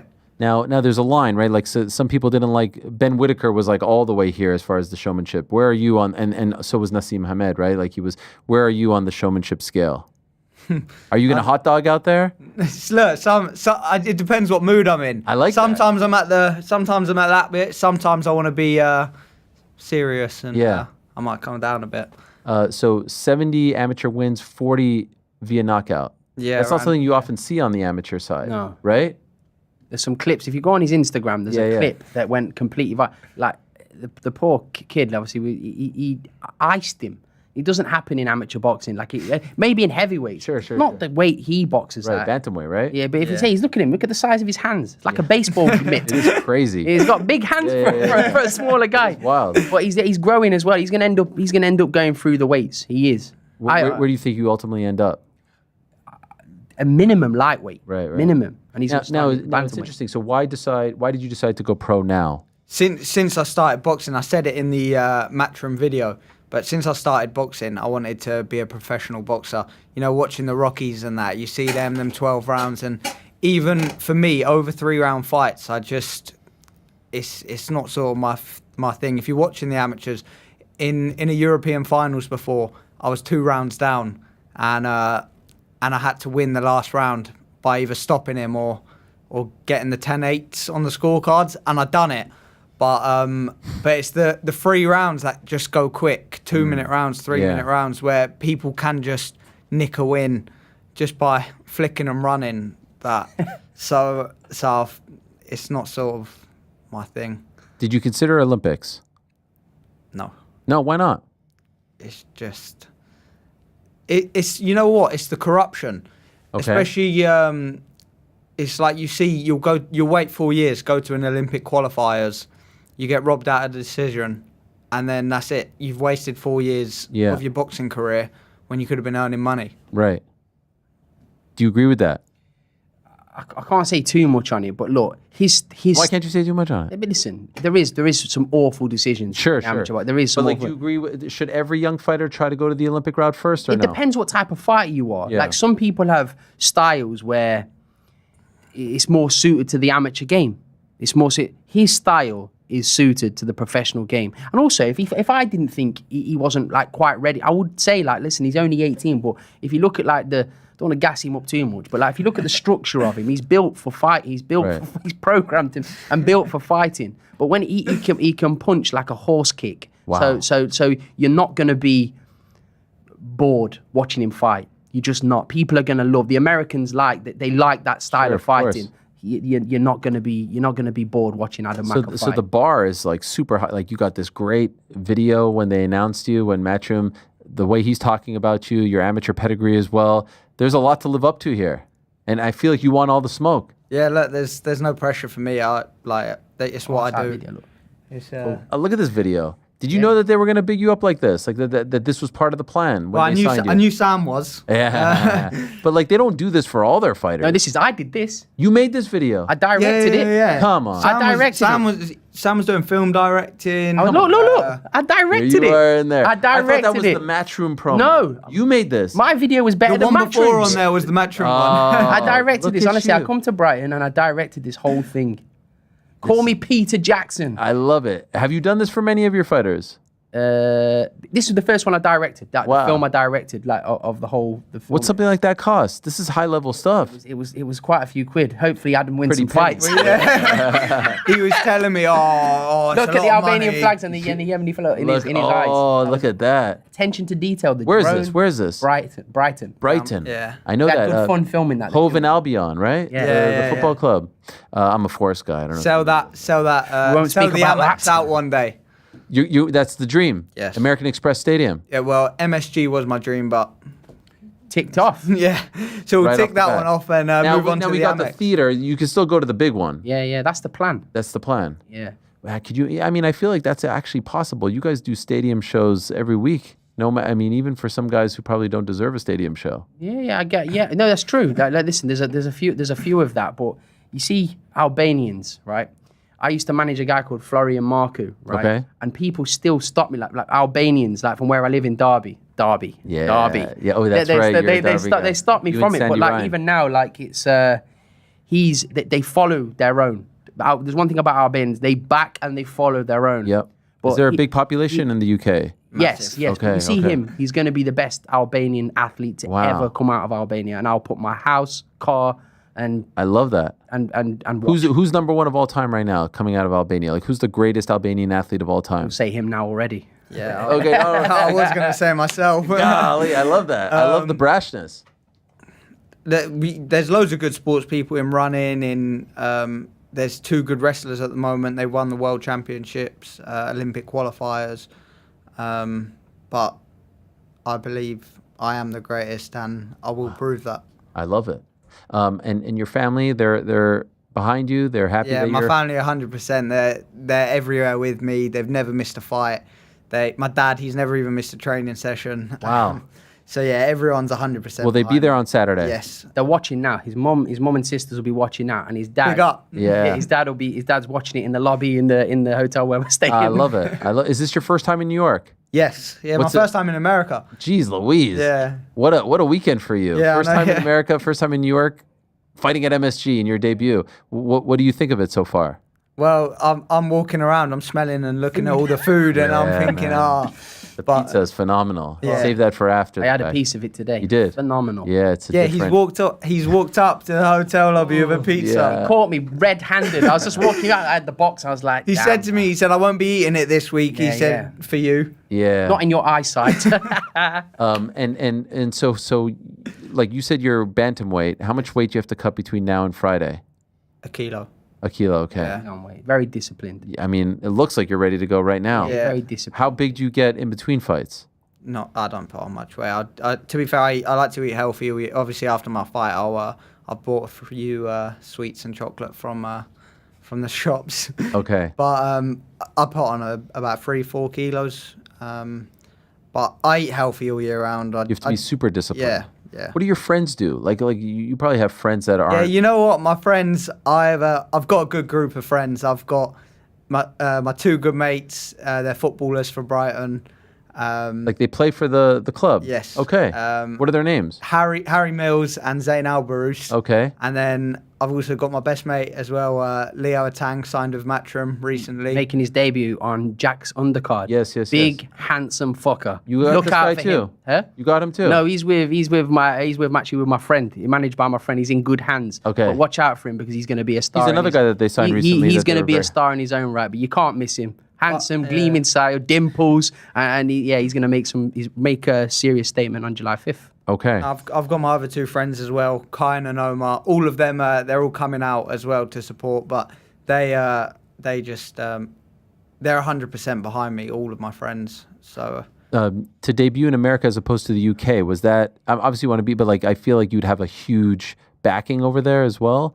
Yeah.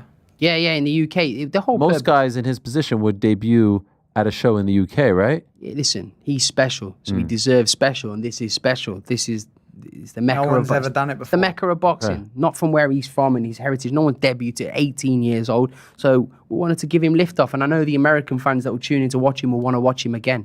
Have you guys gone to the venue? Have you gone to MSG? We drove past it today. I've been there before. I've been there of course. Before. Yeah. So. It's a very special place. Even the theater with the lights, the Hulu, it's unbelievable. Yeah. It's an amazing place, and some of the greatest fighters of all time have competed there. In fact, George Kambosos had his greatest win ever there. I had a debutant there, Guido Vianello. I managed him at the time, big Italian heavyweight. Mm-hmm. He was on the undercard of Lomachenko and Pedraza. Yes. So I'd done a debut there before, so this is extra special. We've had him 18 years old.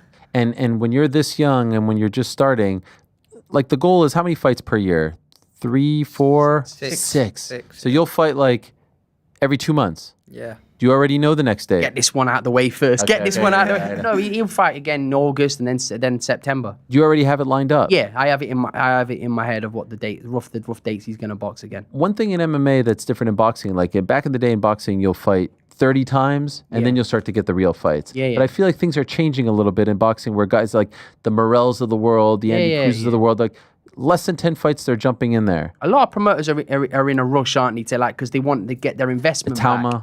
Yeah, but Atama, again, he's a freak. He's a freak of nature, Moses Atama. Unbelievable talent. But it's like him, right? You're going to see him fasten people to the floor, and they're gonna go, oh, Eddie's gonna go, oh, let's be British title next. Like it's like, oh, like he's gonna be like a victim of his own success because he's gonna have to be. They're gonna want to push him, but it's our job. But look, he's 18 years old, feet on the ground. We know what he can do, and look, personally, patience. I'll fight anyone tomorrow. He would. He'd fight Inoue next. Inoue, I was just gonna say. He would. He'd fight him next. I swear. I'll fight Inoue tomorrow as well. Come on. Saturday night. Yeah, that's a big jump. Yeah, he would do that. Arguably number 1 pound for pound. He would do that. Trust me. Like, I'm not just saying he would do it. How do you think you'd fare against him right now? I think I'd beat him. You think you beat him? I'd beat him. This He guy, believes I it. don't think it. I'd beat him. you beat Inoue. I beat You haven't had Inoue. one pro fight. No. And you're not just saying that. No, I'm not I just see it in saying your that. eyes. No, he No, believes no. it. I'm This is not a laughing. joke. It's funny, but he believes it. He said it to me in You the know car what? I on the don't way like here. when people laugh when I say stuff. I'm being serious. When we was on the I can car see on the it. way here, he was saying the same thing. That's why it's funny. Like he was saying, he will say it. And if you put him on a lie detector now, test to say, would you fuck in the way up? It would green light tick. I love it. How far away do you think you are from those fights, realistically? Calm down, Adam. No. We listen. It's feet on the ground. Yeah. But he doesn't think anyone can beat him. And listen, why would he with his amateur period? But Like, he in a wouldn't. 12-round fight, there's like I've got the heart. I've got the dedication. I just don't look. You might nick 3 or 4, take them, but I'll I like catch this up. guy. I like Oh, this guy. that's what I told you. You think I don't really need to say like with Eddie. I've not actually. He says you always say this about your fights. I've not said much about Adam to Eddie. I just said, listen, go and watch him. Like the guy that he's fighting on Saturday. Listen, yeah, he's lost a couple of fights. He's won a couple of fights, like a middle record. But Ray Ford boxed him a few years back, and Adam wants to do a number on. What do you think? How does it end? It ends quickly. That's how it ends. I'm not saying anything. Sub 4 rounds? Yes. Yeah. Yes, it ends quick. What's the walkout? What are we doing? You wanted walkout music. We didn't come through for you. What are we walking out for? Special. Special? He doesn't want to say. He doesn't want. Return of the Mac. Oh, that's the one. His name. That's the one. Love that song. Legend. Mark Morrison. Yeah. One of the all-time great tracks. And what are we wearing? Oh, it's I got a new kit, sparkly red and black, Albanian Yemeni flags on it. Do we have sponsors lined up? What are we doing here, Sam? He's gonna get plenty of sponsors. What do you mean? Well, I want sponsors for the debut. Listen, he's got a couple of sponsors. Yeah, we got Doxford Financial. Okay. Owen Scaffolding. And then obviously I want an Everlast. Can I get a Lonsdale in there? After the debut, when I show everyone what I can do, when I put on a great performance, then we'll have the bigger ones all coming through. You can go like a blank canvas for a bit, because if people rush into sponsors, the price is money. His price is going to go up, trust me. You're going to be entertained. Okay. I told you before, I said, if you sit and watch him fight, I've seen enough of him as an amateur, like he's not going to change his style. He's coming in there to rip someone's head right off. That's what that's what he does. It's what he's programmed to do. That's what boxing's for, entertainment. You don't buy a ticket to go watch something to not be entertained. Sure. If you go to watch a film, if you go to football, it's because you want to be entertained. So when fighters are coming out, even if I'm sparring in the gym, and I'm sat, for a few seconds, you're there with your jabs. I think, this is boring for everyone who's watching. So you just got to throw a few punches and entertain people.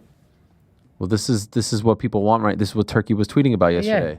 No So more Turkey, Tom by and the Jerry. way, if Turkey, if he wants someone on watching this, if he wants someone on the undercard, he said he wanted to put premium, top tier, blue chip talent on the Canelo Crawford show that's going to entertain you. Look no further than him. How would that work though? Because you're a matchroom fighter. Listen, I'm sure Eddie we'll give him a little free pass for that event. Yeah, that would be good. Allegiant Stadium. Yeah. 60 or so thousand on Netflix.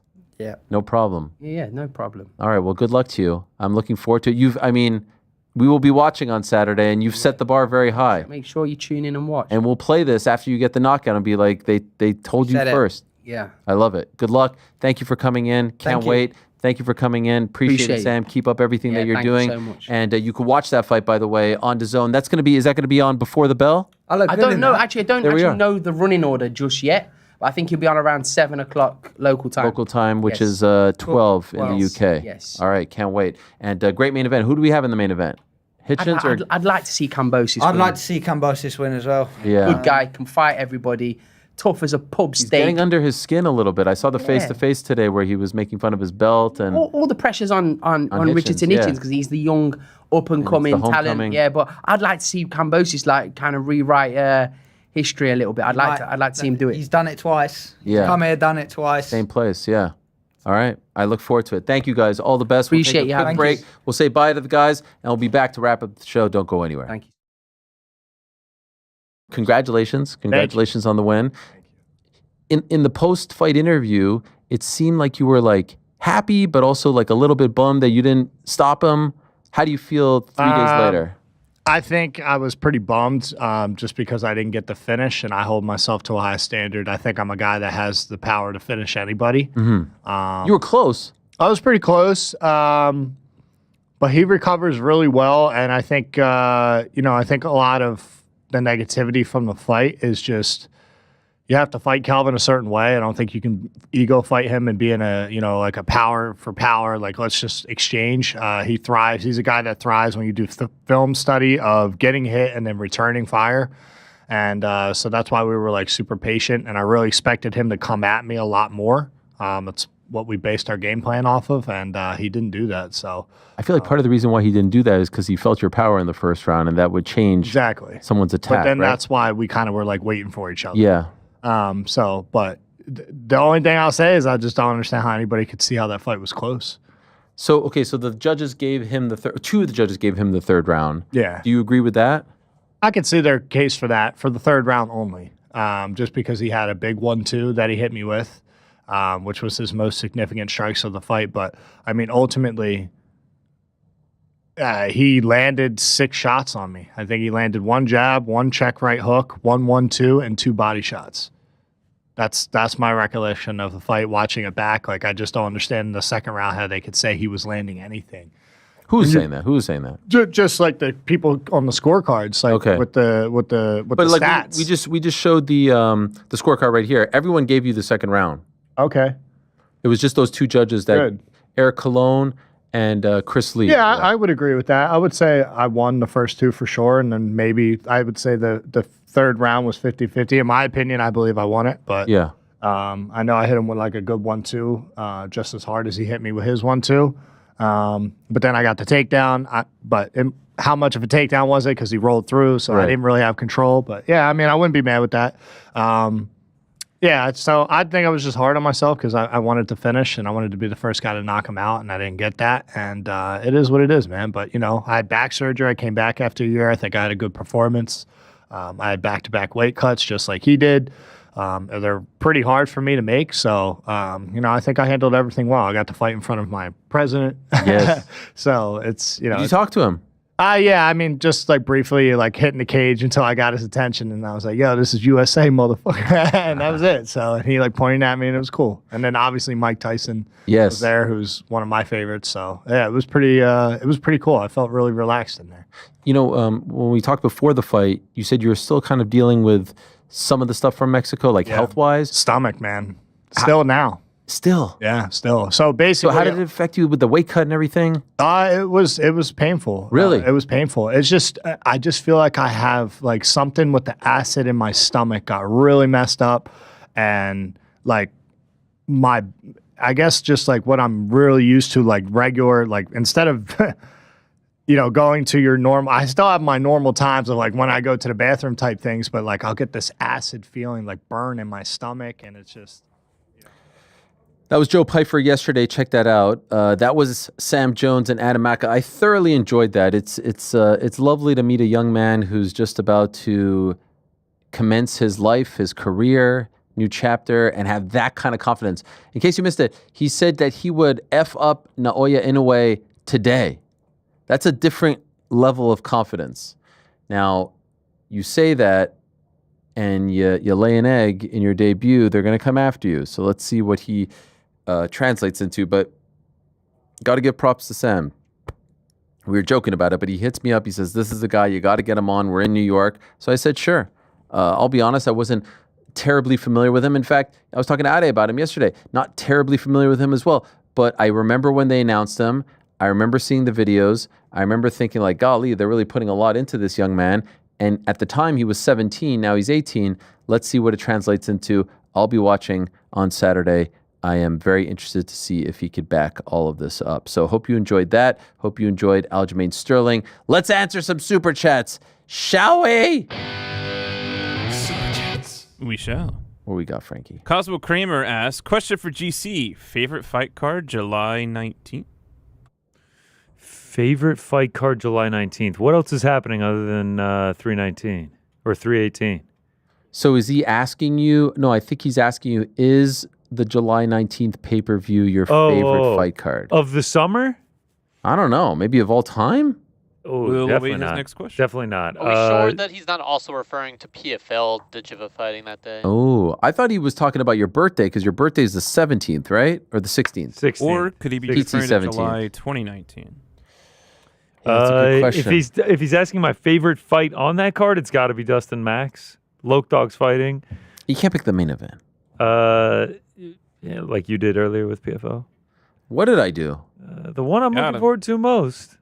Oh, come on. That's Jason Jackson. that's different when it's like.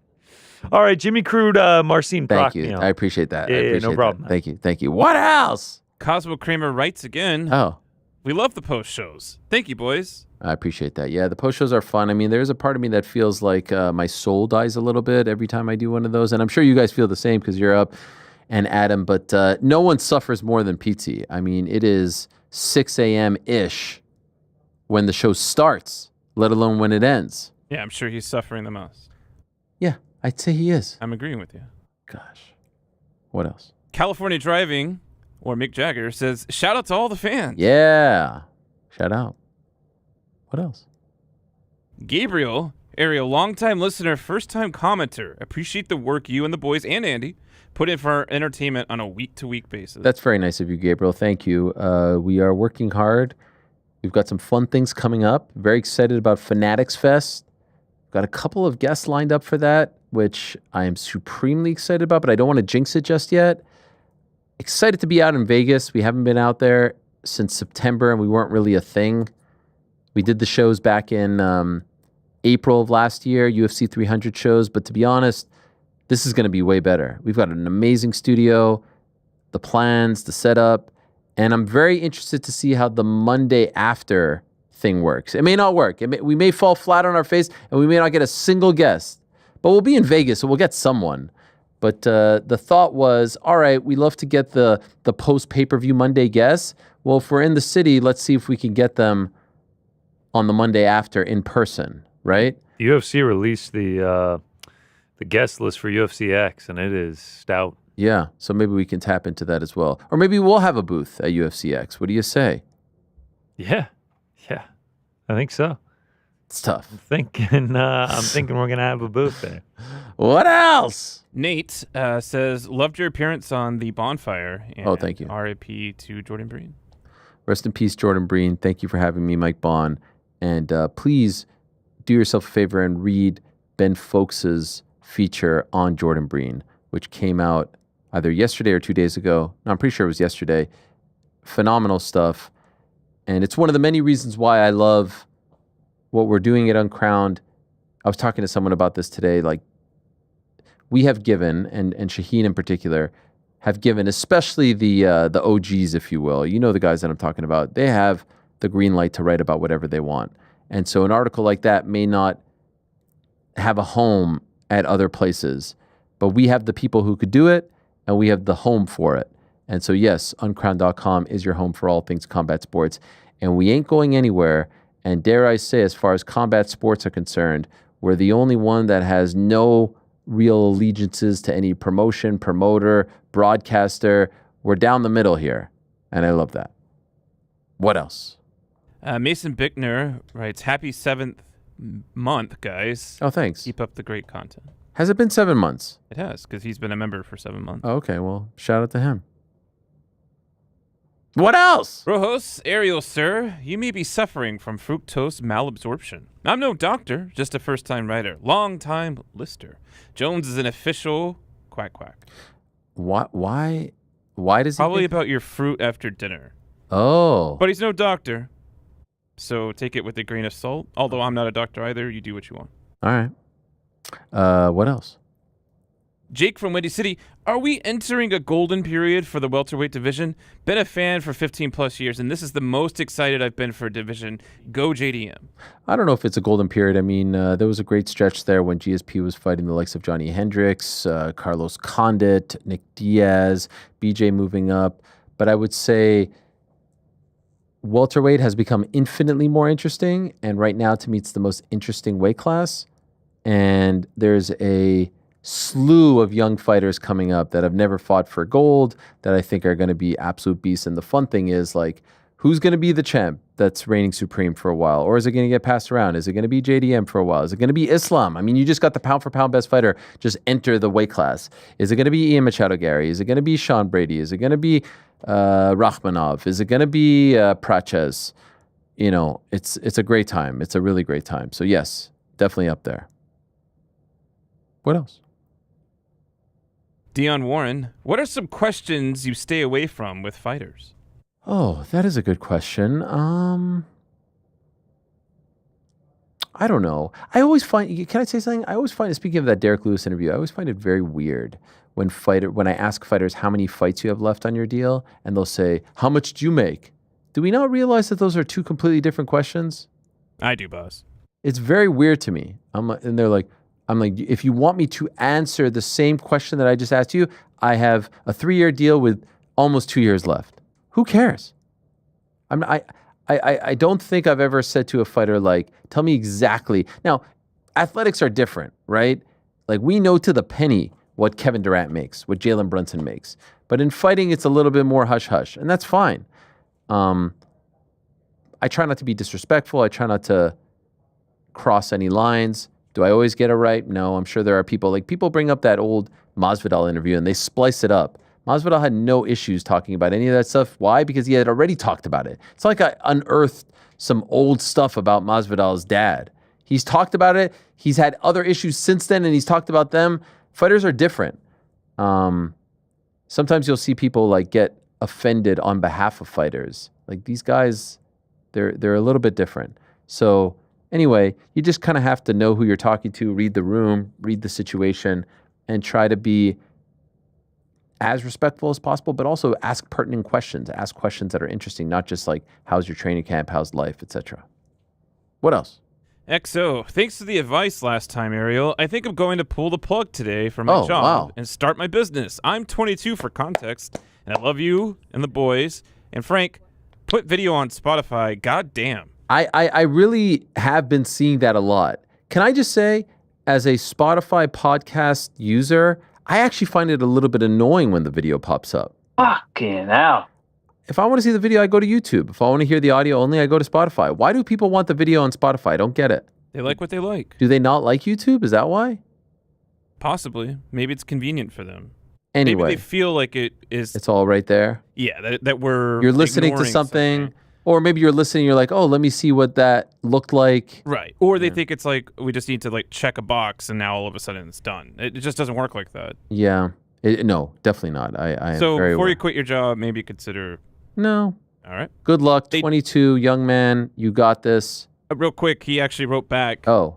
XO, also, how should I go about quitting? Well, you should be very respectful. You should try not to burn any bridges. It's a small world. You never know when you're going to meet someone again. If you'll need a recommendation, a second chance, whatever. You be respectful, be honest, be transparent, but don't burn the bridge on the way out.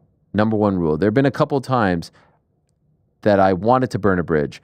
Well, I'll say this. I didn't want to consciously burn a bridge, but if I did what I wanted to do, I would have burnt the bridge, and I've had people talk me off the ledge. And I haven't been perfect, and I've certainly messed up, and there are certain situations that I wish I could take back. But I do remember a couple that I really wanted to do something. I was convinced otherwise, and I'm still friends and acquaintances with those people, and I would not be if I did what I initially wanted to do, when I would have acted with emotion. So good luck. What else? Well, I'm glad you said that. No. Lastly, Duncan writes, I have been a sound technician at Sony for the past 2 decades, and I have to state that it would be negligent on my part were I not to compliment the audio of this show. It truly is the gold standard. Well, the truth is, you are right. And so as much as we like to joke, Frank's the best in the business because not only is he a audio engineer, he's also an audio producer. And that's the big thing. And not only is he an audio producer, he's also a talent, which is a big deal. So yeah, we love you, Frank. And it wasn't quite the same without you. I know you were enjoying your time away, and I'm sure you didn't check in and leave a comment on the YouTube chat or anything like that. This is just the Funk Harbor talking. Yeah, no, 100%. By the way, 100% the Funk Harbor talking. Shout out. Can we Still answer? babysitting it, I see. Yeah, no, there's just a smidge. Can we answer a couple more before the hard out? A couple more questions here. Matt Moe. We have a hard out? Sup, Ariel? I heard you name drop Lex Friedman last week. Was wondering if you watch his pod or what you know of him. Honestly, I don't know much. I don't watch his pod. If I could be 1,000% real with all of you, from what I've seen, I've actually found his style to be quite boring and dry, and I don't really quite get it. The suit, the look, the reading the questions off the sheet, but sometimes it hits and sometimes it doesn't. And it hits with him, apparently. You guys know what I'm talking about? Anyone see his stuff? I've seen him in the past. I'm not a regular watcher or listener. Yeah. And it's just not for me. Don't know a thing about him. You've heard of him, though? Vaguely. Okay. Quick Google, I could I walk just by did. him on the street, would have no idea. I didn't know who he was. Quick Google. 4.7 million subscribers on YouTube. Numbers. Had Vladimir Zelensky on. Oh, no, he's huge. Holy. Impressive. Yeah, he's huge. Matt Chiwiwis, hello, Ariel and crew, and James Tahuna. Happy National Corn on the Cob Day. So following the news of Canelo versus Crawford being aired on Netflix and not a pay-per-view, do you think this is a method of Dana dipping his toe into the Netflix option to see if the numbers can be produced? No. There's no dipping your toe into Netflix. Everyone wants to be in business with Netflix. It's a matter of whether or not they want to be in business with you. And so Netflix very much is into the world of like one-offs. The hot dog eating contest, Jake Paul Tyson, Katie versus Amanda 3, this fight. And so it's a big deal that they want to be in business. And there have been some reports about what happened on the way to this announcement of a couple of days ago, and I'm hearing the same things. It was salvaged, and I think a lot of it, I think Nick Khan was a huge part of. As far as TKO is concerned, I do not think it's hyperbole to say that the most important person is Nick Khan. Nick Khan stretches from MMA to boxing to wrestling. Obviously, his main gig is wrestling, but he is supremely important in the boxing world, and he has influence as far as MMA is concerned as well. And he's the guy who doesn't negotiate emotionally, who doesn't have an ego, who doesn't want to be in front of the camera, who doesn't want to be front-facing. He's the deal maker. He's the former agent. He's the guy who's been there and cut some of the biggest deals in broadcasting. Not only represented talent, but also represented entities. Did the top-ranked deal with ESPN, for example. SEC with ESPN, others as well. And so, yeah, he's the guy who really stirs this drink, in my opinion. He's the most important guy of this deal. I don't know if this deal can happen without him. And I certainly don't know if it can be salvaged without him. So it's just a name that you have to pay attention to and respect, in my opinion. Okay, this is from Grab Your Rick and Twist It, or Grab His Rick. He's asking about the ESPN Plus fight catalog. My understanding is this all has to do with the new platform that they're starting, and it's not a sign of them getting off ESPN or anything like that. People went crazy. Who's going back and watching like fights from 3 years ago? Are a lot of people doing that? This is from Jack Ryan. It seems sincere, so I'll read some of it. Hey, Ariel, great chat with Joe Pyfer yesterday. Sadly, as he said, the 246 view-getting, Cheeto-eating, basement-dwelling YouTube podcasters are nothing new in the sport. But recently, I've noticed this abhorrent level of disrespectful chatter about superhuman fighters has also trickled into the mouths of the more established and respected MMA media minds. I've had to boycott 2 major podcasts in the last week due to the nonsense they have continued to spurt from their crumb-ridden cakeholes. I get this content might drive engagement, but I think these people need to remember that their words can have a real effect on the mental health of fighters, especially considering the fighters are literally the thing putting food on their family's tables. Sorry, this is more of a rant than a question, but I'd just like to say thank you to you and the whole team for maintaining such a high standard of reporting and conversation and paying the fighters the respect they deserve. I really hope the other podcasters will learn a thing or two from you, because as a wise man once said, chat shit get bang. That was Jamie Farty, by the way, who said that.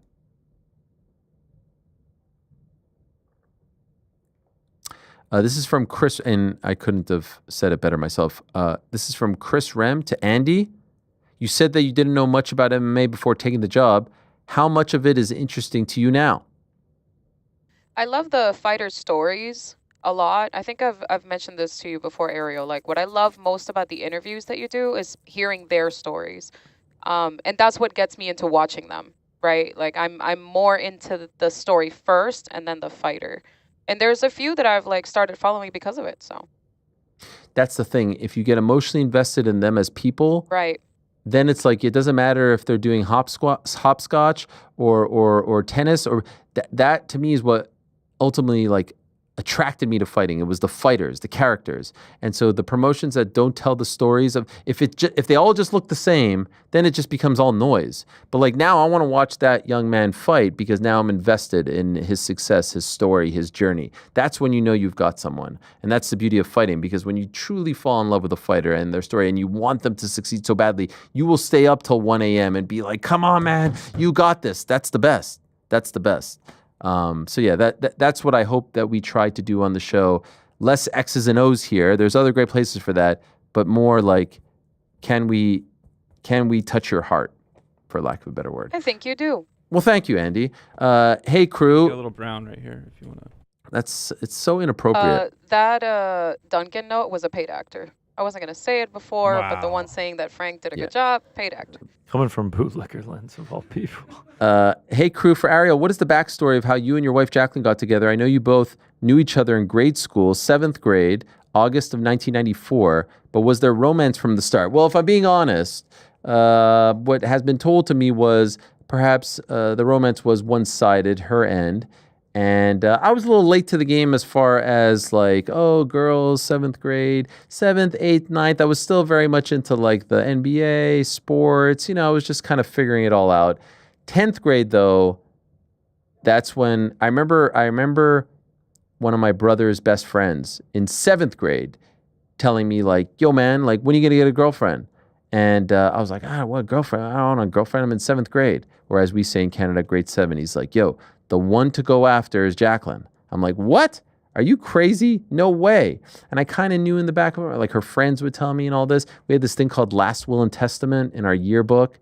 And do you guys know what that is, Last Will and Testament? Where you leave your friend something? Did you guys have that? No, in the yearbook, it's like, for me, they would leave me like a Patrick Ewing jersey back in the day. In our 7th grade yearbook, Last Will and Testament, her name, it was AH. Her friends left me because she had this crush. And I actually told her best friend that at the end of the year, I was going to ask her out. And I actually planned on doing it. And then I chickened out. And then I realized that I wasn't quite ready for all of this. In any event, 10th grade, we get together. Then we took a break for the summer. 11th grade, we got together. Then we took another break. Then we took an extended break. Then I went to Syracuse. Then we happened to move to New York at the same time, just pals, saw the movie Garden State, and that was it. Funny enough, my son is now in 7th grade. It's quite a leap from taking all these breaks, saw the movie Garden State, and then the rest is history. Literally, that's the story. Have you guys seen a Garden State? Yes. Highly recommend. I liked it better the first watch, if I'm being honest. A Garden State or Garden State? It's just called Garden State. Zach With Braff. Zach Braff, Natalie Portman. Phenomenal. Method film. Man. Method Man. Great shout. Highly recommend. And Frank, as you know, great soundtrack. Amazing soundtrack. Yeah. Nothing goes better together than a movie and a soundtrack. Damn right, Connor. What are you talking about? Wait, I don't understand. Thanks for watching. That one has never seen Boys in the Back. You are aware that we have a show on Thursday. Yes. Right? Oh, you're going to do an obscure reference? Yeah. By the way, no one's there every day. Such fucking bullshit. It's such bullshit because I often comment on the show and if we're breaking the fourth, and no one even responds to me. I'll like write to you guys. Oh, we should stop the show. That Levitt interview is great. I don't even get like thanks for watching, bud. He's not lying. He's not lying. Yeah. We'll be doing the show and then he'll be typing it up in the chat and we don't even acknowledge it. Nah, it's messed up. Right. Just looking to see. Yeah. Last week, what was it? He was like, that was a great interview. I was like, yeah, that meant something to me. I didn't even say a word about it. It was a great interview, and no one even said anything. I didn't even acknowledge it. No. I just put that one in like the memory box and in my heart, and then I just let it go. Oh shit, we're over the the heart out means nothing. Do we have a heart out? Who set the heart out? Yeah, who put this heart out in place? Okay, here it is. This is a good one. We'll end on this taco enthusiast. No. Oh, I misunderstood. Jesus. Fucking hell, Frank. Wow. It's a good one to end on. All right, let's do it. Shout out Ariel, to Taco Enthusiast. Help me out here. My girlfriend bought multiple tickets to the UFC fights in Atlanta this weekend as an anniversary gift to me. She's the best. Her and I have been to several events together and we're both pretty big fans. But one friend joining us is not a UFC fan, nor has he ever paid attention to it. He's a big wrestling fan for context. This is my shot to get him engaged. Can you give me a 60-second promo to sell the event this weekend, the storylines, and what's at stake? The UFC isn't doing their job as a promoter. I can't find a good promo video to show him before the fights this weekend. Help me bring in a new MMA fan. Well, my friend... Ariel, before you do this, can I just... Cut a promo. Please, let me caution for a second. There's two ways this can go, right? You're gonna cut an amazing 60-second promo, right? Yes. But the problem is, if you do this... Oh, yes. And the expectations are up here, and then the card is a giant turd, this will be worse than if you say nothing. Yeah, but I'm just throwing it out there. You need to get your friend engaged. You need to get them hooked. It's like Sam talking about, like sometimes you just got to go in there. Okay, I'm just cautioning. So on Saturday night, you have the return of the once great welterweight champion who had one of the all-time great runs, who I do believe ended up winning, 13 or so fights in a row. Kamaru Usman, the Nigerian, 15 fights in a row, the Nigerian nightmare. What a run he had until he met, of course, the leg of one Leon Edwards. 2 years ago, we last saw this man in action. He took a fight on short notice against the Boogeyman in Abu Dhabi. No one wanted to fight Khamzat Chimaev. Kamaru Usman said, I'll do it, and I'll do it at 185, and I'll go the distance with the guy. And oh, by the way, if it was a 5-round fight, I would have beaten him. And he's right. If he says all of that, he's right. We haven't seen him in almost 2 years. And as fate would have it in the world of combat sports, it's kill or be killed. It's like the film The Lion King, the circle of life.